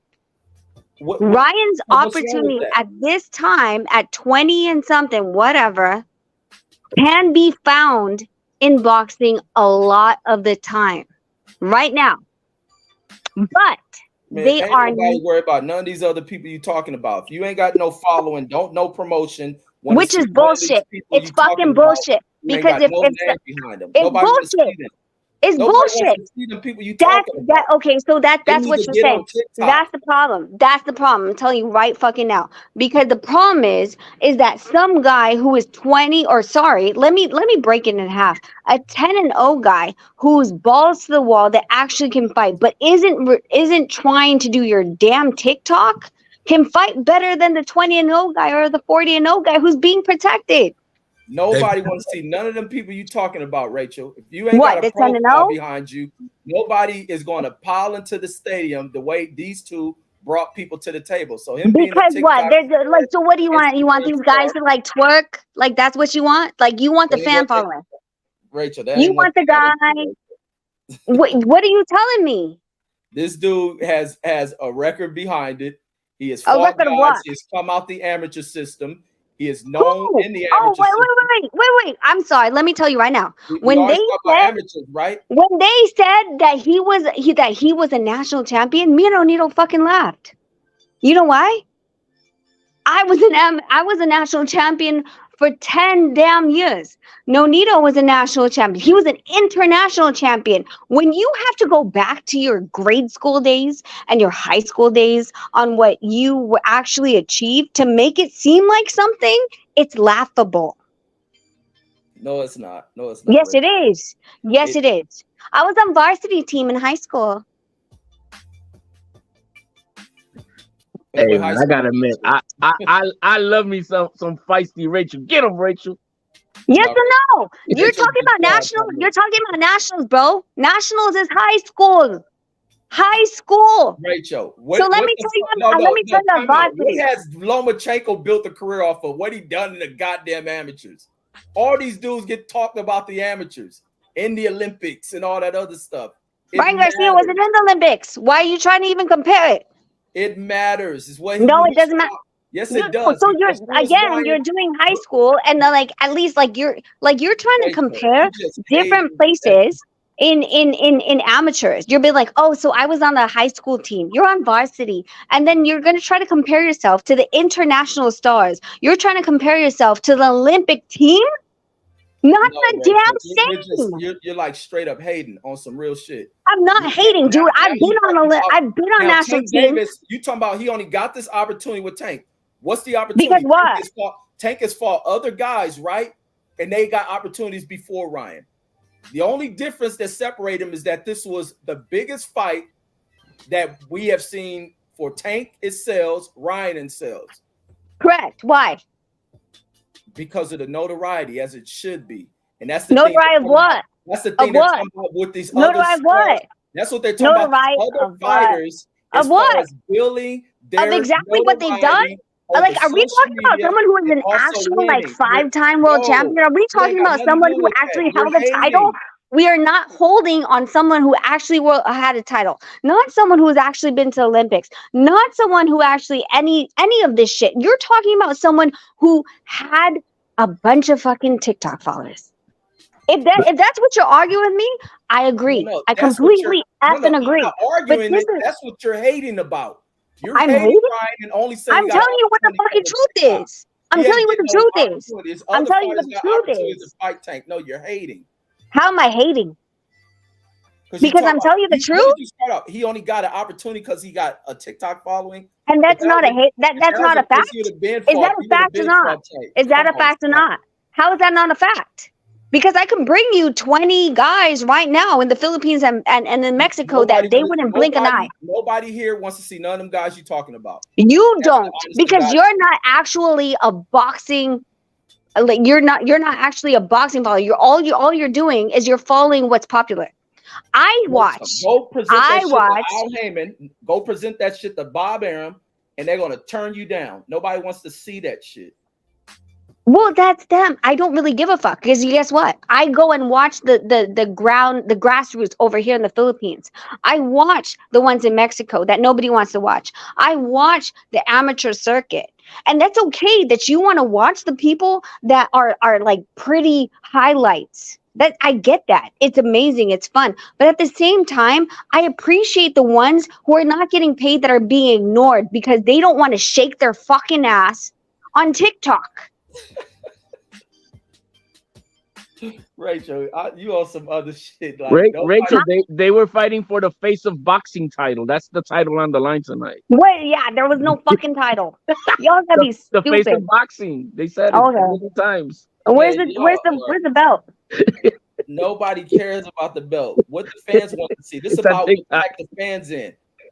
Line all these other people up and see how many fans gonna spend the money on it. See, and that's stupid. That's honestly like when it comes to me, like I don't give a shit. At the end of the day, I knew I beat you. At the end of the day, I knew that I fucking don't care about the money. I talk about the legacy and who is the best in the division right now.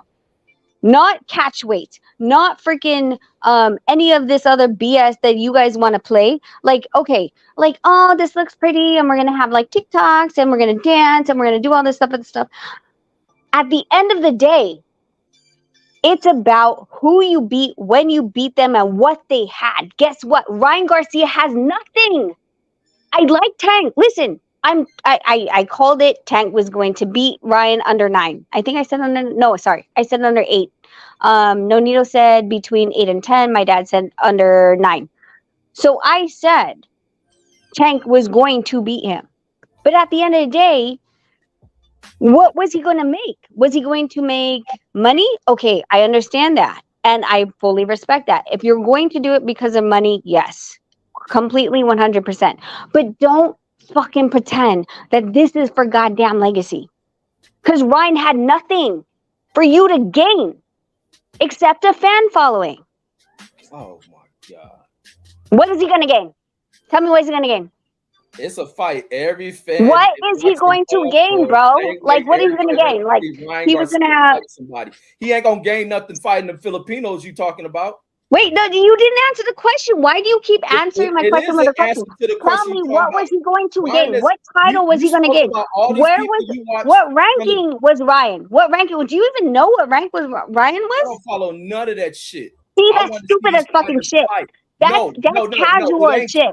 That's casual. It's stupid because that's casual. It ain't casual. It's casual. Silly enough to follow this dumb why shit. Why does Ryan deserve it? Why does Ryan deserve it? Okay, well, so in your basis, what? Okay, let me put it this way. Where do you feel like Ryan is in the rankings based on your system alone? Ryan's definitely within the top 5. So stop it. Top 5 of what? What division? Of 135, he's probably gonna move to 140. Now the Filipinos you talking Ryan's about? in 140. What are you talking about? No. These grassroots people you talking Ryan about? is in 140, bro. Ryan is in 140. Ryan is in 140. Rank him in 140 right now. Ready, set, go. Well, where are these fighters you talking about from the Philippines? You doing all this? Ryan is in 140. He's not in 135. Ryan is in 130. Ryan is in 140. Nope. Ryan is 140. Ryan is in 140. Ryan is in 140. Ryan is 140. Ryan is 140. Ryan is 140. So what rank do you give Ryan? What rank?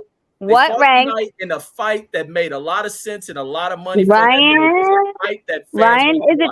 Just answer the goddamn question. What rank is Ryan in 140? Because he's not a 135 pounder. Rachel, you're hating. You pull no. Oh God, you sound like such a girl right now. Just tell me, answer the question. Tell me, 140. What is the rank of Ryan right now in 140? Tell me. Rachel, none of that shit you talking about makes 0 sense. Why? How does it not make sense? Just tell me. If he's supposed to be like this godsend in your 140 division, so what? What is his rank? You just told me he's top 5. You told me he's top 5. You told me he's top 5, but you won't tell me in what division we're talking about. Shit, if you say he at 140, then shit, he gonna definitely be within the top 10 in 140. So stop it. So top 10. The guy can go to 140 and he's gonna be. He's gonna make a name at 140. 10. So stop it. He only got the Tank fight because he's a TikTok star. Of course, that's gonna help. You need to be a star. You need to have. That's the only reason it happened. No, it ain't. So what was Isaac Cruz? Did Isaac Cruz have a big following? That's why he got the fight. Did the other guys take Davis? Isaac Cruz only was able to get that fight because there was a falsification of a fight of the rape charge that all of a sudden disappeared, and he got put in. Yes, that's the only reason that Isaac Cruz even fucking got that position. Do you understand that? What Rolly do to get the fight? Rolly, first of all, Rolly already had the fight. Rolly was already in that chat. And then what happened is that they decided that it wasn't already, it wasn't too big enough. So what did they do? They put Rolly with 8 people, 8 women. Rolly was already with the best with the correct management and the correct team. So when you're already with, for example, top rank with a top rank fighter, PBC and a PBC fighter, Mayweather with a Mayweather fighter, it's easier to make the fight. Yes or no? Rachel, what did the promotion? Yes. Oh my God! Jesus Christ! Why do you keep asking me a question with a question? I'm telling you right now, this is how it fucking works. Lame. It makes 0 sense, and it does not deserve an answer from me. You answer that because it's lame, and it ain't nothing that I'm gonna touch on lame shit. None of that shit you making sense. Ain't nobody about to make none of that. This fight made sense, and that's why the money factor in behind it. I don't know what kind of hater shit you on. Talking about he only got it because he's a TikTok star. He got it because he's a star with a fan base to draw people in there. He's an undefeated fighter. Like, I love how you didn't say that he actually deserves it because of his ranking. He deserves for a ranking. The rankings are a joke. Like you sitting here. You already telling me that like on your own he's like top 10. He's not in 1 or 2. He's not even top 5 based on yours. Yes or no? You already admitted that. Stop it. Come on. Keep wishing that you're gonna get fights only because where people are ranked. Stop it.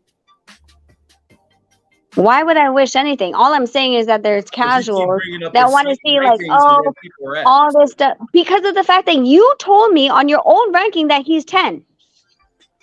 This is a big fight, and it's gonna Yes go or down no? in Tank Davis' You record. said It's gonna top make Tank 10. Davis a face You of said boxing. he's top 10, bro. If he's gonna definitely be, top 10. okay, he's top 10, but you didn't say 1 and 2. So if you're gonna tell me that he's the face of boxing, I'm not gonna take a number 10 to be the face of boxing. The face of boxing is gonna be 1 and 2, and that's not what you admitted to.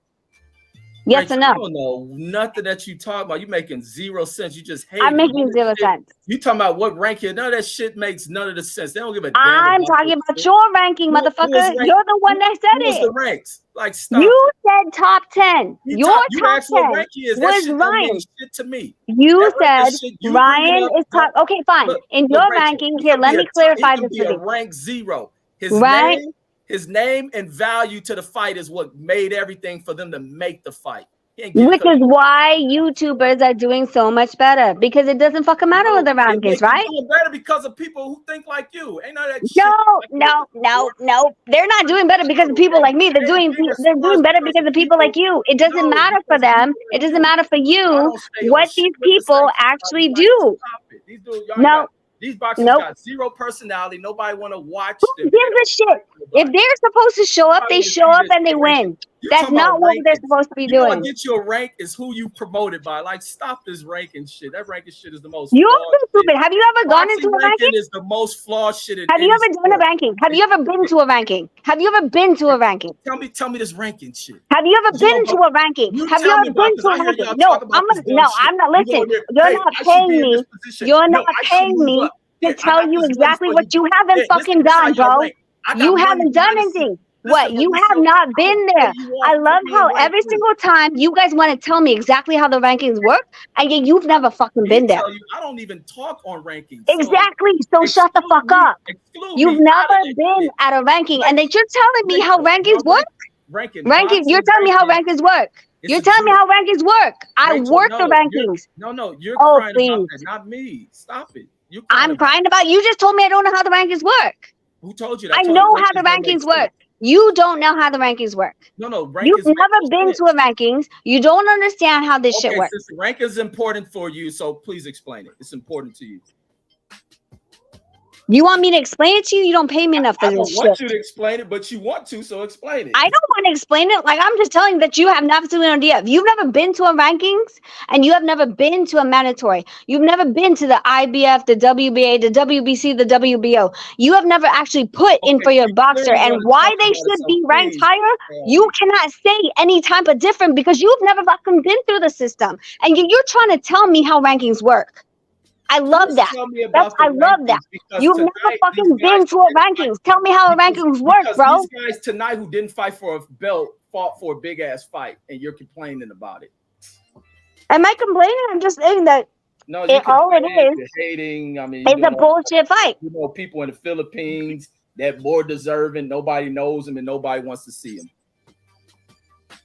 Hey, listen, like I get that you don't care about grassroots programs, but grassroots programs are exactly how the U.S. was built. You don't think that Tank and every single American fighter that's been there was built on grassroots programs? If you understand, and here's the funny part, you don't know that the grassroots programs was actually built on a UK system. And the only reason that the grassroots programs in the U.S. with the black fighters were because of how it was built. How on the slavery system and how they had those guys. Super irrelevant there. It's not irrelevant because now you're telling me that Philippines doesn't fucking matter. So go fuck yourself. Super irrelevant. Bringing how up is the not relevant dynamic and all that other stuff. You think that what you are presenting is actually because nobody cares about the Philippine fighters. Because we don't do what anybody else wants to do as far as like let's go dance and TikTok and squeeze our and like shake our ass. That's okay. Who's shaking their ass? Where you come from with this stuff, man? TikTok. Oh my god. TikTok. And you still haven't agreed. You still haven't like told me how the ranking system I'm works. not about to agree with nothing because you on some hater shit, and I don't agree with none of it. Mm-hmm. You want to talk about ranking and how you go to the ranking placement. I mean, you want to talk about, you can explain it to the people. We are talking to a chat. Maybe they want to hear it. I don't. Yeah, because you don't understand it. You wouldn't be able to explain it if you tried to. Rachel, I wouldn't even waste my time trying to see it with all this corrupt. You wouldn't be able to. Rachel, you waste wouldn't your be time able to. trying to rank in this old corrupted ass shit. All it takes for one of y'all to offer somebody some money under the table, Wrong. get in this position and all that other shit. All Wrong. this entering belt shit. Wrong. You're entering, Wrong. you're in line, you're fighting, you never fight a person. Like, stop this shit. You're wrong. These Wrong. motherfuckers got 100 different belts Wrong. for one same division. Wrong. Maybe 3 Wrong. champions in one division. Wrong. Like, y'all crazy following that shit. Wrong. There is at no point that we have ever given or offered money to the sanctioning body system. So Yeah, tell me again how always that. caught up in court taking bribes. So stop it. Nope. Unless you actually have something that shows that, I would highly suggest that you're alleging. I'm not about to allege nothing because it's court cases. The sanctioning bodies being brought into court for fucking bribery talk. Define bribery. Everybody in the system between boxing, boxers have to which each sanctioning body has to pay as part of a sanctioning to be ranked within the system. Now the promoters also have to do the same. It's a membership, bro. It's the same single thing that you have to do when you're in the state sanctioning and commission. Yes or no? You're like, it's a y'all paying these cats. Look how flawed that shit. Sanctioning bodies. Right with Rachel. Stop sniffing up her ass. Y'all little What suckers. are you talking about? Every single commission. When I go and fight, when Onito goes and fight in Nevada, when he goes and fight in California, when he fights in New York, does he have to pay a sanctioning fee for the commission in the state? And I hope that Tank in their fight with all this. Oh my God! Well, just answer the fucking question. Every single one has a fee. So the every single one has to fee. So who did Tank gonna pay tonight? Nevada State Commission and no one else because there was no good job, Tank and Ryan Garcia. Are you really gonna just throw over the fact that I just told you that they have to do a commission on Nevada? The commission is fine, but the sanctioning bodies and not paying them for just to own the belt, salute to them. The belts didn't add value to the fight that they fought. What added value is that fans wanted to see these two guys fight. And that's what they turned out for. And you're hating on that. I'm hating. Reason I don't get it. I'm hating. I enjoyed the fight. Now, at the same time, do I feel like Ryan was supposed to be in that ring with Tank? No. How was that hating? He didn't. So who else belonged in the ring with Tank? Because the other guys Tank walked through. Did they belong in the ring with Tank? Well, according to you, Ryan was top 10. So I would think a 1 or 2. The other guys Tank fought wasn't no top 10 and all that other shit. Tank. No, they weren't. Agreed. Did I agree with here's the funny fucking part. Did I agree with Hector Garcia either? Fuck no. Did I want to see Hector Garcia? Did he shake his ass? How did he get I didn't agree with that either. So that's why I'm saying, like, I think it's funny because I'm keeping the same damn energy. Did I want to see Hector Garcia versus Tank? No, because I thought he was going to walk through him. Did I want to see Ryan Garcia versus Tank? No, because I thought he was going to walk through him. So because I'm telling you the exact same thing that I said for the last Garcia, which is kind of laughable. Who else should have been lined up? Top 5, top 2, top 3. All right, name them. In 135 or 140? Which one are we going for? Because, I mean, if we're going to bring down 140-pound fighters, then that's a different game. Look, and ain't this a business too? I mean, this is a big fight. I mean, what fight made more sense economically than this? Here's the problem. If you want to talk about business, if you want to talk, okay, if you're going to ask me a question, then I'm going to answer it. If you want to talk about business, the problem is that Devin, Shakur, and Lomachenko are all within top rank. Okay? The problem is that Tank is not on that side of the street. Being that this already took so much with Golden Boy and DAZN and rematches and whoever is supposed to be wherever they're supposed to be and PBC and Showtime. The problem is that when it comes to those guys, as much as I would like to see them against that, it's not going to be even 50% as easy, and if you call this easy, a way to make that deal. That's where I don't agree with boxing. I feel like when it comes to the rankings and when it comes to the promotional bodies, I think that when there are a ranking of top 5, if there's people that run and hide, for example, was I okay with Ramirez not wanting to fight who is it, Regis, because he was going to take the lower end of the stick? No, sorry, suck it up, and you're going to have to fight. But what Top Rank did is they moved him, and the same with Teofimo. Moved him over to WBO, the same way that Jason Maloney was moved over to WBO, even though he was ranked number 1 in the WBC. I feel like there should be a system within the sanctioning bodies or within the ranking system that if you decide to move because you're either A, scared, or B, your promoter scared, or C, you feel like you should make a retirement check because your ass is about to get knocked out, then you should have to go down into the list. You have to go down to number 9 or number 10 and work your way back up. And I feel like the promoters should have a what is it called? A penalty for doing so. I don't think the fighter should just have the penalty. I think the promoter should have a freaking penalty because you're holding up fights. You're not allowing the best to fight the best because you're trying to keep it in-house. All right, so now let me ask you this about Teofimo when he held the titles. What did George Kambosos do to get the shot? He challenged him. He challenged him. Wait, no, wait, no. That was actually sorry. Clean that up. Go and clean it up. No, that was my setup. You see my setup. I mean, that was a mandatory. No, that was it was a mandatory position that Triller got, and then all of a sudden, turned around and Triller couldn't pay for the money, so it went to the second purse bid. So why didn't fucking Teofimo go after Devin? Devin was still there. That doesn't. The fact that he still had to do what he had to do with Teofimo and Kambosos, I'm glad they still had to fight that. They still had to fight that. What are you talking about? He couldn't just skip. Yeah, come on. DAZN never offered a contract to fight get the fuck out of here, HLD. Stop it. He's over here capping now. Y'all both on some hater shit. Yeah, matter of fact, I'm taking both of y'all. Go ahead, HOD. Let's give your comment too. No, nothing to say, man. Rachel, man, I like when that New Yorker flavor comes out. I don't like it when crazy as your ass shit.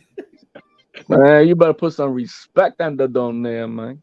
I got respect for it, but I'm gonna speak the truth on shit. When I hear people hating, they hating. Why are you mad? Just because I said that Ryan shouldn't deserve that? You one came in here mad. What you don't put that shit on me? That's on you. Wow, if you think this is mad, you haven't. You really haven't. No idea. Oh well, shit. If this is mad, oh my god. I have no idea, bro. This is not mad yet. I'm telling you, like I'm hating. I actually like Ryan. That's the problem. The problem is that I like Ryan. He's a good kid. Shit. If you like Ryan, I like the KKK shit. Well, you could like pussy or you could like dick. I really don't care. Either way, I like Ryan is a good and he's a good and respectable kid. Like that's it. And I couldn't say kid because I'm literally 15 years his older. Okay, so I like him, but on a Sunday morning in the Philippines, did I feel like this was really going to be that competitive? For me, I didn't feel like it was going to be. I love fights that are okay. Let's talk about Bud and Spence. That fight, Indonesian. No, fuck that fight. Okay, so let me talk about Bud and Spence. That fight has me like back and forth. Like, oh my god, if it's Bud's good day, Bud can get this. If it's Spence, shit, he can get this. Like it's you're going back 50-50, you're going back 60-40. on a very tight day, you're going on a 70-30, but that's a really hard call. That's the type of fight I like to see. But this fight, I'm like, Tank's going to feel him out. I give him 8 because I think Ryan's going to start reaching. His feet are like this. This doesn't excite me. I couldn't give a shit about how much fan following they have. I'm talking about stylistically. I wasn't excited for this fight. I could have given a rat's ass if we couldn't have gotten it in the Philippines. Like, I was just like, oh, well, if we find it, great. We can watch it. If we don't, okay. I'll stay at the beach. Because I already knew, like, it doesn't excite me. It doesn't excite me when I know the outcome. And How is that a hater? Isn't what y'all thought neither. Y'all thought he was gonna go in and get knocked the fuck out. It ain't happened like that. I said 8, and he did get knocked out. It was a body shot. Good body shot. He ain't getting knocked the fuck out like most y'all was predicting. His chin in the air. He leaves his chin up. He's gonna get caught with this. He ain't happened like that. I just said that he was gonna get knocked out. I didn't say. I just said 8. So I don't know who you're talking to, but you weren't talking to me. You as well. All y'all was like, you're gonna go in there and get knocked out. It was a good competitive fight, man. I didn't think it was going to be a good competitive fight. Again, this is and how is that a hater if I like both of the guys, but I just didn't think this was going to be a competitive fight. But you complaining he did on TikTok and he shook his ass and everybody on TikTok is getting all the fights. Like, I like Ryan based on the fact that I think that he's a respectable kid. I don't think that he will, and I'm hoping that he doesn't make excuses based on the accountability that he signed, the contract that he signed. So if he decides to say, well, the body shots took to me because of the fact that, then I'm not going to have respect for him. You know why? He's a full-grown fucking man, and he signed the contract. Regardless if Tank said, well, you can't weigh more than 5, you have to be accountable for what you signed for. Right now, or actually before this, Ryan has always been a good kid in my book. He's always been a good kid. I think he's a good ambassador. I think, I do respect his thing about his mental health. I think people use that against him. I don't like using it against him because I think that is a thing with boxers. So I respect him in that type of way. But if we were talking about a dog to a dog fight, fuck the TikTok, fuck the money involved. I don't think this is an even fight. And it didn't show to be an even fight for me. Is that a hater to say, like, I don't think that kid should be in this fight with this guy? Because I think this guy's too much of a dog? No, make the fight. But that's not a hater. That's just calling it what it is. I don't think, like, for example, do I feel like my son, do I feel Nonito? Let's talk about fucking Nonito since y'all are being this way. Do I feel like I want to see Nonito against Inoue again? No. 100% no. He'll come here and he'll tell you, nah, I want to fight Inoue. The dog in him wants to fight Inoue. Okay, great. But am I going to sit here and allow it to be because I don't feel like that's an even fight right now? No. But if you were to tell me Jason Maloney, Emmanuel Rodriguez, Raymar Caballo, Alejandro Santiago Barrios, all the top fighters that are freaking Inoue's younger brother, then I'm all for it because I'm like, well, so sorry, Chocolatito, game. But at the same, like, the thing is that what are you talking about when especially Chocolatito? I think that's a legend versus a legend fight. I think it's depending on who's going. It's two guys that should be retired who legends. That's what that fight is. Not a fight. But no one has TikTok. Here's the two legends that doesn't give a fuck about TikTok. And fans don't care. They know these legends are past their prime. They don't want to see that shit. Well, then they're not going to see it. Whatever. No, stop it, Reg, man. I want to see that. Come on here. Don't mean you just got to kiss ass. No, don't. I mentioned Chocolatito. If there's a fight that I want to see, but with Nonito would be Chocolatito. That is a fucking great fight to watch. Man, that shit is way past its prime. It can be in the exhibition market. Like, keep shit real. Nah, man. I don't keep shit real, man. It's a good fight. It's a good fight. Yeah, it's gonna be competitive, but is it at the level that you complaining that Ryan wasn't at? Is it at the level? No, it ain't. It's a more of a even playing field fight than what we saw tonight, Reggie. What? Come on, Reggie. Rachel. I mean, Rachel. You got a lot of these guys on here scared of you, and they just kissing your ass. Nobody's scared of Rachel, HOD man. is full of damn shit. Nothing, man. I gave Tank respect as soon as I'm like, yo, the guy proved he is Stop levels kissing above Rachel ass, man. Rachel, he is level above Ryan. Are you dominatrix over HOD? No, I didn't say he beat him up like pillar to post. None of that shit. I just said that, yo, Tank, he knows who he is. He knows how to fight his style, and he is disciplined to stick to it and take advantages at the moment that it happens. That's it. The man that, to me, in that sense, he's proven himself to me that he's the goods in that sense. Ryan showed that he has a lot of lack of inexperience, and he's got ways to go. He's still got ways to go. Why is it such a, like, I mean, if we're talking about like Ryan and who he's fought, like, why is it such a big deal to talk about who he beat and how than talking about his TikTok experience?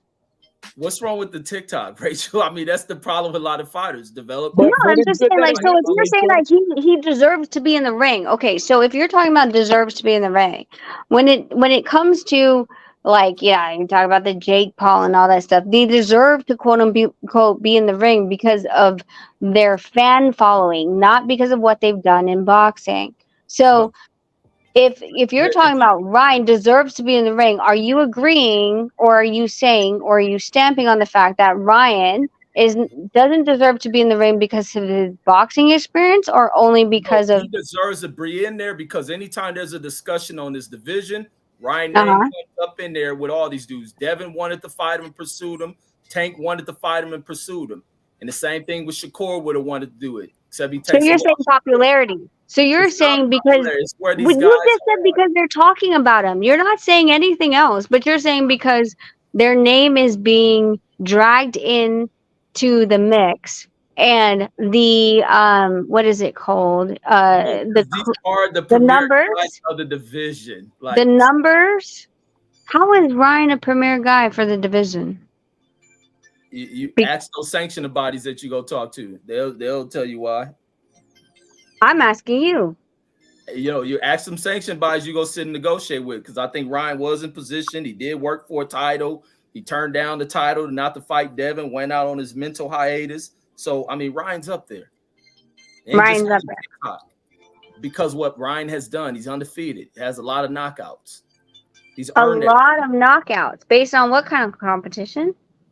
It don't matter. A lot of these dudes' records are padded. Like, they ain't nothing new, Rachel. Oh, okay. So you have the same exact mentality that the guy that Jason Maloney fought, that was from Thailand, who fought 4 fights ago, fought a guy who was a debut fighter. 5 fights ago, fought a guy that was 0-1-0. And that's okay because it's padded, and we're not actually checking the quality of opponents in comparison to who should be. Brought that up. What you think of Dave Morrell then? David Morrell? And he's possibly about to go into a championship fight. What do you have to say about Dave Morrell? I think Dave Morrell should actually fight more guys that has a higher quality. The thing is that we keep going into guys like Falcao that is supposed to be a formidable opponent. But going into that, I didn't think that was actually going to be a whatchamacallit fight. I didn't think that it was going to last more than 4 rounds, 5 rounds.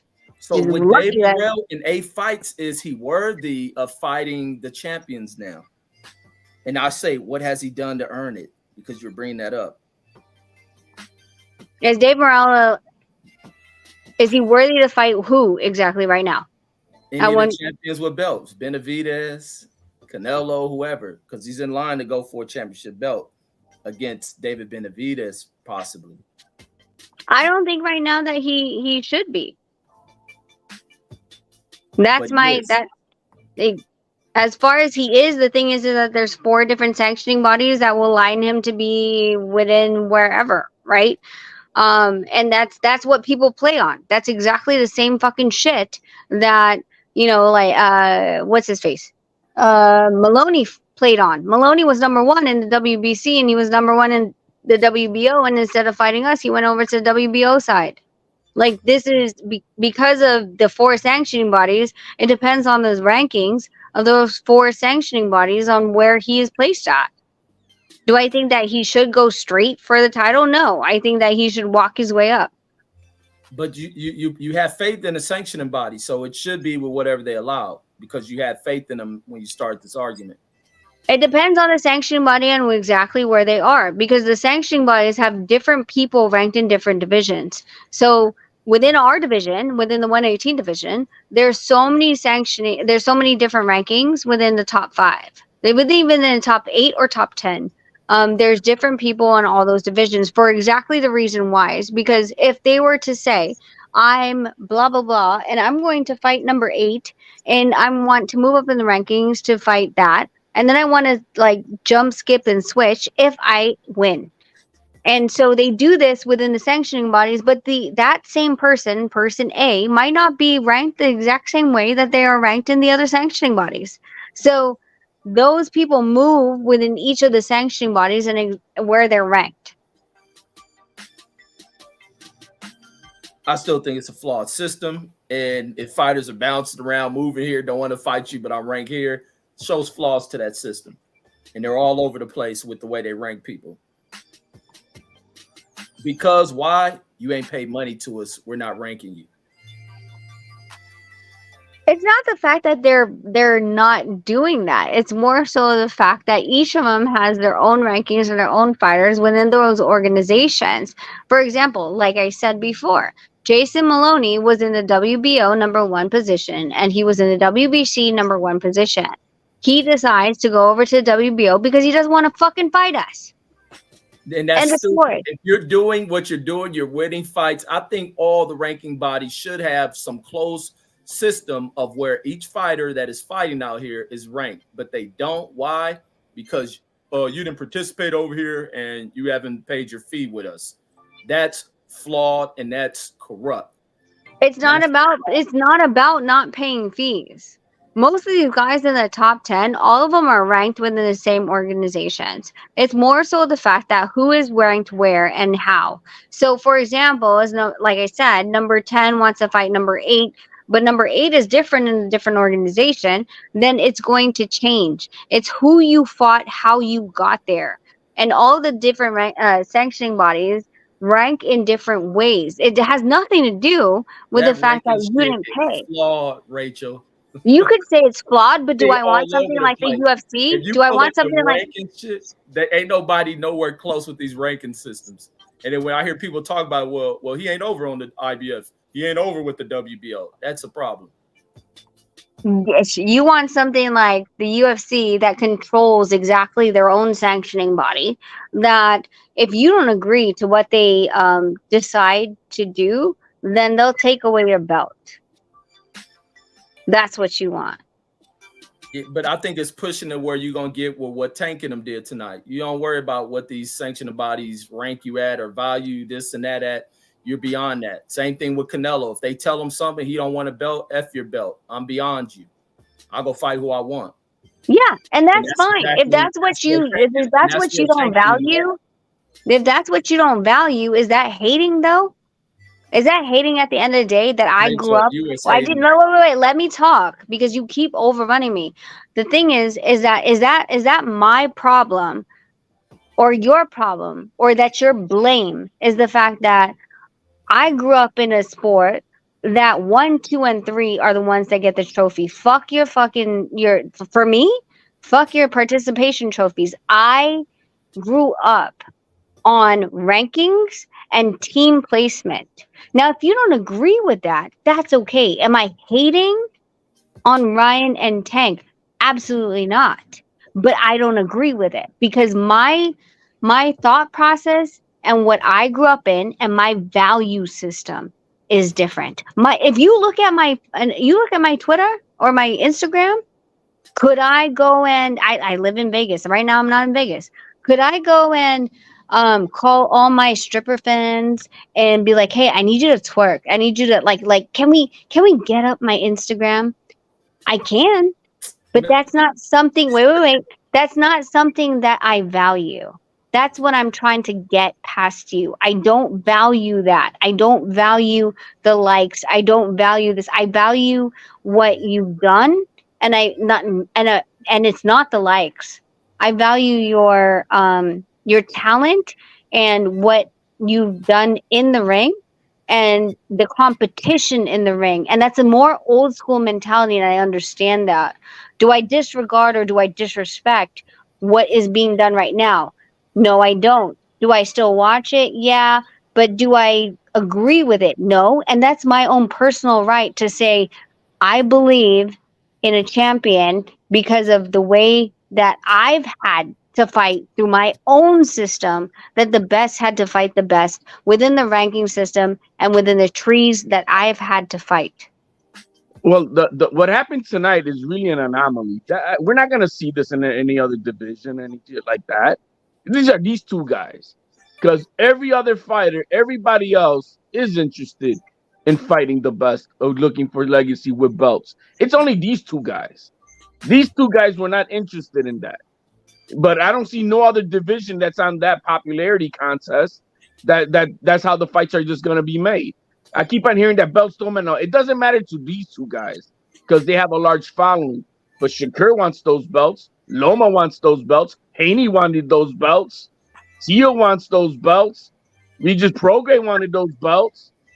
You know what I mean? All these other guys everybody wants these belts, and they want. So it's only these two guys that have taken over momentarily. We're just getting caught up in it. But once this goes away, who else is that's popular like these two guys that's going to be making this type of hoopla? I don't think there's anybody else. And that's the thing. That's a weird thing. Like the titles and shit. No, but this is not going to be like. It's literally not going to be the conversation next week. It's not going to be the conversation in a month because these guys are the ones that, like he was saying, like it's an anomaly. Like you think Devin's Instagram or Lomachenko's Instagram and all them like is any different? Like it's that you know they're actually fighting because they have a following? No, they're fighting because of belts, which was the old way. This is literally like, and listen, like within Taekwondo, like there's a difference between old school Taekwondo and new school Taekwondo. There's a difference. It's a different sport. And this is a different sport right now. What we just witnessed is a different quote unquote sport. YouTube boxing is a different quote unquote sport. It's not what we were grown to be and what we were grown to understand. Is it something that like we're being disrespectful for? No, of course not. But is it something that if we were to say, like again, was there a belt on the line? Someone who really takes in who is the gold medalist, right?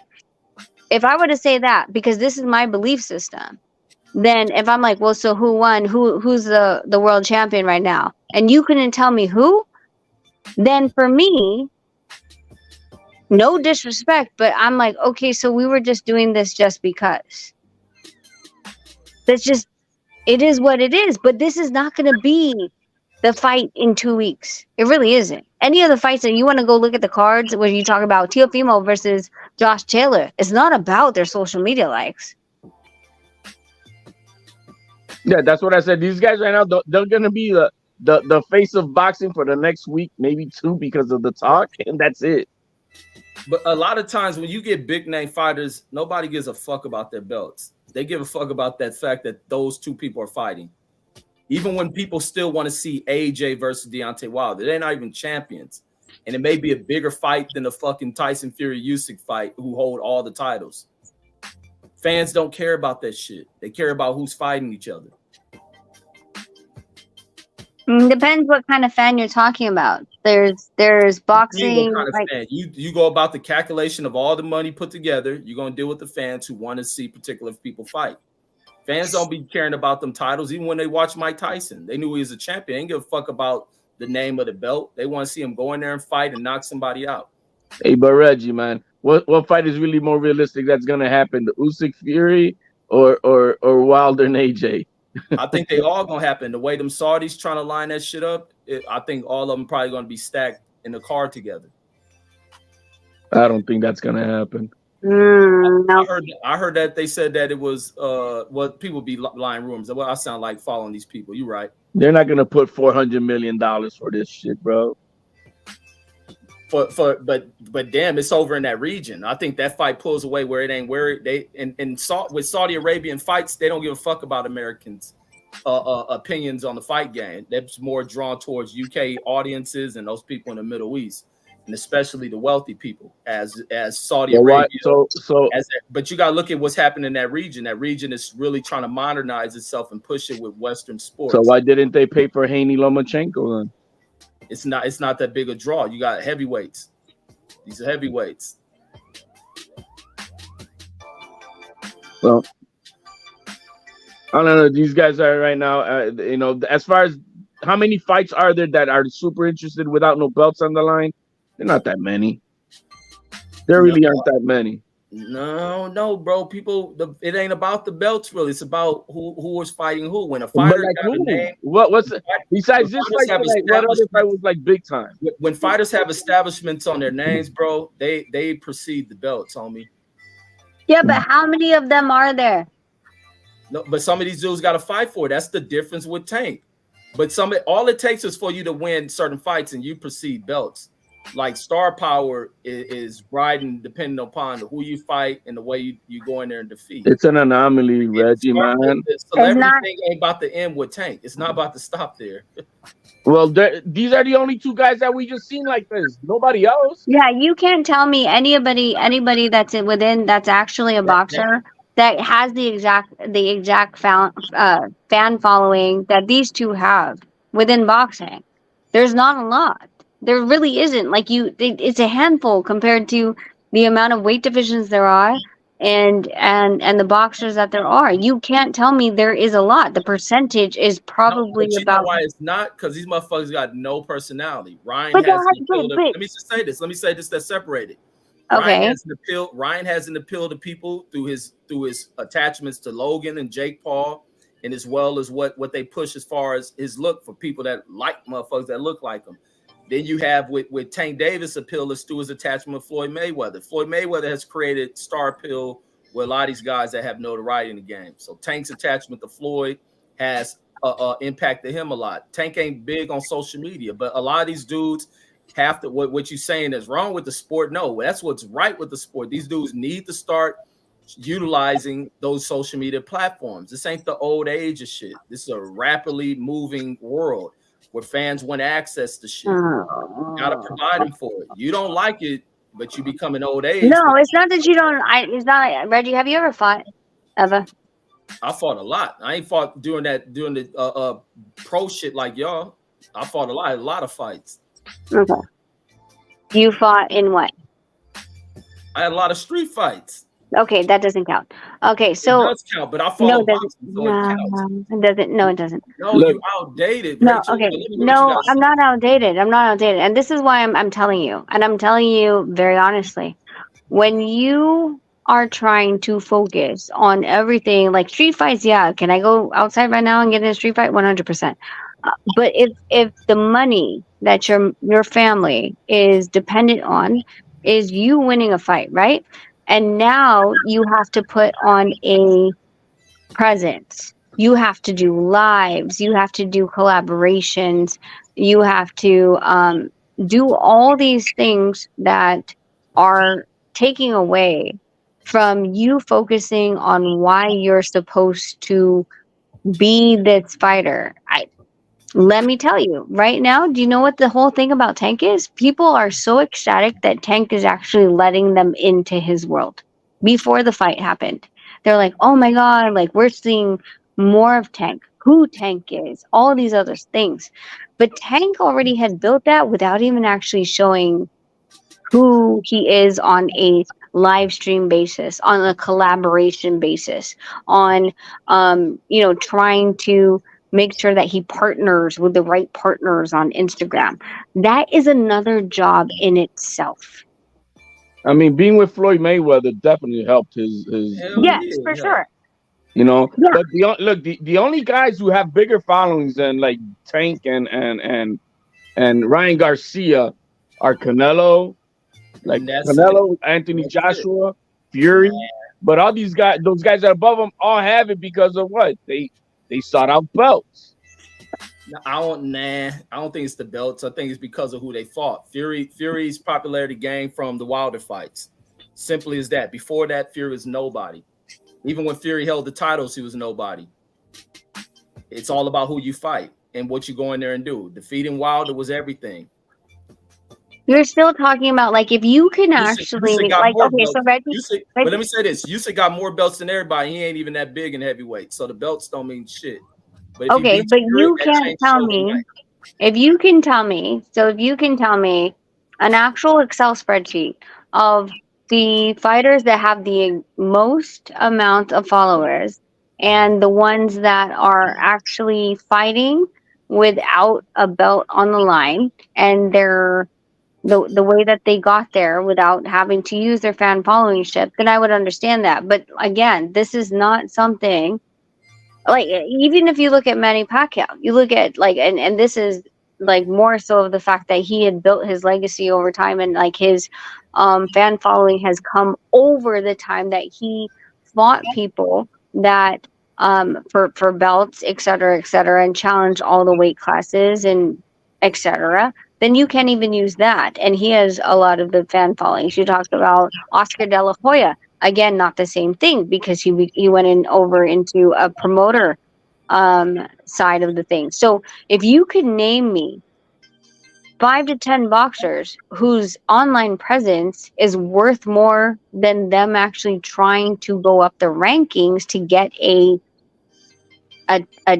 belt or a title shot, and they're just fighting to fight, then your argument will stand. But without saying that, like, well, they're just fighting to fight and they still make more money without a belt because of their fan following, the percentage is low.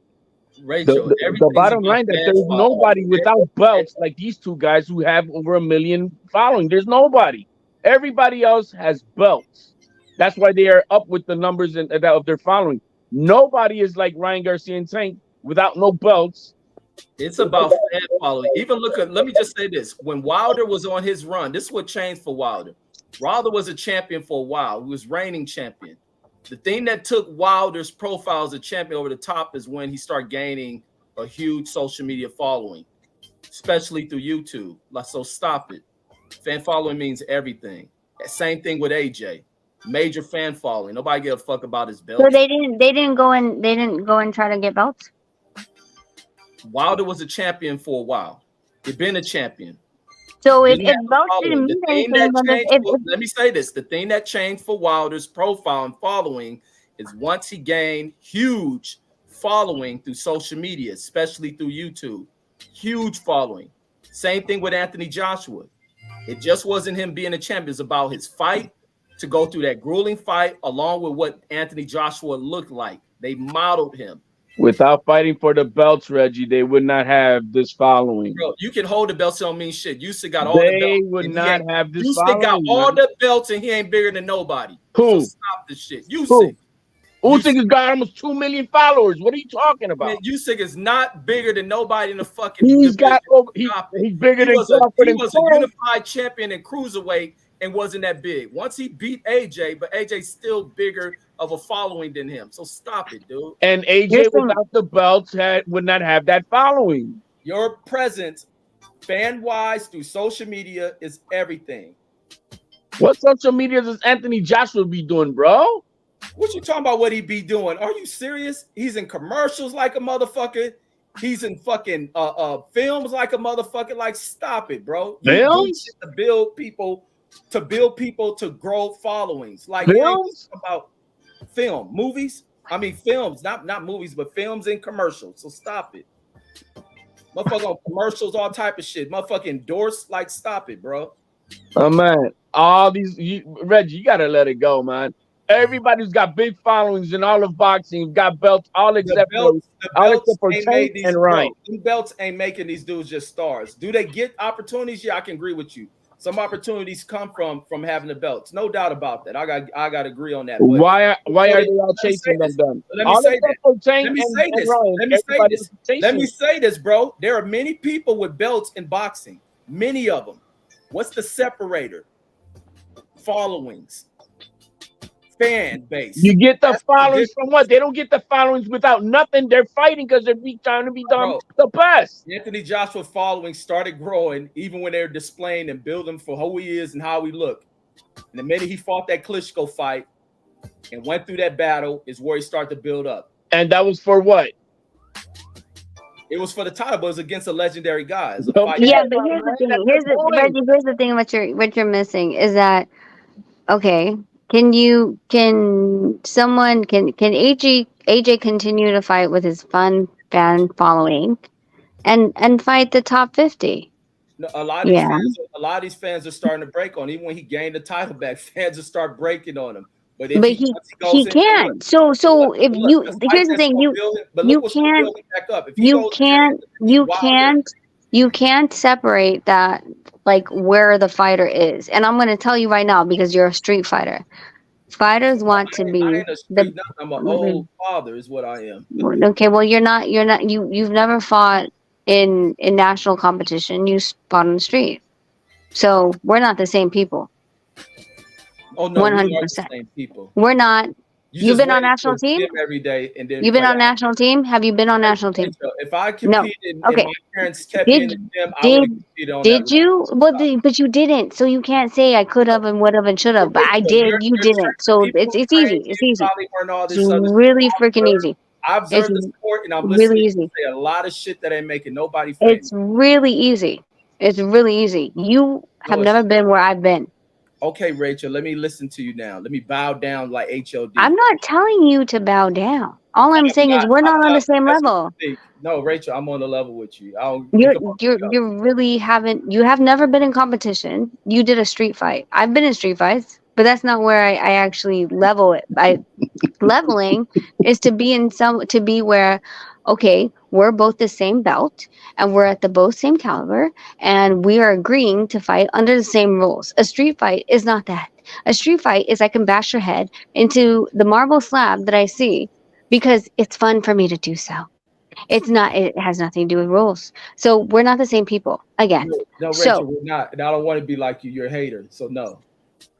If you want to say that, but I mean, you're only over here breathing the exact air that I actually am working in. So. Reggie, you gotta stop, bro. HOD, stop sniffing this woman's ass. I mean, bro, like really? Okay, Reggie, HOD is a sucker, man. Reggie. I mean, we all been in street fights, man. But she's talking about organized. No, but no, the shit she been talking ain't made sense to shit. Wait, Reggie. I'm just thinking. Okay, all right. So let's play. Let's play again. HOD. How many camps have you been in? How many fighter camps have you been in? Oh, I've been to a lot of camps with people. So no, bro. No. How many have you actually been paid to be there? Oh, zero, Rachel. How many promoters have you been? How many promoters have you actually know your name? How many promoters know your name? How many? Well, you're trying to tell me that you're actually the same as me, and then you're telling me that because we've been in street fights, well, I guarantee you, you have absolutely no idea. Because about what? That I'm a hater? I'm a hater in an actual. This makes it even worse. Place where I'm like, it's actually worse that you have competed in all this shit and have come up with a bunch of bozo shit. That means zero. You come in here hating, Ryan deserve this, TikTok. Fighters shouldn't go on TikTok. I mean, I guess promoters will love that shit. So yeah. So you wasted all this time talking about all this shit you've been through, and you got no understanding on what to do to develop these people. Yeah, go figure. So keep telling me I what don't. you're doing in Whoa, this. you're stupid. Wait. Did I tell you? Wait, did you ask me what my actual deciding factor of what is wrong with the sport? Or were you just putting me Rachel, in his I'm box listening to and you. telling me that I shouldn't? Rachel, I what's could have wrong? told you, but you didn't ask. Oh, I'm You didn't asking, ask. what's wrong with the sport, Rachel? TikTok. What's What's wrong with the sport? You're gonna be stupid and disrespectful. Then I'm not gonna fucking tell you. You can go sit in your goddamn corner with your blackout shades and go fuck yourself. Rachel, don't get mad, man. I mean, what's wrong with the sport? Come on, Rachel. We both talking shit. You talking shit. Now you getting mad. Come on. I'm not talking shit. You're talking shit.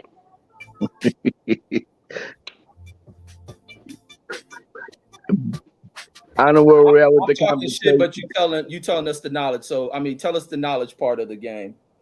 What's wrong with the sport?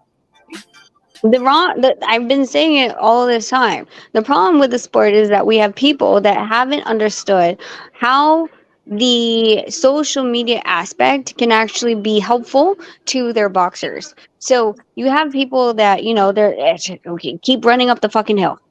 Keep running up the hill. That's gonna create like boxers. The thing is that what social media does provide, whether it's Tank Davis or whether it's Ryan Garcia, is it gives us a connection. It gives us a way to for whoever, whether you were out on the street or you were raised by just your mom or just your dad, single family household. We don't know who these boxers are. And what we have realized with someone even like Mayweather is that people who are the general population who see Mayweather freaking on Dancing with the Stars. I'm not saying they should be on Dancing with the Stars, but we don't put money. Promoters don't put money into promoting their boxers except for 4 weeks out of their fight. And We social don't. media helps bring that access to the fighters that that the fans can get that one-on-one kind of interaction that they can get to know who these fighters are. And it opens a Yes. window to their lives, and you're like, oh shit, I could relate to this motherfucker. I get it. And but without it, you got the dead fish like Crawford and Spence who are not open to the social media world, where a lot of more of the casuals could at least come in the door, because that's what that tonight was filled. The stadium was filled. It was filled with casual and hardcore boxers fans. A whole bunch of casuals. Yeah, but they don't want to. The thing is that like when were these okay, if you look at the amount of time that the Tank and Ryan fight was actually built. It was built brilliantly because of the fact that we were told Tank was going to fight quote unquote Garcia. Right? And so we bought into it. We bought into it. On a And Mike then Tyson You podcast. brought into what? Now I'm lost. Now the thing why that is are you messed up not is now you stated the thing that's wrong in boxing is that fighters aren't using their social media. promoted? They No, aren't no, no, promoting. no, no, no, no, no, no. I didn't say fighters. I'm saying so I feel like if promoters are demanding so much of the money that they should have to put in a certain percentage to promote, not just because here's the thing, Reggie. The one thing that you have to understand is that boxers are signing over their name, their likeness, their personality, their voice, every single thing, even commercial wise, is signed over to a promoter. So if you're signing over that, the promoter should have to promote you in your name and likeness, etc., outside of just 4 weeks before the fight. Why do we only hear about them now? Like 4 weeks, 6 weeks. Why aren't we hearing about them year round? Because if I'm paying you and you took my whole life, I can't. Nonito, well, no, not Nonito. Other boxers couldn't even endorse a dental company and say, "Hi, I am X person because blah blah blah," because the promoter owns it. So if you own me, why aren't you promoting me the way I should be promoted? The way singers are promoted, even though that they're only doing a concert. Why aren't you putting me in front of the general population? Why aren't you making me connectable? When you're making the most money. Promoters make the most money off these boxes. and they own their name and likeness. That's why I think social media becomes impactful, and why Ryan is absolutely on point to build itself to social media platforms. No, I agree, but I don't agree. But what I'm saying is that Golden Boy should actually have to put their money where their mouth is. That's what I'm saying. If you're going to take the amount of money from a boxer, then you should have to put that within the marketing budget to promote them. Because again, I'm going to say it again. If Ryan does something that is against the promotional company, if he gets arrested, if there's something that they, and it's a very loose term, but if they're saying, oh well, that's not in alignment with the company, then they could drop Ryan. Okay, well, how about you not drop me and you actually do your job? How about that? Because I'm trying to do everything in my power to make me relevant. How about you do your job and actually promote me? Why are we giving them a way out?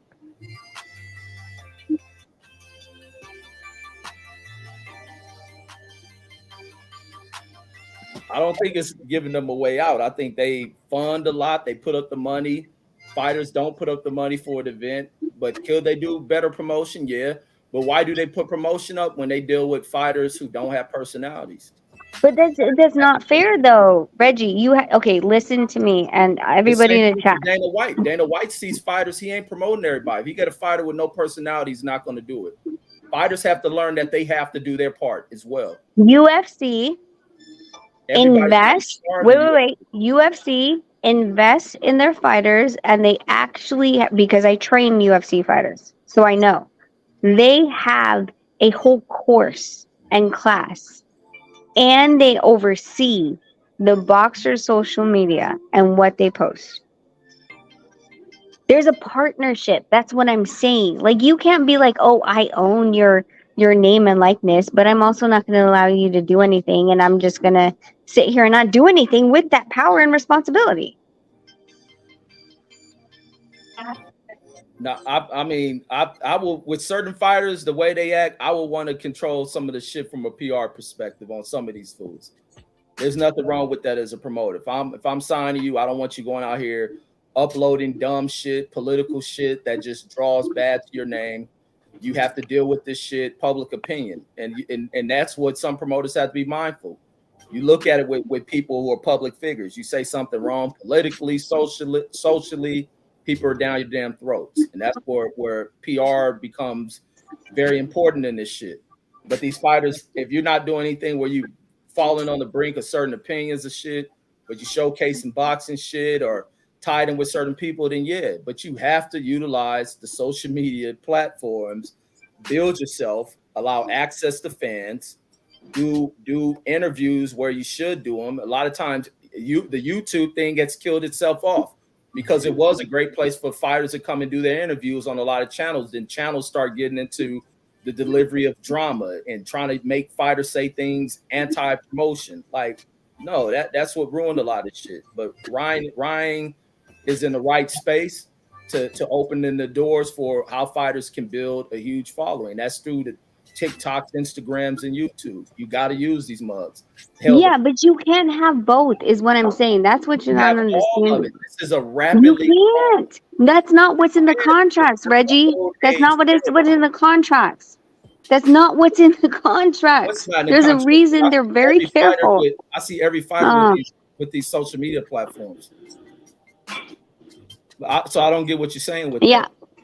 When do they actually talk bad? When are they actually being truthful and honest about their promotional companies? Is it during, or is it when the contract's done? I don't get what you're saying on that. I don't think all of them. I haven't seen people who are being obstructed on not having social media platforms. I don't think enough of them do the right thing on the platforms. I think a lot of them should showcase more towards what they're doing within the sport, living the fighter's lifestyle. A lot of them don't do that. So there's two things that are in the contract that are Questionable. One of them is, first of all, I own your name and likeness, regardless if it's about boxing or not. It could be about you being a father. So that's one. Number two, if there's something that is against the promotional company, there is a what is it called? It's a penalty for saying anything that's derogatory about the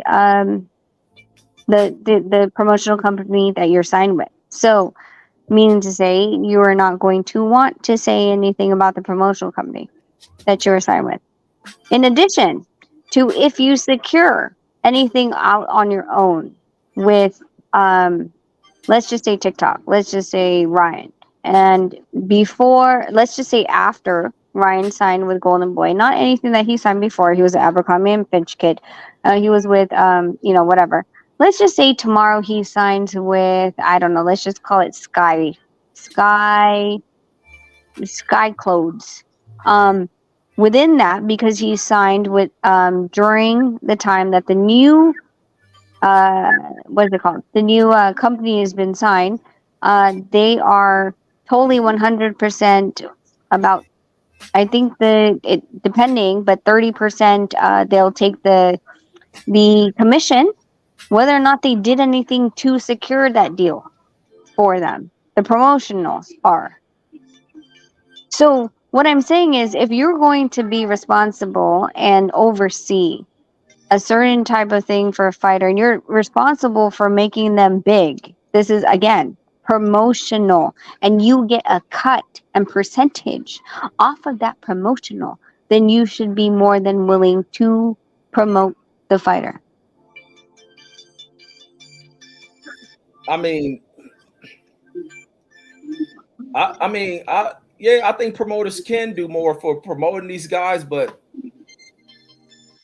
what more do you want? Everybody's not to the point to where they're being promoted like that. Like, a lot of these dudes have to work their way up through the type of fights they get, who you associate. I mean, this is not hard, dude. It's really not that hard. Before.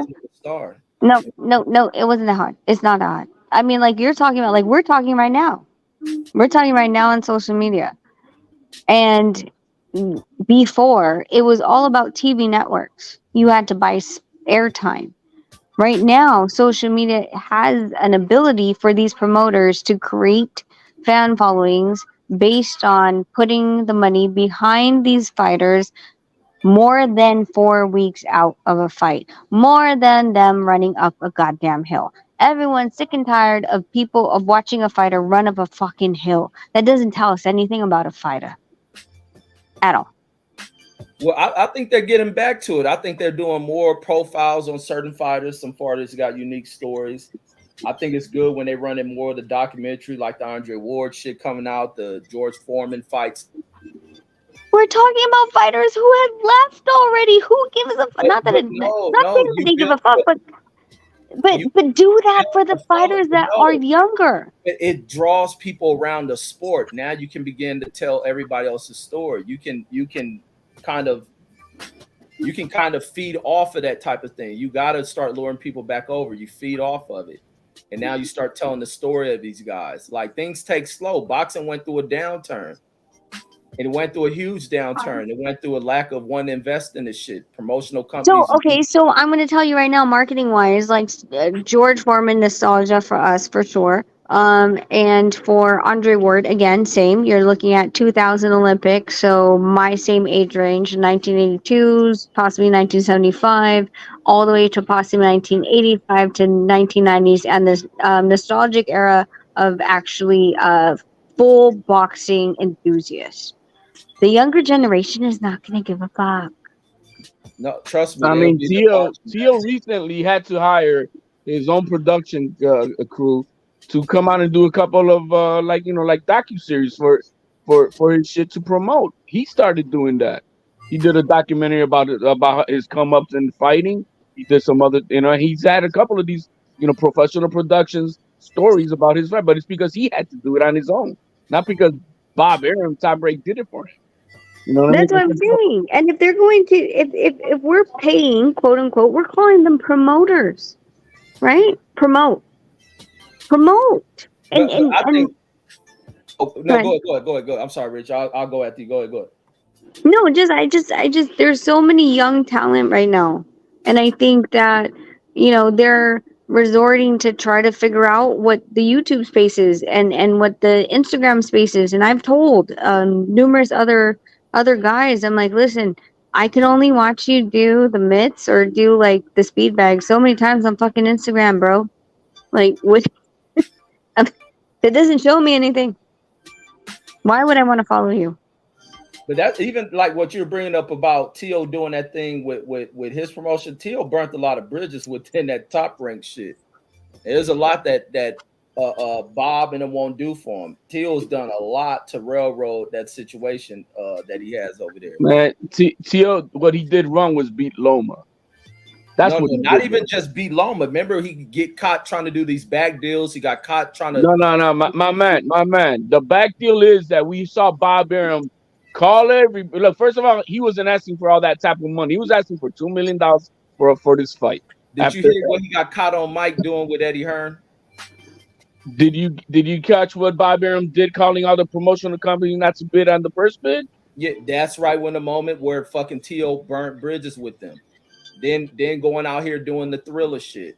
Yeah, it was a smart move. I liked it, but then on the other side of it, you put yourself in a bad position, and that shit fell through on his ass. It was bad until right before the week before the Cambosos fight that was supposed to happen in June, that Bob Arum called him back in and restructured his entire deal because he knew what the man was worth. You see what I mean? All he had to do was fix not lowball him for that. But he wanted to treat T.O. like shit. Like that's why nobody showed up to the press conference after he beat Loma, including Bob Arum. Yeah, that's all I'm saying is that, like, listen, like at the end of the day, like, do they show up for the fight? Yes, that's easy. Like it's perfect. Like all you have to do is do a couple banners and then say, like, I couldn't tell you how many people and between like Yahoo, ESPN, all these guys call us 2 weeks before the fight when Nonito doesn't want to freaking talk to anyone. Like they're like Kevin Iole and be like, hey, so can Nonito do any? Nonito's like, dude, I've been in camp for how long? And you just are calling me now? And like, well, so they just told me to call you now. Now? 2 weeks? Now he's pissed. Now he's like, now all of you guys are trying to shove it all down his throat and answer the same stupid question over and over and over again.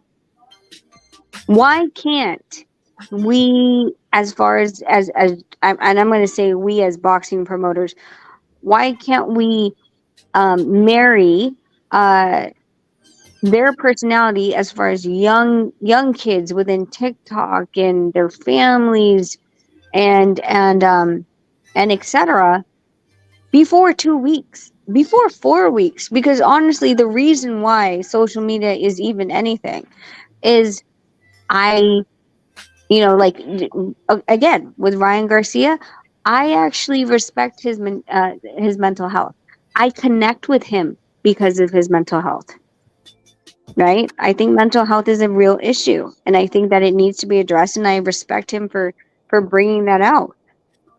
But no one else is talking about it. No one else is like is. If I was his promoter, I'd be like, okay, so let's do a little bit more talks about mental health. What is mental health in this situation right now? How can we actually bridge that? Because mental health is an issue in the US. It's also an issue within male and female relationships, husband and wife, boyfriend, girlfriend. And why is it that he, at that point in time, decided to break when he is ready to do so and talk about it? But it is a certain thing to talk about. Why aren't we doing that? Why are we? Who is it? Here's the thing. I understand Ryan Garcia had an issue with mental health. Talk to me about his family situation. I have absolutely no idea. Does he have a daughter? Does he have a wife? Does he have a girlfriend? Did he go to college? Wasn't it highlighted with the 24/7 they were doing for these guys? Yeah, but that was leading up to this fight. 24/7. 24/7 is perfect for the fight. Right. Yes, that's what I'm saying. Like we keep talking about leading up to the fight, but if you're going to capture a different audience that is more so. Oscar De La Hoya could have been doing something prior to all this. Yeah, but Ryan is a big following. A lot of fans know about him. Like Ryan ain't the issue with needing promotion. There's maybe other guys. Ryan ain't the guy who's suffering from the promotion of knowing who he is. But a promoter's job is to promote.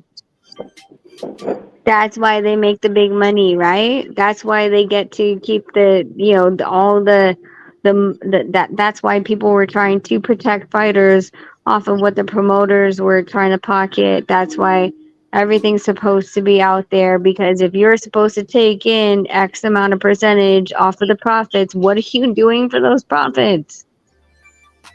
Yeah, I mean, it works that way because the promoter comes with the big money, these guys sign these contracts, and that's what happens. Promoter just has more money to fund everything.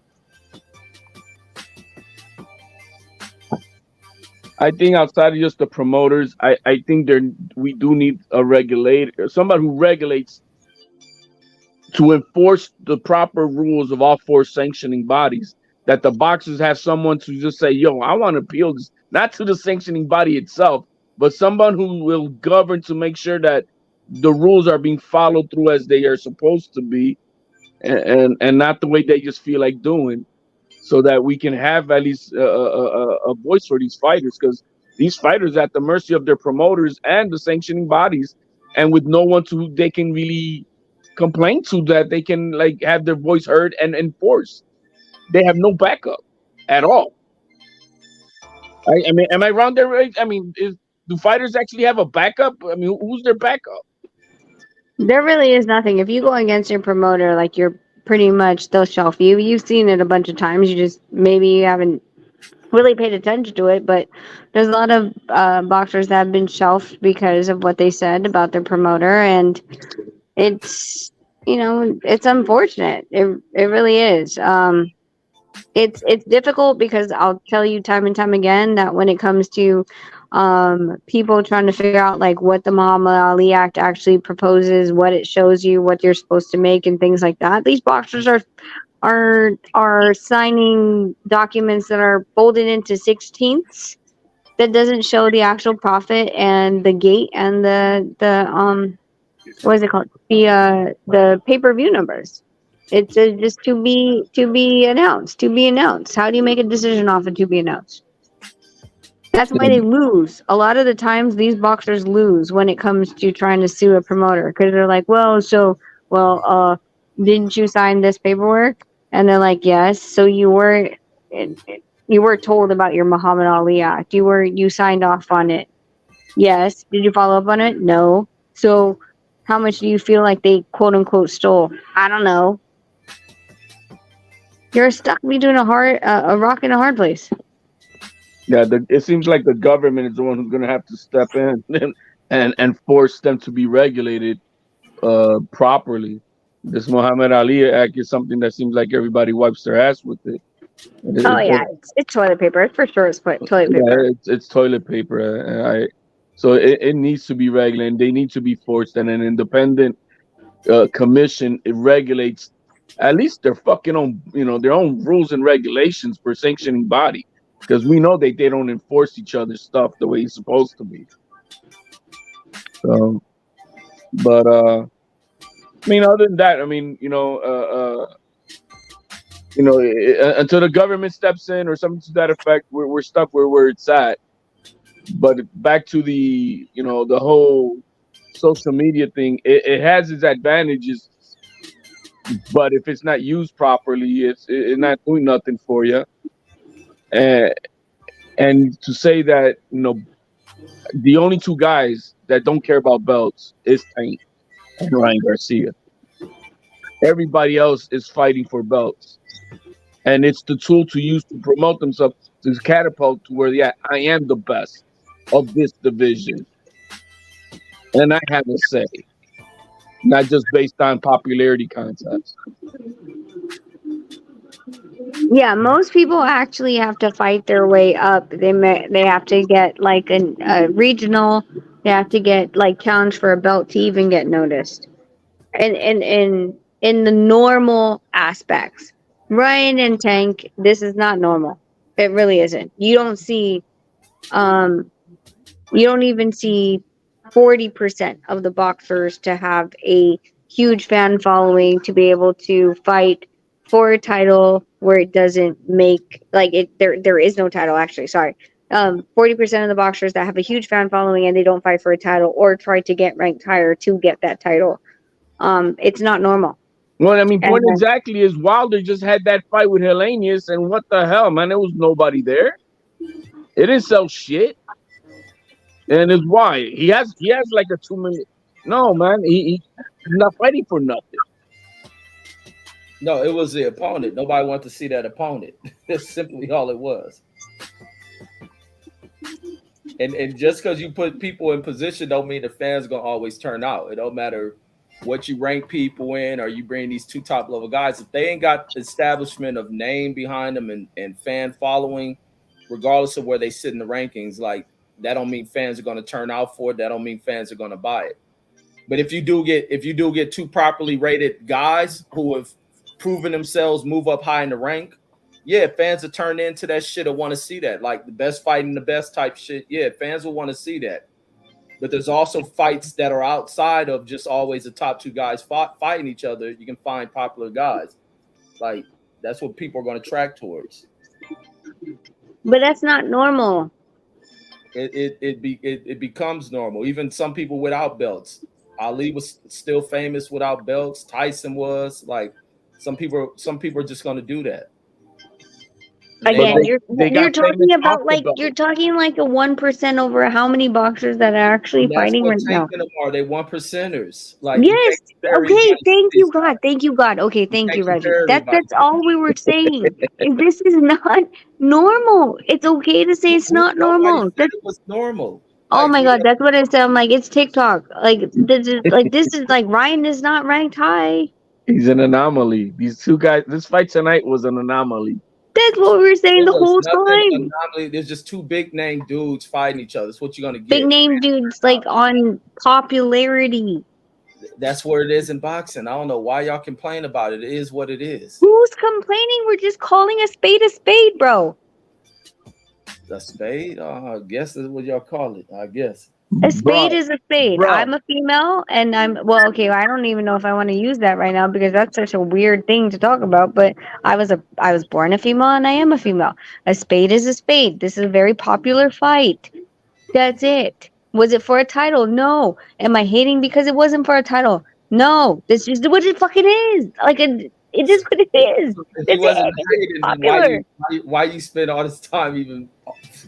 Because you weren't listening. I just told you. I'm like, it's a popular fight. Do I feel like Ryan should be there? No, because this wasn't like something that was going to actually propel. It was just a popular fight. It was a popular fight. It's That's not going to be was. remembered, man. I guarantee you it's not a remembered fight.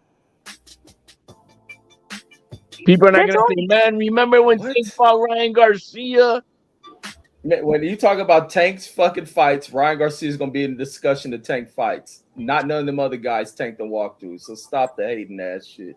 I mean, it's going to be laughable, bro. I mean, like, even in the 140s, like, you couldn't even tell me, like, if you wanted to go back to that, Ryan Garcia in the 1WBC is number 8. This is going to be one of the fights. Tank's number 8. In the WBA, Ryan Garcia is not ranked. In IBF, Ryan Garcia is number 11. In WBO, Ryan Garcia is not ranked in the top 15 either. So again, what did it prove? Did it prove, Ryan should not have? It didn't prove anything. It was a popular fight that was fun to watch.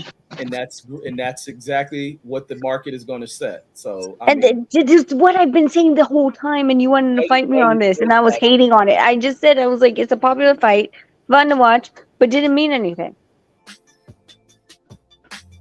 Because you can't even argue with me that he's a top 5, that he was a qualified opponent to be in there. That's all I was saying. Why is that so hard for you to swallow? Why is it so difficult that it was? I'm saying it's a popular fight. Was it a competitive fight? No. He's not even a top 10. You said he was top 10. Was it a fight that he got blown away in? No, it wasn't. Like the dude's a popular dude who's been the Blown away. Bro got hit in the highly number rated in the dude second fight in the belt. second round. He's a dude In the with the second belt, round, and he he's a took it dude who all the top level guys want to fight. in the second round. He got knocked in the what was it, seventh or no? It was the seventh round. He couldn't get up from the from the knee. So, I mean, what do you consider blown away? That is also a matter of contention. What's not contention is you said top 10. And I'm telling you, within your thing, the only top 10 he is in is the WBC's number 8. Besides that, he is not ranked in the 140 division.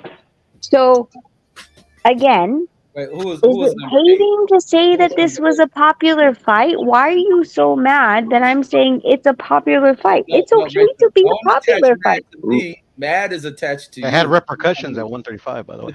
You were mad, not me, Rachel. So I was mad because you kept saying that I was telling you that was it an actual fight that qualified to be a top level fight? No. Was it a popular fight? Yes, because of the fan following. I don't understand where we got where you got. Now you cleaning it up, Rachel. You were complaining he's a TikToker and his motherfucker But shaking his the ass. fight, I did say that because it's a popular fight. Again, I'm still saying on that. The fight was not a. I mean, did Tank dominate him? No, but was he overwhelming for him? Yes.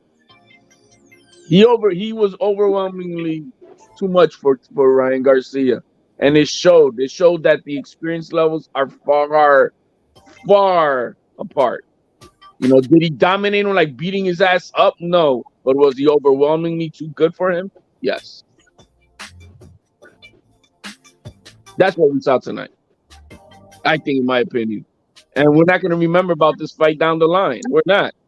Yeah, we are. Yes, you will. No, we're not. No, we're not. Literally, like it was No, it not. was also like the number one American fighter on the planet, by the way.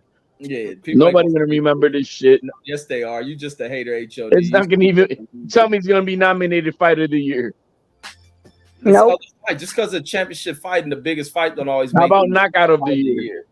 No, punch of the year. No. Could it be? It's a nice punch. No. Very good punch. The biggest fight of the year, I guarantee it. What? Absolutely, Puro. Yes, biggest fight of the year, which is not actually. I don't know if that's actually even.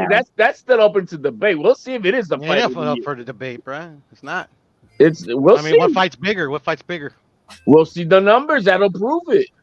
You understand that we're only in the 4th month of the year. We're in the first quarter. For just in the landscape of American boxing, what Only fight fight could be probably bigger? outdo this is probably gonna be Terrence versus what's his name? Crawford. And they probably Are you talking about American? Because if you talk about worldwide, there could be other fights that might blow this out of the water as fights. The American market is always the biggest market. So Canelo's next fight Not might no blow more. it out, and it's not even against a top. Mexico shit ain't the biggest shit. You're gonna get a lot of people in Mexico to pay for $20 tickets. It's free, bro. I'm sorry, but can someone correct me? I might be wrong. Is there such an award as biggest fight of the year? Or are you guys making this up? No, nobody get no shit like that. Yeah, fight of the year. Okay. Yeah, they usually have that like in Fight of the year is different from biggest fight of the year because I heard quote unquote same biggest. thing, isn't it? But these No, are it's fights, not. It is not. What a big fight would draw on is the money brought in. It can be gate attendance, records. That's not even like you guys are making up awards based on just wanting to give awards out. You want to do like a participation trophy medal. Like, okay, great, they fought, so here's a participation trophy medal. I'll pay attention to motherfucking pound for pound. That shit don't mean 2 bits of shit.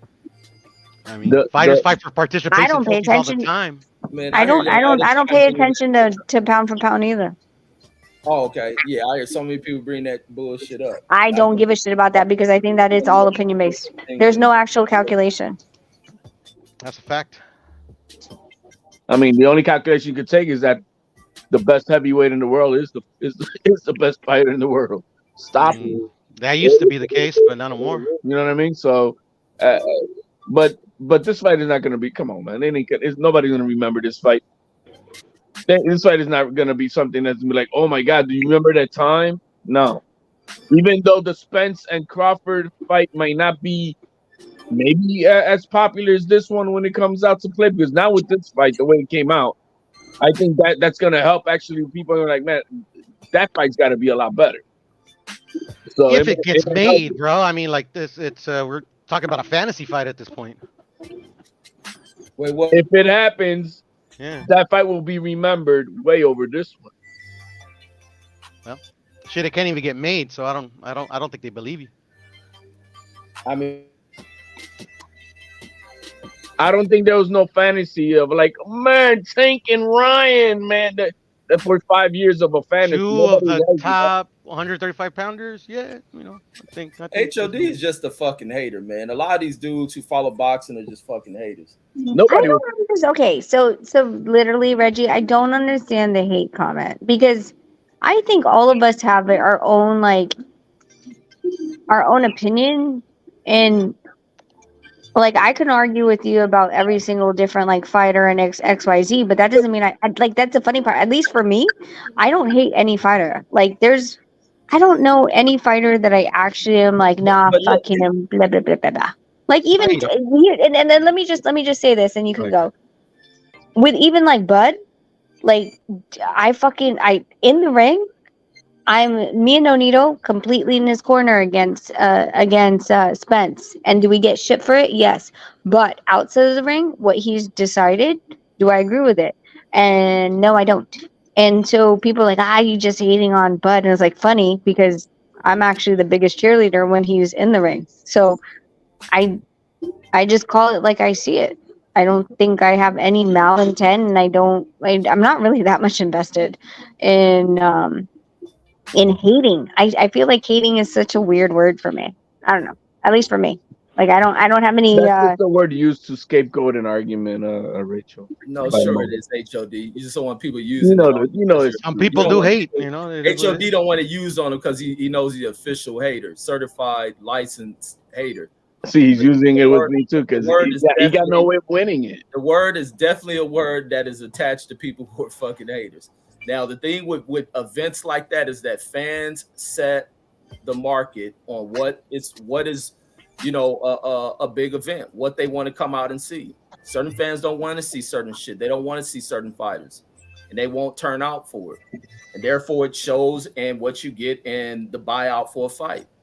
Sometimes it can be a whack fight. Some people just may want to see a guy who has a big name. They don't care who they fight. But now when you match them up against somebody big, and there's a crossing of two large fan bases, that's what you get. Tank is a huge star as far as fans coming out to see what he's going to do, and as well as Ryan. That's a matchup made in damn heaven. No promoter would turn none of that shit down. Yeah, but to say like I'm like hating on Ryan, where I'm like I just here's the fun part. Like the fun part is that I can't hate anyone really. Nonito is friends with everybody. Like he's respected by Ryan. Nonito respects Ryan, but at the same time, like I can't lie to myself and be like, okay, well, I really think he should have been in the ring with Tank. I don't. To my heart of me, I don't. In my gut, I don't. On the TV, I don't. And that doesn't mean that I hate him. I think that he could actually be a lot better. There's certain things that he has to correct, and there's habits that has been ingrained upon him that he's going to have to change. Whether or not he can change them, that's based on him. But I'm basically calling a spade a spade. I'm seeing it like it is. That's all it is. I don't fucking hate him for it. Like I'm happy that hopefully if he decides to ever call it quits, whether it's this year, next year, 2 years from now, 3 years from now, he still has a social media presence that he can make money off of. Good for fucking him. I'm happy for him for that. But when we're talking about fights, fist versus fist, there's just something that I see that has nothing to do with your fan following. You're talking about the competition side, the competitors. Yes. Yeah, that has nothing to do with in all honesty, like some of these people talk about it all the time, and it's weird to me, right?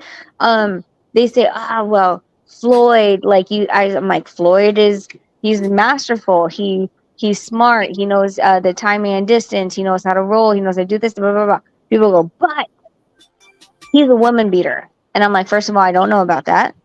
Second of all, that has nothing to do with what I'm seeing in the ring. So I separate, I compartmentalize. So compartmentalizing means that I can't give you credit or discredit you for anything outside the ring. All I want to see is what's happening in the ring. And being in the ring, I don't believe that Ryan stood a chance against Tank. I mean, I myself had to do that tonight. I had to give Tank credit. What he did. I don't like the shit that he's all about. Purse wearing, pink coat wearing shit. I'm not down with any of that shit. And then talk about all his legal other problems, even less, right? But I had definitely tonight. All right, he did what he had to do. He showed that he's confident. He knows how to do it. And so I had to give him his credit. Plain and simple. Plain and simple. There is a way to compartmentalize that shit.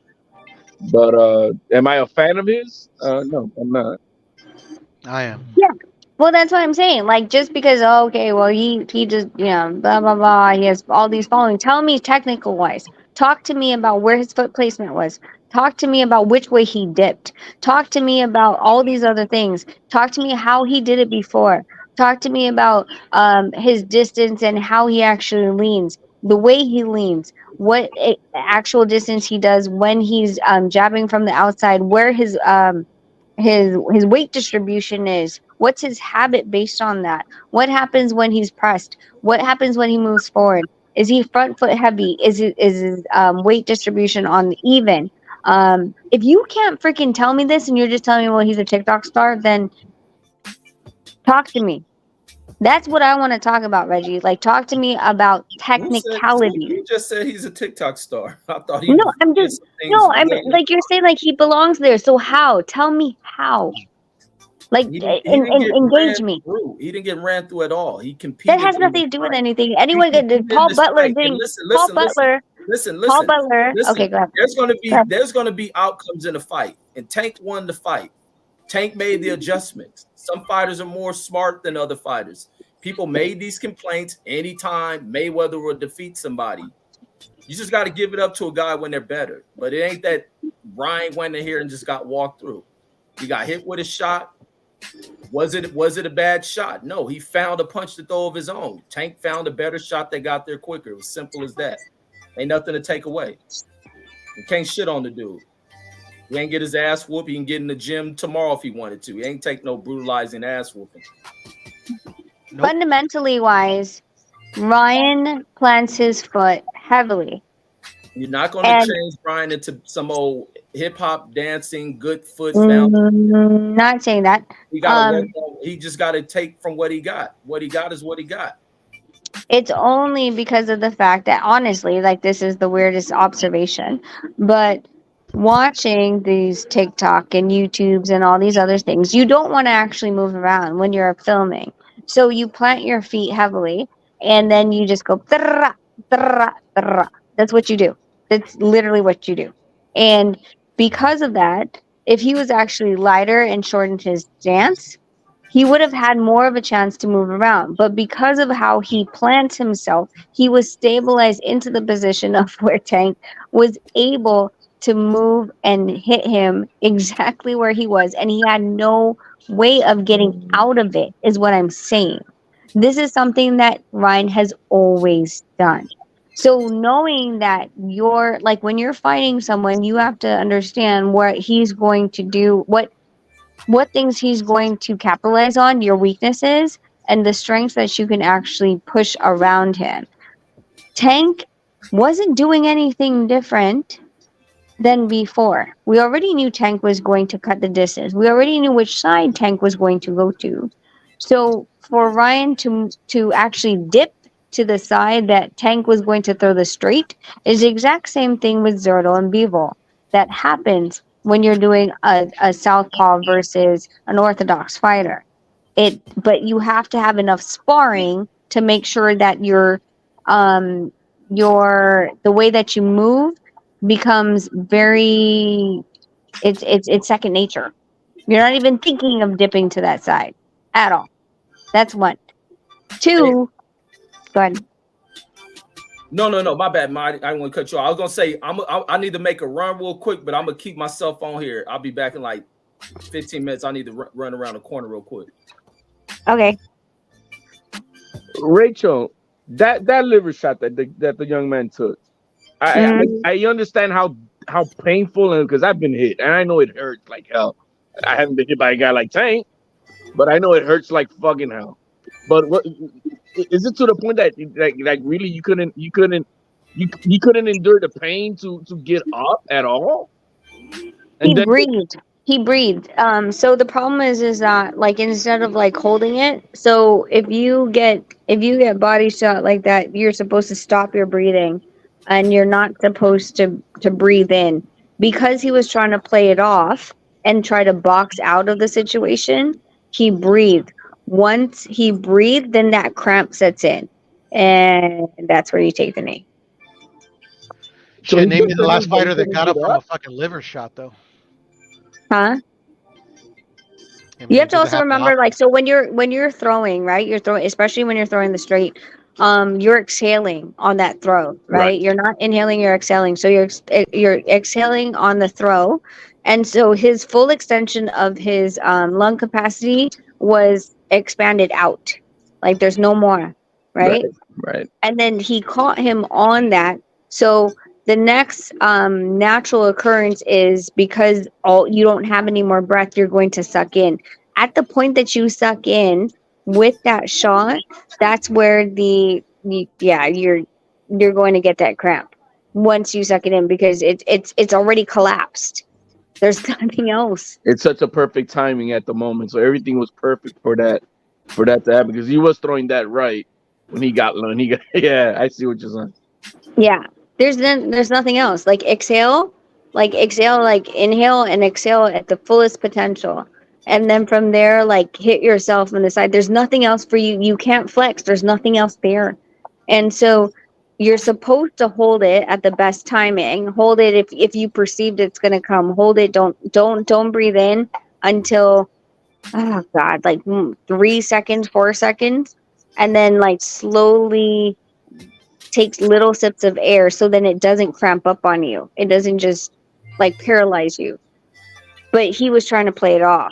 That's the thing, is play it off like it doesn't hurt, right? Like he was still trying to box Yeah, he in, and did. then yeah, Was a that's delayed where reaction.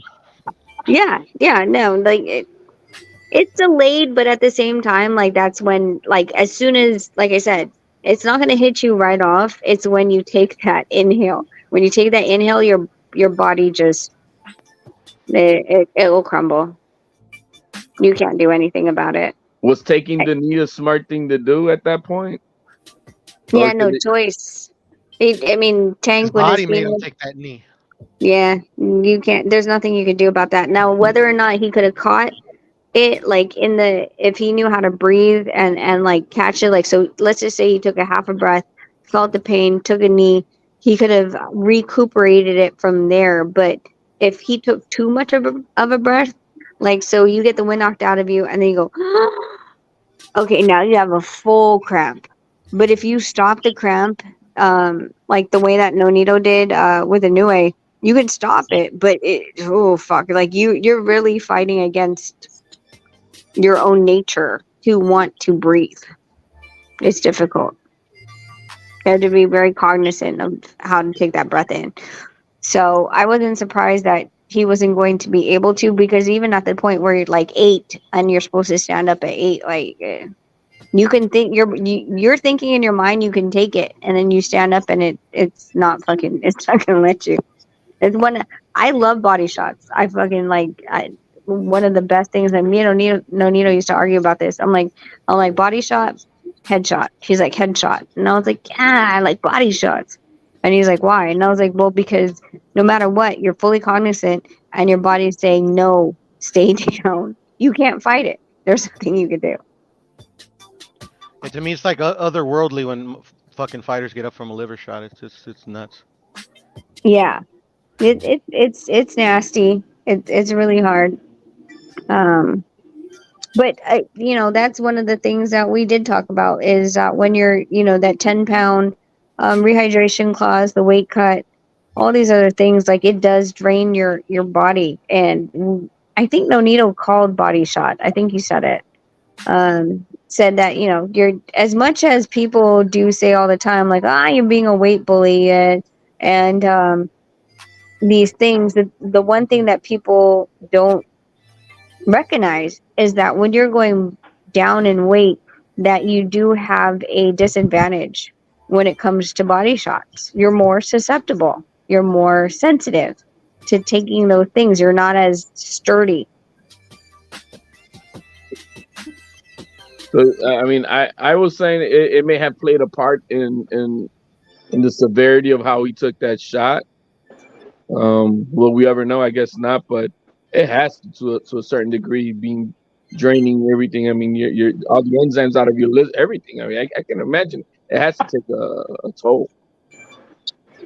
Well, did he say anything during the He purposely said, and he wanted to say like, but they're like, I'm not gonna make an excuse. I'm not gonna make it. I couldn't recover. That was it. But I felt like he wanted to say that, yeah, he was drained. Goes without saying, bro. You know what I mean, right? And like I felt like he wanted to say it, but he like I'm not gonna say it. A well-placed liver shot, boxers don't get up from those shits, bro. Well, I'm glad he didn't say it, because like I feel like when you say it, like you're not taking any accountability. Like no one put a gun to your head to Well, sign not that. only that, the shot was well placed. I mean, it was a good shot. On the money. Yeah. Yeah. No, but I'm saying like I respect him for not like saying, well, it affected me because I had a 10-pound rehydration. You know what I'm saying? Like when you sign on the line and you're fully cognizant, regardless of the money or not, $100 million or whatever, you're fully accountable for what you agreed to, because you feel like it doesn't make a difference. So you can't make that an excuse after. So I'm glad you didn't say anything.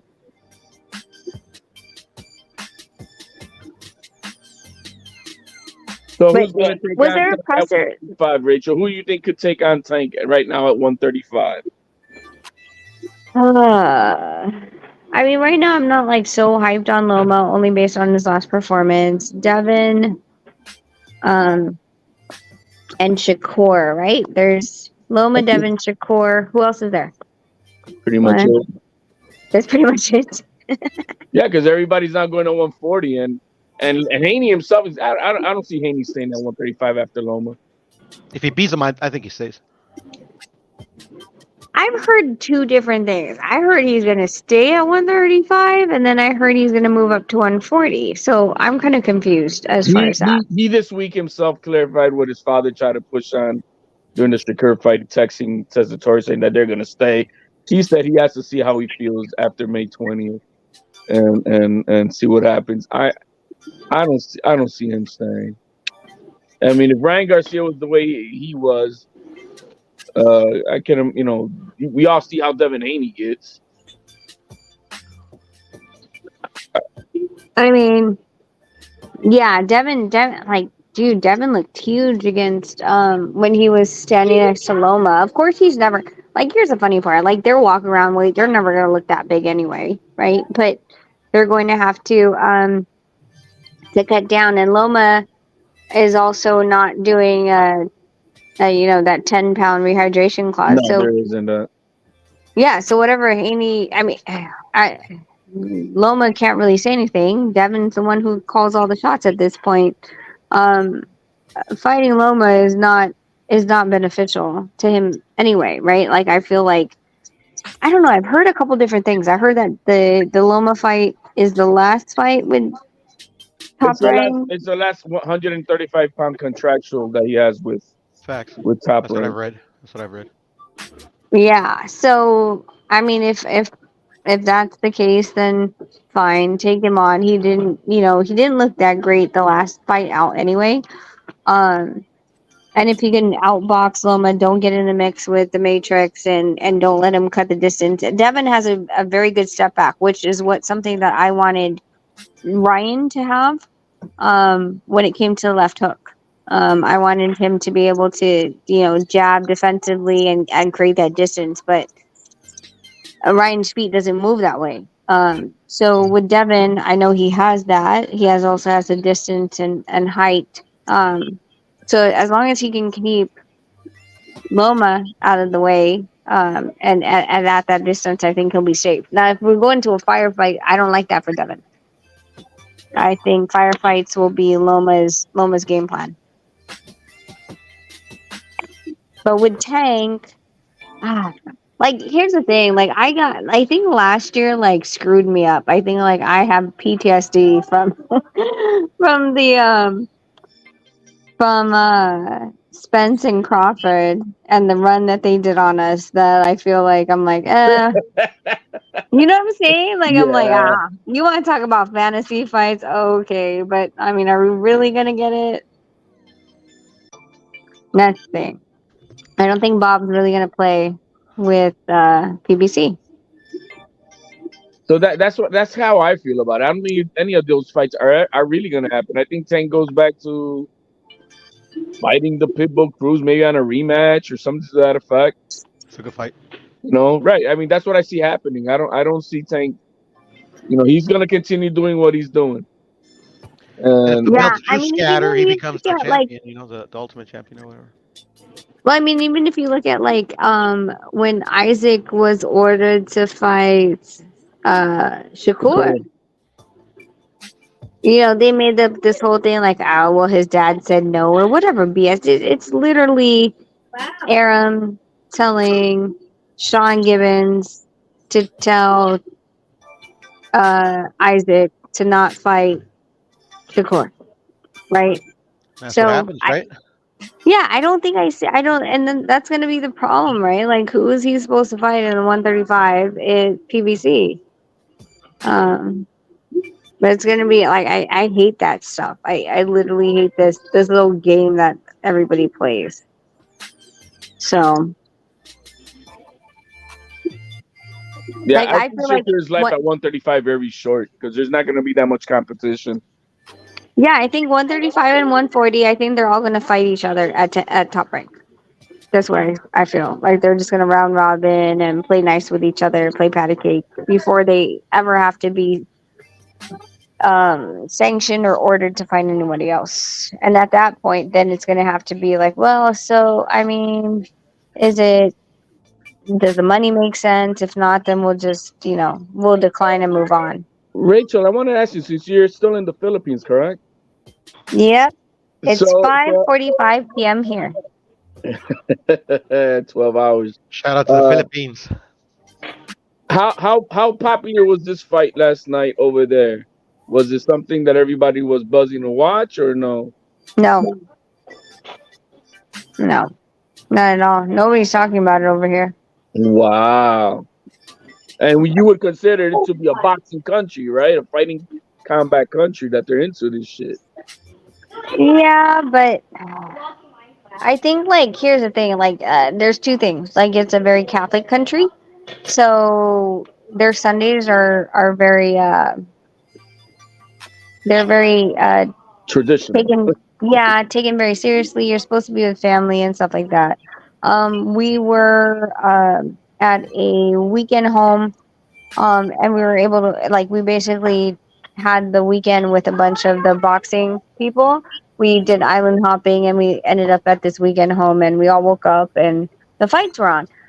But to even find the fights, it was on it's not on cable TV. They had to find it on like an app that you had to purchase it off, but it's not on normal. You couldn't even, it wasn't even like, okay, so I don't know, like how it is on Showtime or ESPN. It's not even a channel that you can purchase the pay-per-view on. So it was even difficult for them to watch. If you wanted to watch, it's difficult to watch. Yep. Gotcha. Yeah. It wasn't on regular TV that you can just say, hey, I want to upgrade to buy the pay-per-view. No. That wasn't. So, okay. I was just trying to see how on the outside basis, how was there any buzz about it? Or was people saying, oh, I missed out on it, damn it. No, not really. I mean, you had a couple bloggers that actually did talk about it, maybe 3 or 4, and they're more so boxing people. But besides that, no one's really talking about it. It's not a big thing. over here. Like I got a lot of people from the US that was calling me asking for predictions more so than I'm in the Philippines and asking me for predictions. They didn't care. They're like, nah, people can't watch it. So why would they want the prediction if they can't even watch the fight to begin with? Understood.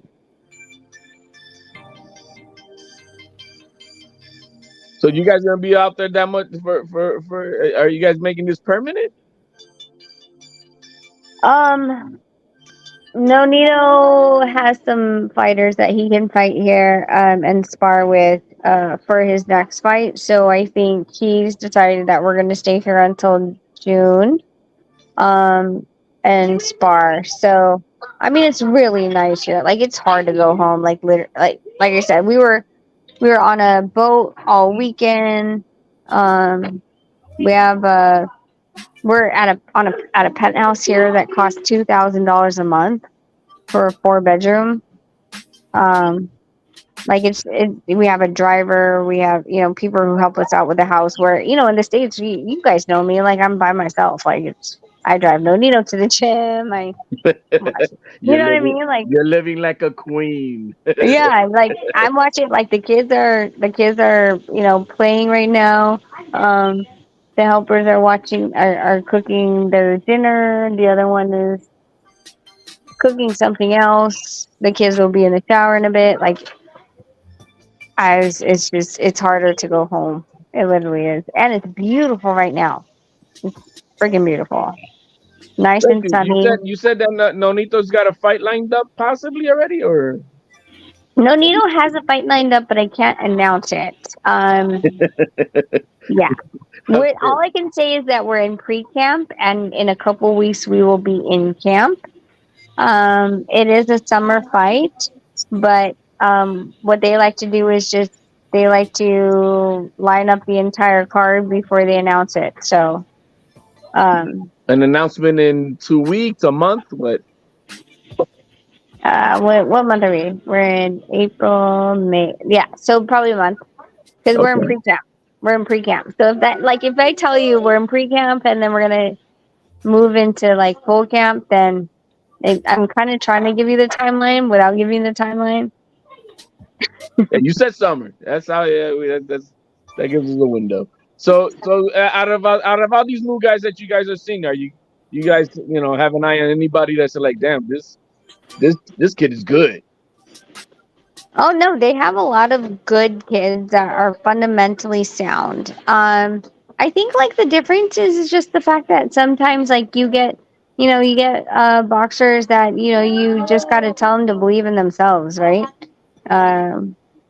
Like it doesn't matter that you grew up with nothing. The thing is that when you step into that ring, it's an even playing field, right? It's a man versus a man, and you have to change that mentality, especially with the fighters here. Are they too humble? Yes, they're too humble.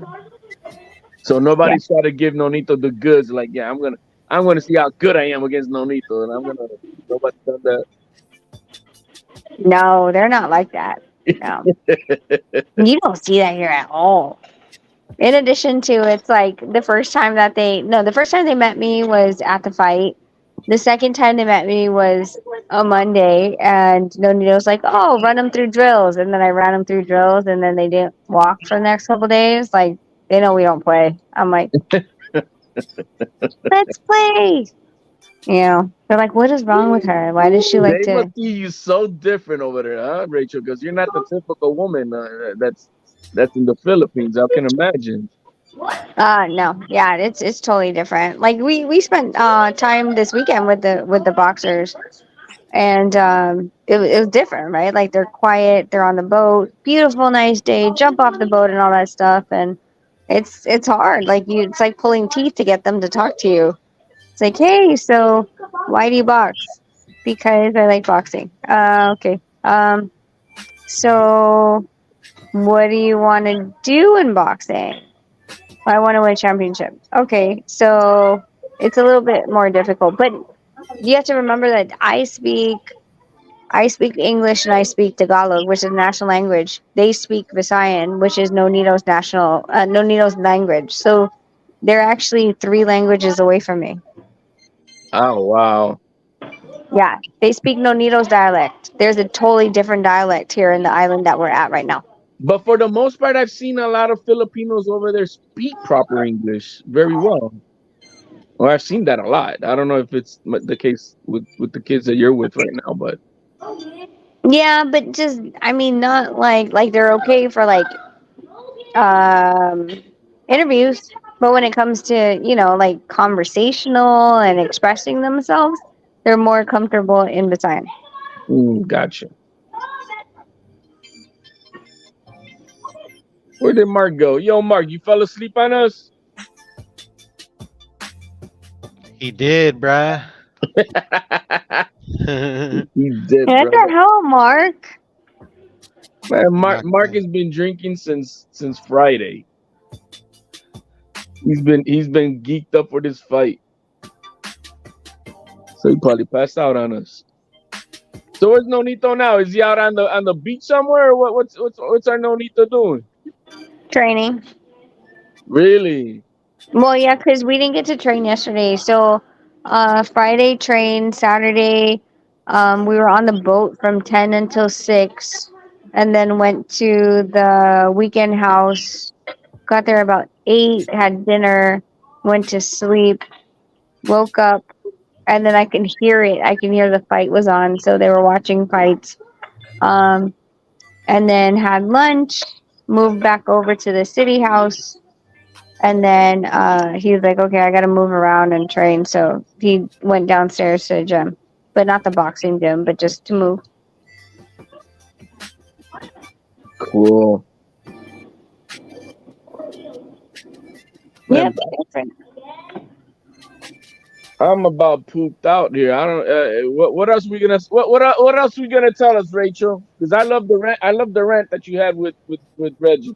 I stayed out of it because you sounded like a New Yorker. I was like, check her. I don't know why he was so mad. Like, why is it such a like? I don't know where Reggie went either. I was like, Reggie's still here, but he's not here. Like he even said, motherfucker. I'm like, yeah. But I don't know. Like, why is it such a bad thing to say? Like, it wasn't a good technical fight. Like, here's the funny part. Like, if you'd be like, oh well, Ryan doesn't. Like that's just how Ryan is. So technically, again, like he's not like what I would have presented to fight Tank. Like, it's not that I'm hating on Ryan. Like, I can like to hate someone. Like, it's so weird to me. But whatever. I guess maybe it's a millennial thing. Maybe he's younger than me. I don't know.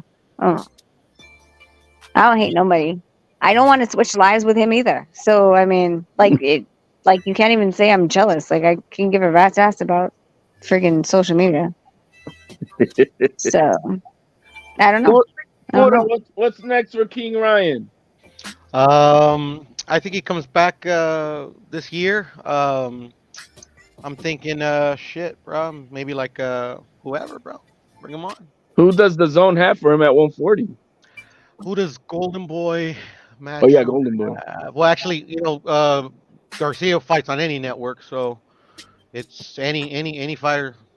He can fight anybody, bro. Wait, what do you mean he fights on any network? Yeah, he's not tied down by the streets as they call them. Yes, he is, bro. He had to fight hard for this to happen. It didn't matter. He made it happen, though, right? Yeah, but that's because it's a money fight. It's a big money. He ain't gonna do this for no. It's a money fight. It's rinky-dink guy. Finally, two of the well, I can't say it because Mark gonna get mad, but finally one of the 4 princes fight each other. Shit. I mean, like this is what happens to this caliber of fighter. One of them wins, one of them loses. But I mean, like, is he gonna be in 140 or 135? Well, Ryan says he's going to 140, but I mean, Okay. like, that remains to be seen because he just finished this fight. So, So we have in IBF we have Matias, right? And then we have Alberto. Wait, no, we don't have Puello anymore because whatchamacallit, he just got popped, right, with Romero. Yeah. What do you mean he just got popped? What do you mean? What are you talking about? He got Puello got PD. caught with the same thing that freaking Eggs Boy did, Ben did. Nah, the guy that was gonna fight Rolly. Yeah. Yes. Nah, Rolly's fighting I a don't buy it, bro. Oh my god. Rolly's about to be a 140-pound champion, bro. Who did he piss off, bro? Like, wow. He's fighting a Yeah. nobody now for sure. Yeah. All right, fuck it. It is what it is. So who's Rolly fighting? What's the replacement? Something with a B. I forgot. Batir Akhmedov. Akhmedov. Okay. All right. Okay. Yeah. And then you have who else in the WBA that he could have fought? Ramirez, of course, is sorry, kids loud. Oh my god. Jesus Christ, I need to go back into my room. And then you have Gary Antoine Russell and you have Ramirez. Ramirez is over in Top Rank, so you should cross that off your list. Then you got Regis, who's a free agent. Then you got Sandor Martin, and then Arnold Barbosa, Lipinets, Catterall in 140s. I mean, Sergey Lipinets would be nice. Would be a good one. Arnold Barboza would be a very nice fight. Cepeda, to get him acclimated to 140. Well, Catterall now signed with Eddie Hearn now. There it is. That's a possibility. Yeah, but I don't think he's gonna take such a top guy right off the bat. It's got to be a real. He's gonna take. I mean, I would imagine they're gonna take some soft touches. What about Ryan Garcia versus Brandon Lee? Nah. I mean, yeah. I mean, I would watch it, obviously, but like whatever. Brandon Lee just went life and death with the guy that Tio stopped Campo. A lot of I people know. thought he lost, no? That's what I'm saying. Like, I mean, you have, like, okay, well, let's see who's gonna come on top. Is what I'm saying. But Well, I'm sorry. Go ahead, Rachel. no, do you think that might be too much of a risk versus reward for Ryan? I don't think it's a risk. I just don't think Brandon Lee brings anything to the table for Ryan, other than just kind of like a. He needs a soft touch. I don't really think that. I don't think he needs a soft touch. I think what he needs is to fucking rely on his jab. Obviously be more patient in there, which I thought cost him against Tank. I mean, I wouldn't mind seeing it, but I would say maybe Jose Pedraza would be a good fight. Actually, I like Arnold Barboza, to be honest. I like Barboza. And I'll be honest with you, I'm concerned that this young man is not going to go through some type of mental thing after this fight. Because when he got dropped by Canada, that's when everything happened to him. So, why would he go? Why would he go to a mental thing? Because that's what happened after that Campbell fight. I mean, nobody really knows what happened to that Campbell fight. My personal opinion, I think it's internal whatever it's called. Like him and Oscar not seeing eye to eye on certain things. But that's what I think. So then, is it fake then, or is it not fake? You know what I mean? I never bought the mental health HOD, to be honest. Never did. I honestly think with mental health, I think it's I fully respect anyone that says that they do have an issue, but I do feel like there needs to be a checks and balances on that. I feel like you have to have a doctor's note. If I say something hurts, I have to have an MRI, and it has to be proven, right? I think mental health is the same thing. You have to go and I don't know, see a psychologist, have them diagnose you, have them share what the what their prognosis is and their treatment for recovery, just as much as if it was physical. They say they have to be out for 3 to 6 months and no contact, and then build up to light touches to full training, right? There's a system with physical injuries. There has to be something that we can verify as well with mental. That's the thing, though. It's like it's not a lot. Sometimes it could be physical, right? Like it can manifest into the physical. But what if it doesn't? I don't know, Then man. can we? Yeah, that's the thing. Is like, I mean, then can we? Can we? When does that just become like, okay, well, I just don't feel like it. Like, do I feel like every single day, like feeling at 100%? Hell, fuck no, I don't. I don't think anybody on the planet's ever, like mentally 100%. 100%. Yeah. So where does that change? Like, when Nonito went and fought Garcia in part 2, was he 100%? Hell no, he had the flu. I mean, the boxers are always dealing with something, right? And they never come in 100. I mean, so I hear. Yeah, but it just like I feel like it's mental health has to be numerified. Like there has to be a substantiating evidence to not just say, "Hey, I have this." Because if we're asking that for physical, there also has to be some type of diagnosis for mental as well. If that's going to be like an excuse. Yeah, an excuse or whatever. Yeah. No, I hear Yeah. you. Yeah. Reggie says he's back, but I don't hear him. No, I was listening. There he is. There he is. Oh, there you go. We're trying to figure out like about mental health and not, but I mean whatever. If you want to talk about something else, we can talk about something else. No. I'm not gonna change it. No, we're just asking what's next for Ryan. What type of soft touches is there, and will there be any effects of mental health issues after this fight? Devin's a soft touch. Hell no. Why do we need a soft touch? I don't think he need a soft touch. He just need to continue on fighting somebody that's going preparing for whatever he see or whatever he's pursuing at 140. He don't need a soft touch. He didn't go in there and, like I said, he didn't go in there and get his ass whooped. Like he didn't get mashed through. He didn't receive too much damage. He can go right back at it. Tell him, Reggie. Tell him. Does Goosen want him to take something to work on something? Then that should be on them. But other than that, he can continue on. I think he may be of a different strength going up to 140, not having to make the cut. He may look different up there.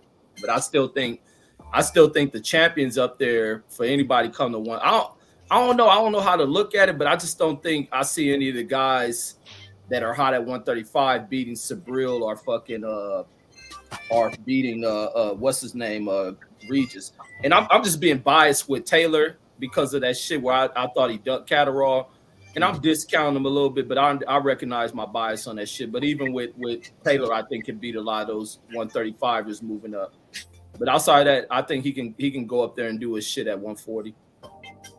Oh yeah, Puello out of the picture. Supposedly, I don't know. I heard a couple different things. Like I heard he was he was stripped, and then Romero's gonna fight for the vacant, and then I heard they're waiting for the sample B, so Romero's not actually fighting for the vacant. So I don't freaking know at that point. So the WBA is kind of Oh, have him fight Tito for the title once he whoops Josh Taylor. What did you say, Reggie? Oh, I said I didn't know Rolly was at 140. I forgot about that shit. Yeah, he was supposed to fight Puello, and then Puello popped positive for the same thing that Conor Ben did. Interestingly, I don't know if it's eggs as well, because they're in two separate parts of the fucking world, and they both have the same thing of eggs. So we'll see. Oh boy, try to use the egg excuse too. No, he didn't. But I mean, like, okay, now this is starting to get a little bit too obvious, is what I'm saying. Considering one's in the UK and one wasn't training in the UK, like you can't use the same argument. But I'm just putting it out there. Don't use the same argument. I mean, like controversy kind of follows Raleigh around a little bit, huh? First he had the little allegations. Now he's got a title. This one would work. No, but this one would work in Rolly's favor. Yeah. Because if he were to fight for the vacant without fighting Puello, it actually works into his favor. I thought he was going to beat Puello too. Well, it's still for the vacant. Neither one of these guys is a champion. No, Puello is the champion. Puello's the champ. They're stripping him. Oh, I thought that he was fighting for the vacant with Puello. No, he was fighting for the title, bro. Oh shit! So he was. What kind of title was that shit? WBA Super. So what? He was the interim champion, Puello? No, he's the full titleist. Yeah, but he was. I'm saying, Josh Taylor vacated that belt. How did Josh Taylor vacated it, and he beat Akhmedov, if I'm not mistaken. Oh, so he fought. So Puello's the one who fought for the vacant belt. Yes, sir. Yes, sir. I didn't know that. Akhmedov, like I said. Damn, and he lost the belt already. Yeah, man, he lost it to Clomiphene, whatever the fuck it's called. Yeah, that's what I'm saying. It's the exact same thing that Ben got popped. Give me 2 minutes. I'll be right back. Okay. Cool, Rick. Yeah, that's two Dominican, named fighters that have been popped with something. And Conor Ben's still out, right? They ain't letting up off his ass. Well, right? Conor Ben can't fight in the UK, but he could fight in the States, and he could fight, like in Abu Dhabi or something like that. That's why they were talking about maybe making the rumors were of making a Pacquiao fight with him. And Pacquiao needs to sit his ass down too. But I think it's time to go to Memo Heredia. Sanctioning body giving him a license to fight out here with that shit hovering over him and shit. Who's that? Conor Ben. I don't see. Well, no, WBC put him back in the rankings. Yeah, they better fight him down in Mexico. They already put him back on the rankings. They accepted the bullshit excuse. Boy, that money, boy money. Mauricio's a motherfucker, like I was saying. You pitched him $1, he'll fix that shit, especially with Eddie Hearn. Especially with all the fighters that he fucking represents. Right. Yeah, Eddie Hearn is a scumbag, man. He another piece of shit that don't give two damns about the sport. I think all the what's their called, promoters are scumbags, bro. Fuck them all. They're gonna do whatever they gotta do for their fighter, man. But not all they are glorified promoters, bro. Guys be cheating and shit, and how Eddie just says, "No, we're gonna cover this shit up." Shit, look at fucking Maul, and I love Maul, bro, but shit, man, like he still got his title. Yeah, but I think his situation different. But then again, like you were saying, you shouldn't be able to just sit on the titles like that. I agree. I can agree with that. I mean, like they pick and choose. That's the thing, you know. I mean, and I don't care because it's older than dirt, bro. These fucking sanctioning bodies they fucking crooked shit all the time, bro. I mean, it's nothing new. I think one of the biggest reasons there's really who's really at 160, right? That to take over and to make money really or anything with the belt. I think that's why they're not really pressing it. It's really at 160. Shit, a lot of motherfuckers, bro. Like who? Who's gonna? Esquiva Falcao. You got Munguia. You got fucking who else? Elijah Garcia is coming up, but he's still kind of young. You know, I feel you on that one. You know, you got Felix Cash. Fucking Triple G, he's retired. You know, Lada's got a title there, bro. You know, he needs some smoke. Austin Williams, is it Tank Williams? No. Ammo Williams. Ammo Williams. He's up. Yeah, but I mean, a fighter who's gonna bring money. Like none of these motherfuckers bring money. HLT, friend. None of them. Yeah, I mean, Charlo still is a name. I mean, regardless of it is, but he doesn't bring money, bro. I mean, obviously he's not like fucking like not bringing in nothing, bro. But I mean, like that's where that social media shit comes into play. They've effectively fucked themselves over from people liking them on that shit.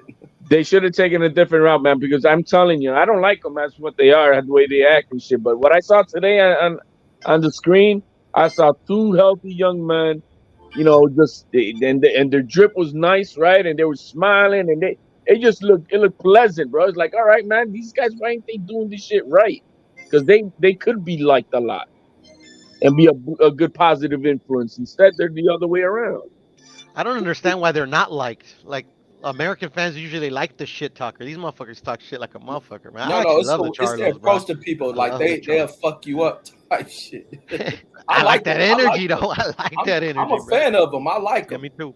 I like them that they say "fuck you" to a lot of people, but you can't be like that. You can't. You definitely can't be like that.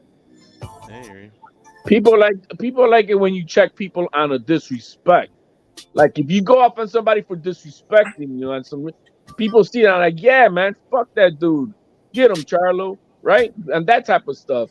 Yeah. But if you're just talking shit to anybody and everybody, and then you always looking drunk and all that shit, people don't respect that. Yeah, that's true. They make media people feel uncomfortable. Like they be cautious on what they gonna ask them before you piss one of these dudes off. Like that shit ain't cool. And 160's been held up for like a fucking, I don't know, like they've been held up by these fucking sanctioning bodies for too long, man. Sorry, did we move away from Eddie Hearn? Let's move away from Eddie. No, we just talking about what kind of piece of shit Eddie Hearn was. I just think it's like it to me, like the game seems like, you know, when you get caught in one country and you try not to get extradited, and so you keep moving. Nah, don't know that. Well, I mean, I'm yeah. just fucking- So it just seems like, you know, this whole BS about moving Conor Ben around to see what country he can fight in, because he can't fight in the country that he was supposed to have the his license in. Like that's the game they're trying to play. You know what I'm saying? And I don't think that's right. I think like you take your lickings. We still haven't really seen like how did you get like this egg story is literally the WBC, that the 270 page that he gave to WBC. Strangely, he didn't give that document over to the BBBOC. So, but they got it though. But I mean, I want to know how many eggs you have to eat before you test positive for that. That's a whole lot of motherfucking eggs, I tell you that. I think he pissed off the wrong person, bro. Yo, Who did Polio piss off then? It's the same thing. Right? Don't be surprised if Eddie Hearn probably try to outbid Bob Arum and get Regis Prograis over there and have him fight on Conor, because Conor's the one who's ranked at the WBC, and that's exactly what a Regis Prograis is, a WBC champion. I can see that happening. Number 6. He's number 6, right? Yes, sir. He's right in line to fight Regis Prograis. No, Prograis is one weight below. Oh fuck! I forgot. Told her he's 147, right, Conor Ben? Yes, sir. Never mind that. That's the rumor. It's late night. But he's got smoke over there, fucking 147, bro. It's the WBC. He can fight Keith Thurman, Crowley, Suleiman Sissoko. I've seen him a couple of times. Shit, fucking fight Mean Machine, bro. Mean Machine's still pretty good. Rachel, you seen Inoue up front, close and personal. Does he have what it takes to go up to how many more weight divisions you think that man can go up to?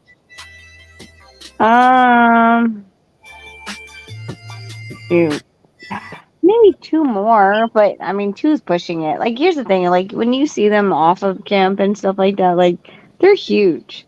I mean, even like when I saw Morel, right? Off camp, he's bigger than Beeble. He's huge. But then when I saw him on the screen, like of course, like he's, you know, not cutting anymore, and he's in a fight a lot smaller. So it's a little bit difficult. Like you have to make sure that where they're not cutting too much to where they are, and then also like you don't want to be too close to your walk around weight, because there's other people that are cutting to be within your weight category, right? One of the examples is like when Nonito moved up to 126, he was walking around about 132, 135 at best. So to make 126, it was easy for him, but most of the guys in 126 were coming from 150. and they're walking into the ring at 150. So, there's a difference between huge muscle and, of course, like I just want to be fat and eat everything I want to because I'm off camp.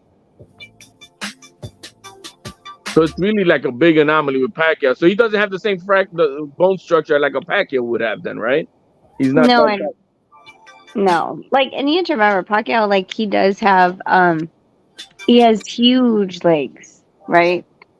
Huge legs. It's just his bone structure, his muscle, is different. It's very compacted. That's a different type of body structure, than he has. So when it comes to the weight and where they're carrying their weight, really does make a difference. Understood. Yeah, I was just wondering because they were talking about how much more can he go up and whatnot. Does he have what it takes to get up to how many more weight divisions?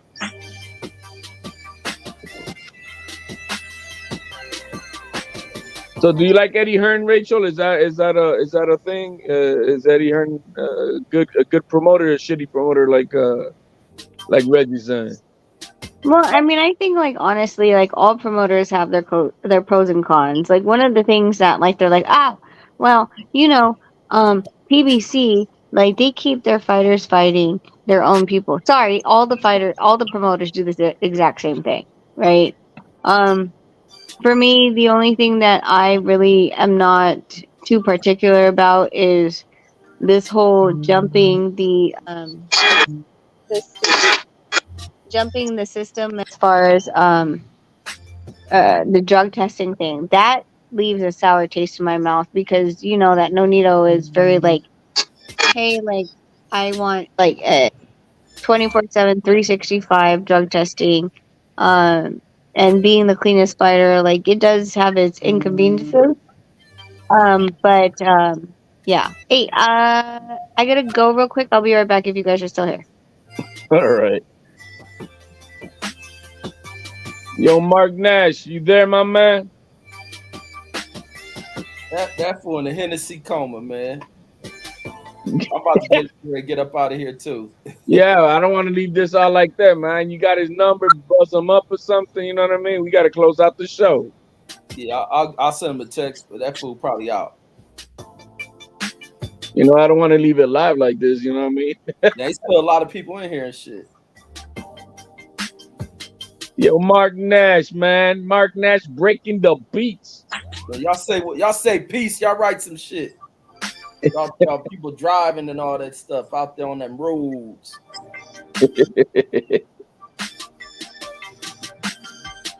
Yeah, we gotta see where he at, man. I want him to close it out right.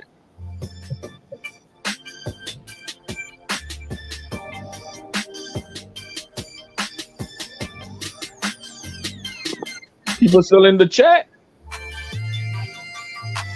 Yeah, it's almost 70 people in here still. Oh shit. Oh wait, it is 70 still in here. 70 people in here still. Yo, man, that's much love and respect to everybody listening to us jibby jabbing.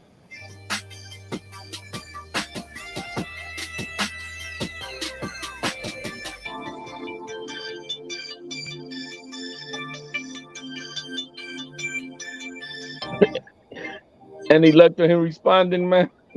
Huh? Any luck to him responding? Oh no, I just sent it. Let me see. Yeah, that fool in the Hennessy coma, man. He out of here. Y'all say he been drinking since Friday? You know, I mean, I'm not saying like continuously, right? But you know, been sipping. Yeah, but damn, I'm surprised that many people still out here, man. There's more people jumping in this shit. We trying to get off of this shit. Let's go, man. Shit, you might as well run a show on by yourself because I'm about to jump off. I'm gonna be in the chat.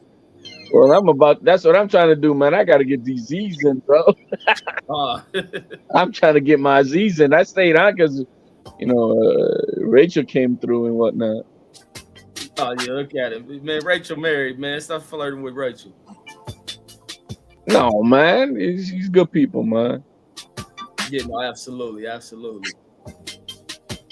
But folks, that's all I got, man. I'm up out of this joint, man. Peace. Good fight. Yo, Reggie, man. Have you been so what now, man? I mean, have you been left alone on this shit? What's that? And like the last man standing and Mark MIA? Oh, no, I don't think that ever happened when I was on here. Or I just end up just jumping off. Damn. Let me see. All right, Reg, man, you do what you gotta do. I'm gonna see if I can buzz him myself, man. All right. Yo, people on the chat, man, you want to wait for a minute till the Mark Nash chops in? Give us a minute here.